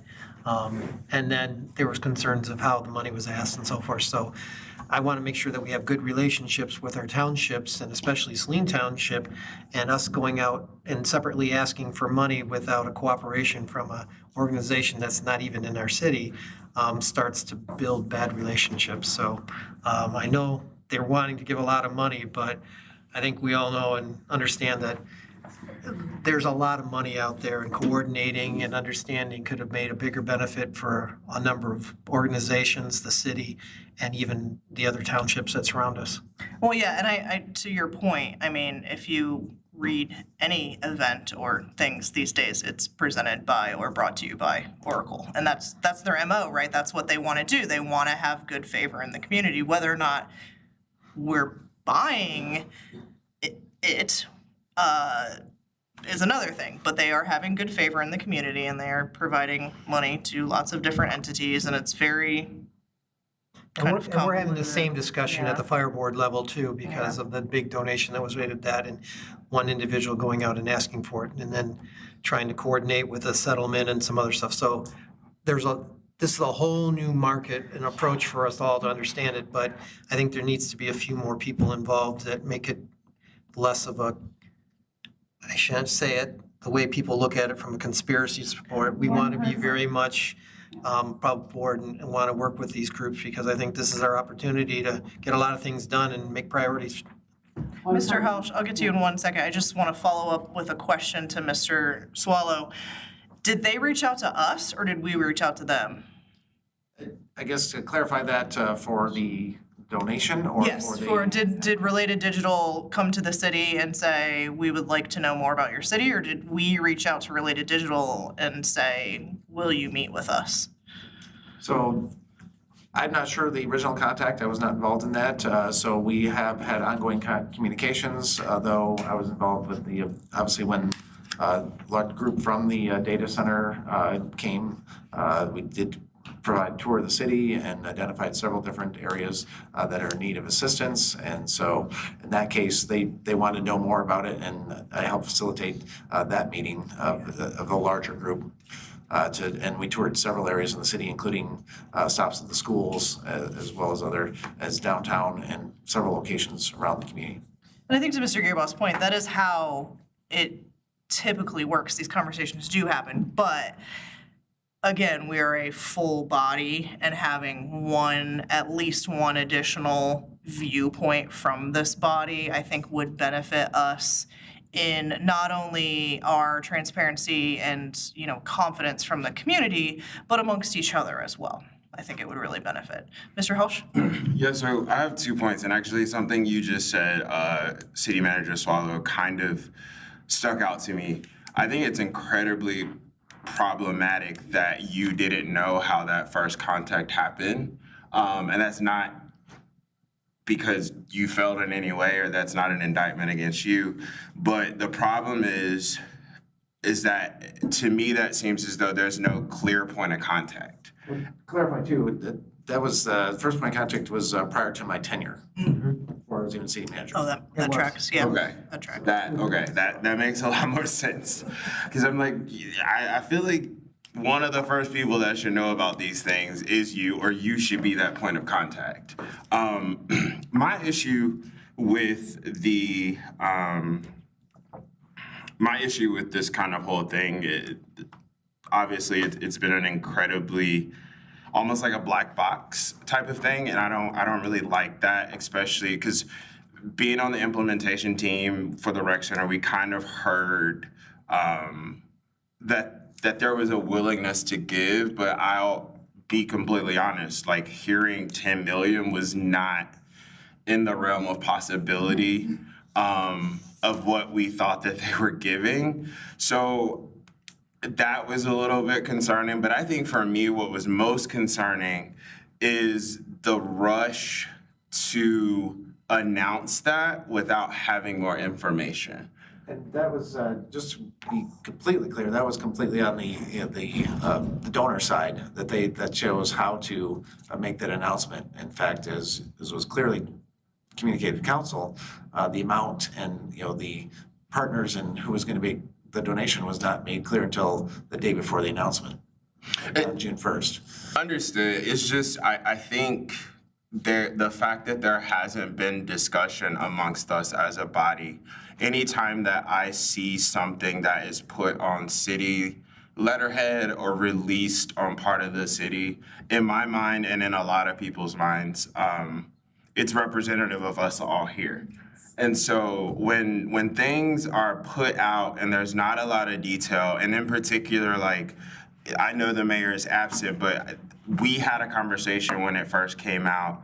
And a lot of what is being discussed here, but a lot of the chatter online were all things that I told him we need to think about and address.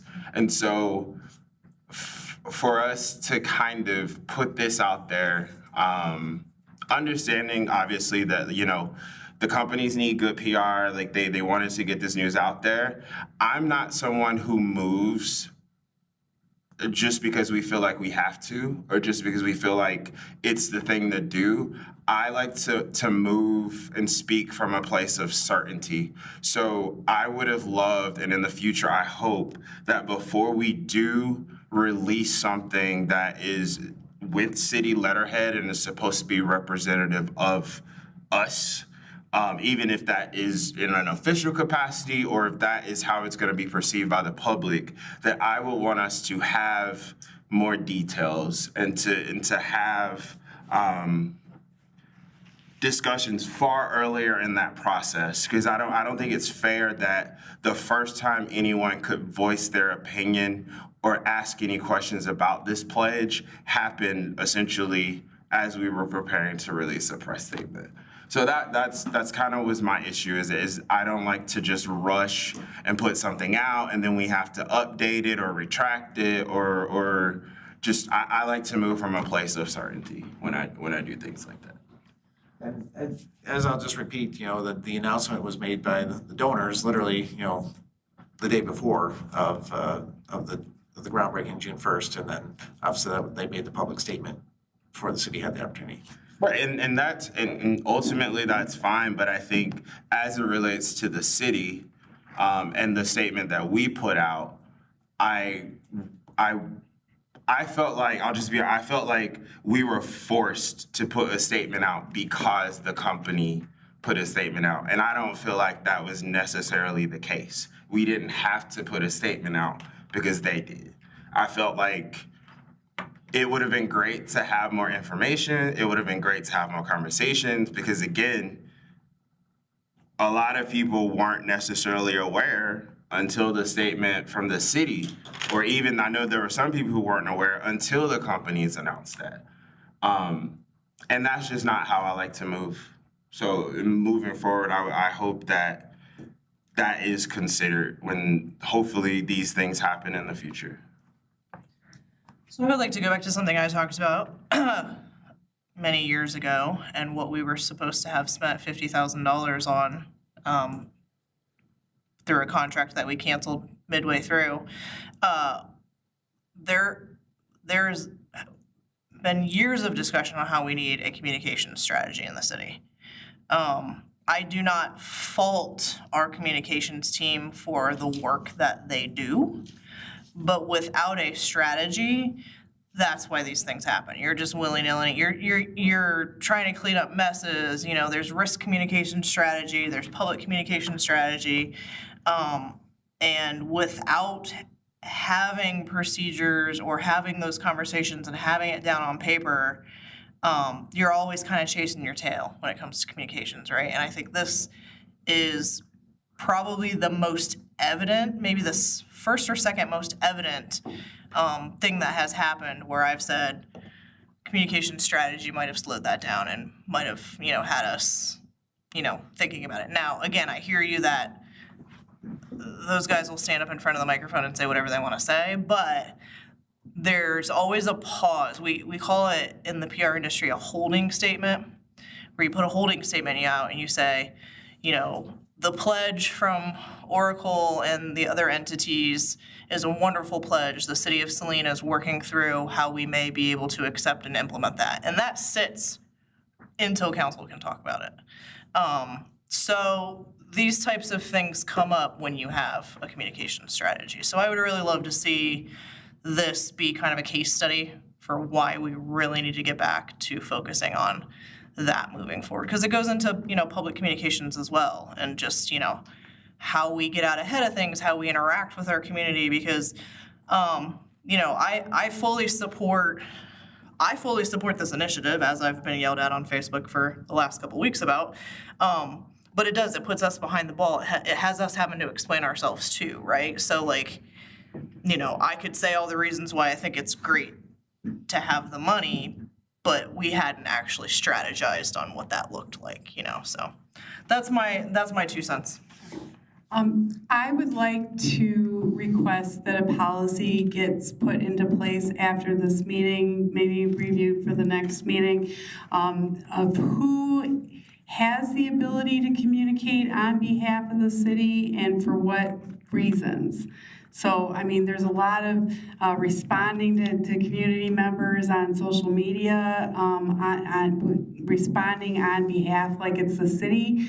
I just think we need to have a policy in place. Again, not one person on this dais, even the mayor, who is an additional city council member per our charter, he's a weak mayor, has the right to speak on behalf of city council without the consensus and agreement of city council. But we're allowed to have an opinion. You can have opinion, but not on behalf of city council. There should not be a speaking. I don't believe Brian did either. I think we need to have, before we start agreeing, maybe we have a policy in place about what the dollar amount, if we have that, we have to have a process in place. We should have a communication process in place about who communicates, how they communicate, when they communicate on things that involve the rest of us. And if it's a decision of the city council, it should be a consensus, and we have a point person that's dedicated to be able to speak to that, so that people know that it's been approved or whatever. Well, we do have guidelines, and the guidelines are that we are not to speak on behalf of council. We can have our own opinions, but we're not to speak on behalf of council. But I do agree that's what a communication strategy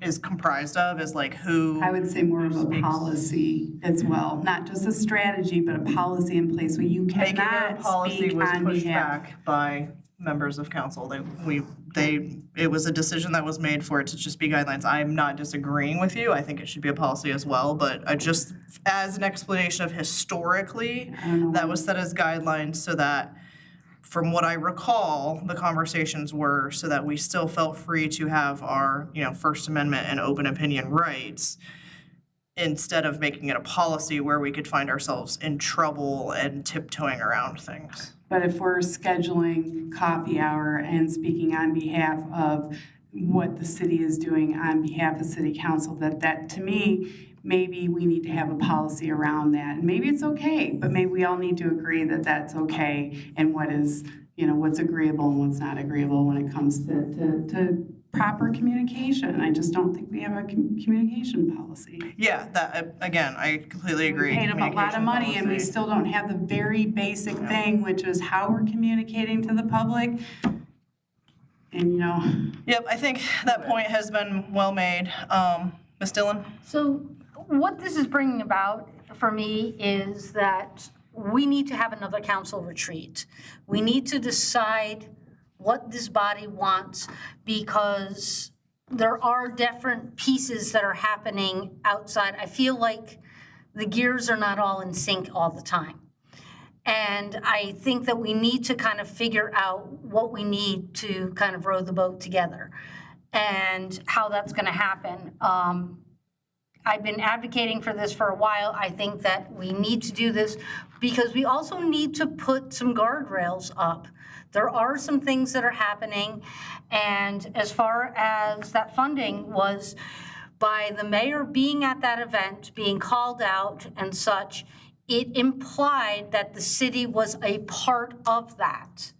And that is the piece right there that we did not, it's a perception issue, whether that's the case or not. But this body needs to decide how that's gonna happen. And I think we need to have some conversations about it. So I would, and I'm going to again ask that the city manager schedule a council retreat, a follow-up council retreat for us so that we can kind of work through some issues on our end and make sure that we are giving the city the best that we have to offer. Devil's advocate, it's an election year. Should we wait until after January? Just because now we have gaps in our election year, so like it would get us through to a following. I mean, the issue is that you're kind of gonna always have issues like that, and again, More now. but if we recorded our meetings and anybody coming in after us could look back and say, hey, these were the conversations that were had, and sort of get that sort of onboarding aspect of it themselves. And then, you know, whether they choose, whether it's one person, whether it's an entire new group, then they decide, okay, how to incorporate that. I just feel like that's a can that we keep pushing and just, you know, it's like, oh, well, we'll deal with it later. Now it's not a good time. Oh, we're busy. Oh, we have other things. Oh, it's an election year. And I understand what you're saying now that we have 4 seats open, and then Right. if things change in January, then we have all the way until 2028 or 2029 with that set of council. So I would advocate for after the new year. That's just my opinion, but let's keep that, let's keep our thumb on that. Was there something else you There needed was to- one, I mentioned it during the meeting and I want to bring it up again, and it's about my water advisor. We had 3 sewer credit relief people come forward, claims come forward at this meeting, and they were 3 very different situations. 2 were similar in nature. What I'm trying to understand now is that we've had these water meters for several years, and I think we need to shift some of the burden onto the property owners, that they need to be able to manage their own water systems and understanding about leaks and such. Because one of the leaks went on for 4 months. And it's like, whose job is that? Should the city be stepping in? Do we have the resources and staffing? If they would have had the app or access to the website, then they would have been notified in much shorter term for it. I mean, yes, we gave them a relief of the sewer, but they also had an expense of a lot of water that, you know, rolled down their driveways or into their grass. So I want to kind of understand that. I have a question about what Ms. Dillon just said, Mr. McNeil. Is there a way in the My Water Advisor, like, dashboard that you guys have, or whatever access to it you guys have, where you can set alerts, where it's like, so like My Water Advisor will alert me, but will it alert the city? Will it alert DPS? Yeah, so on the primary dashboard, it does show the current alerts that we have. And is that how, I think it was Miss Weberly, or I'm not sure, Weberly? Actually, Is that how that Molly had mentioned this. I think it would be helpful to have her explain to her what she does. She did tell me that there's going to be an upgrade in the software coming out, a new release coming out that may address some of it, but the difficulty is that there's a number of them, depending on whose use and whatever it is, it doesn't necessarily easily identify those changes. Because if you have an irrigation meter, then all of a sudden you're using a lot more water. So trying to look at it, but hopefully whatever can be done maybe can be more automated, or AI can help address with that. Yeah. But I would defer to her and staff to assess that instead of us speculating at this point right now. Yeah, I think that's really smart, because also there's accessibility issues too with, we have a lot of elderly and things like that. And so I think the two that you referenced that were similar to each other, that didn't go into the sewer system, so it followed our policy perfectly. And then the one did, unfortunately. But unfortunately, the one that was on for 4 months, if you look at the printout, it showed the city. It showed on our printout that there was an alarm. And so it's like, whose job is that? Should the city have picked up on that at some point? Or do we, I guess I want to understand, because I feel like the onus is back on the city. I think before we step any more speculate, we need to ask, because I have a feeling there might have been the city reached out. Yes, and And obvious the cases. issue was, we found the problem and they actually corrected for it, but it did take a little while. There are a number of alerts that obviously that no, individual staff member, it wouldn't make sense for us to try and identify all of those and contact the property owner at that point. But when there's obvious ones for the large users, we have and do reach out to those individuals. So there's a way that she reviews those on the dashboard and is able to identify those more significant ones that are obvious. And we also have an issue with contact information and all that, because we just learned that with the HydroCorp issue, so I think it's something we have to look at, and your recommendation that we really push for sign up, which I believe, as Ms. Weberline had mentioned, has been very successful. And that's where we got to get to hopefully get to a percentage where we have like 80 to 90% of the people having it on. That's what I'm getting at, is I really just feel that we need to have people be more self-aware. My Water Advisor app every single month goes off because I have it set at a certain threshold, and, I know we're gonna beat it.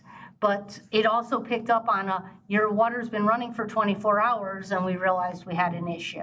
Absolutely. We advertise in FYI, we advertise in the bill, we advertise on the website. There are a number of ways we've been pushing this out. So I think the city is doing its due diligence and trying to get people to sign up for it, and it goes above and beyond. In some cases, we identify, very large users, changes in use. Right. Mr. Helsh? Is there anything, so I always think of carrot stick, and you would think that the carrot is not having an outrageous water bill. But is it possible, or is there anything that prevents us from incentivizing during a specific sign-up period with like a credit on a bill or some random drawing or raffle that will provide something extra for people to sign up? We can look at that. Yeah, for systems like this in the past, there have been. I don't know if we've implemented them here, but I know in DC that we used to always get like, do this and you get $5 off your bill. Something like that. Just like a one-time credit if you sign up or something like. Because like I said, I think I don't want a $4,000 overage in my bill. But if it's gonna knock $20 off for me to sign up, and like I haven't signed up, but like I feel like it could be something that incentivizes people to do it. Right. And I think that I just want to sort of end very quickly by saying that, yes, we had two that met the criteria. We had one, unfortunately, that didn't, that was stuck with a huge sewer bill. And had they had some sort of a notification, then that would not have been the issue. And I just want to ensure that it's not falling back to the city. Well, you should have notified me because your system should have, an alarm should have gone off on your end that I had high usage that was out of the norm. Okay, thank you for that. Mr. Gerbo, you had something? Last question, I asked if the city manager can give an update on the placement of signs and enforcement on South Ann Arbor Street for truck traffic, because we're seeing a significant number of larger semis coming through. I'm sure it's materials and stuff for the data center. So, yeah, the signs are in process, and I talked to Superintendent Marion on that, and I know that they plan on having them in-house and then installed around the end of the month. Thank you. Yeah, I will say, there's a lot of projects going on right now too. So for folks who, there's the obvious assumption that some of this is data center, but I watched trucks going down to Mill Pond because they were doing stuff there. I actually followed a truck just coincidentally to the SIO fire station recently. So it's just, summertime construction has built that traffic up. There's a lot of local traffic. I mean, obviously, property owners having worked on Oh, yeah, city. my neighbor had cement 3 days in a row, yep. The city itself, obviously, doing the water sewer lining. And so I think there's a number of just in-town projects where this has generated truck traffic. All right, so with that said, like, we shouldn't be seeing giant trucks on Henry for any reason, right? They can go down Henry. Okay, because I was putting out signs for Jazz at the Mansion today, and like there was not only was it a huge semi, but they were like barreling up Henry to the point where like I turned around and was like, what is going on? Local deliveries get cut off if they're going south. They get cut off at Henry and they. But they do need to drive 25 miles an hour. Yeah, he was. And they are not doing that, no. For sure. No, he was not. Okay, thank you for all those discussions. I think that was good. I think, getting us to chat about things is always a good thing. So that brings us to our final public comment of the night under the Open Meetings Act. Any person may now come forward to make comment to City Council. This public comment period will be limited 3 minutes per person. Those wishing to speak are requested but not required to state their names and address for the record. Please note, council will not answer questions during the public comments. Do we have any? You don't want to talk to us? Coming up, Please, come on up.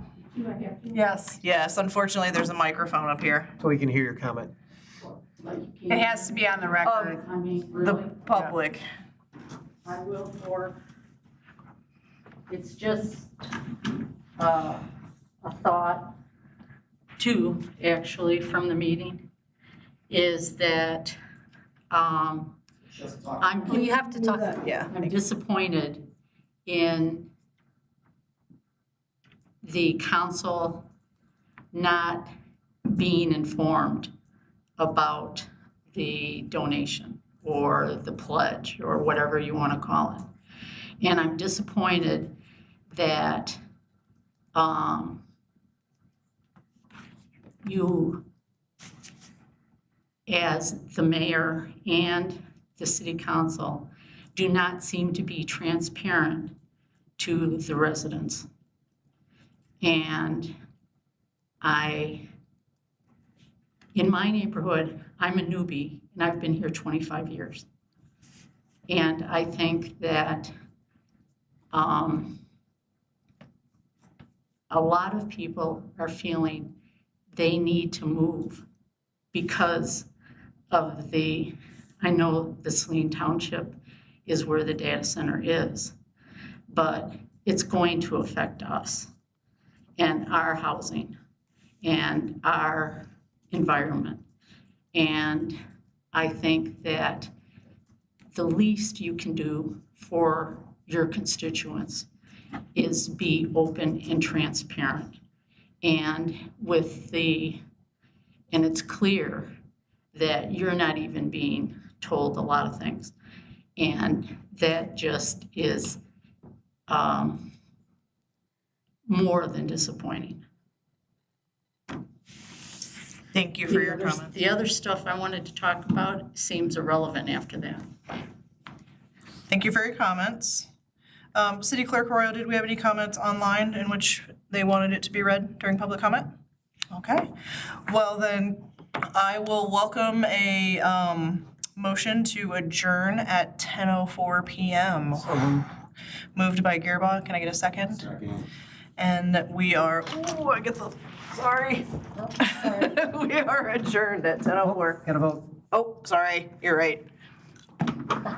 All those in favor to adjourn at 10:04 p.m. Aye. Any against? Aye. Nay. I think they would like to put the sandwich with you. Almost.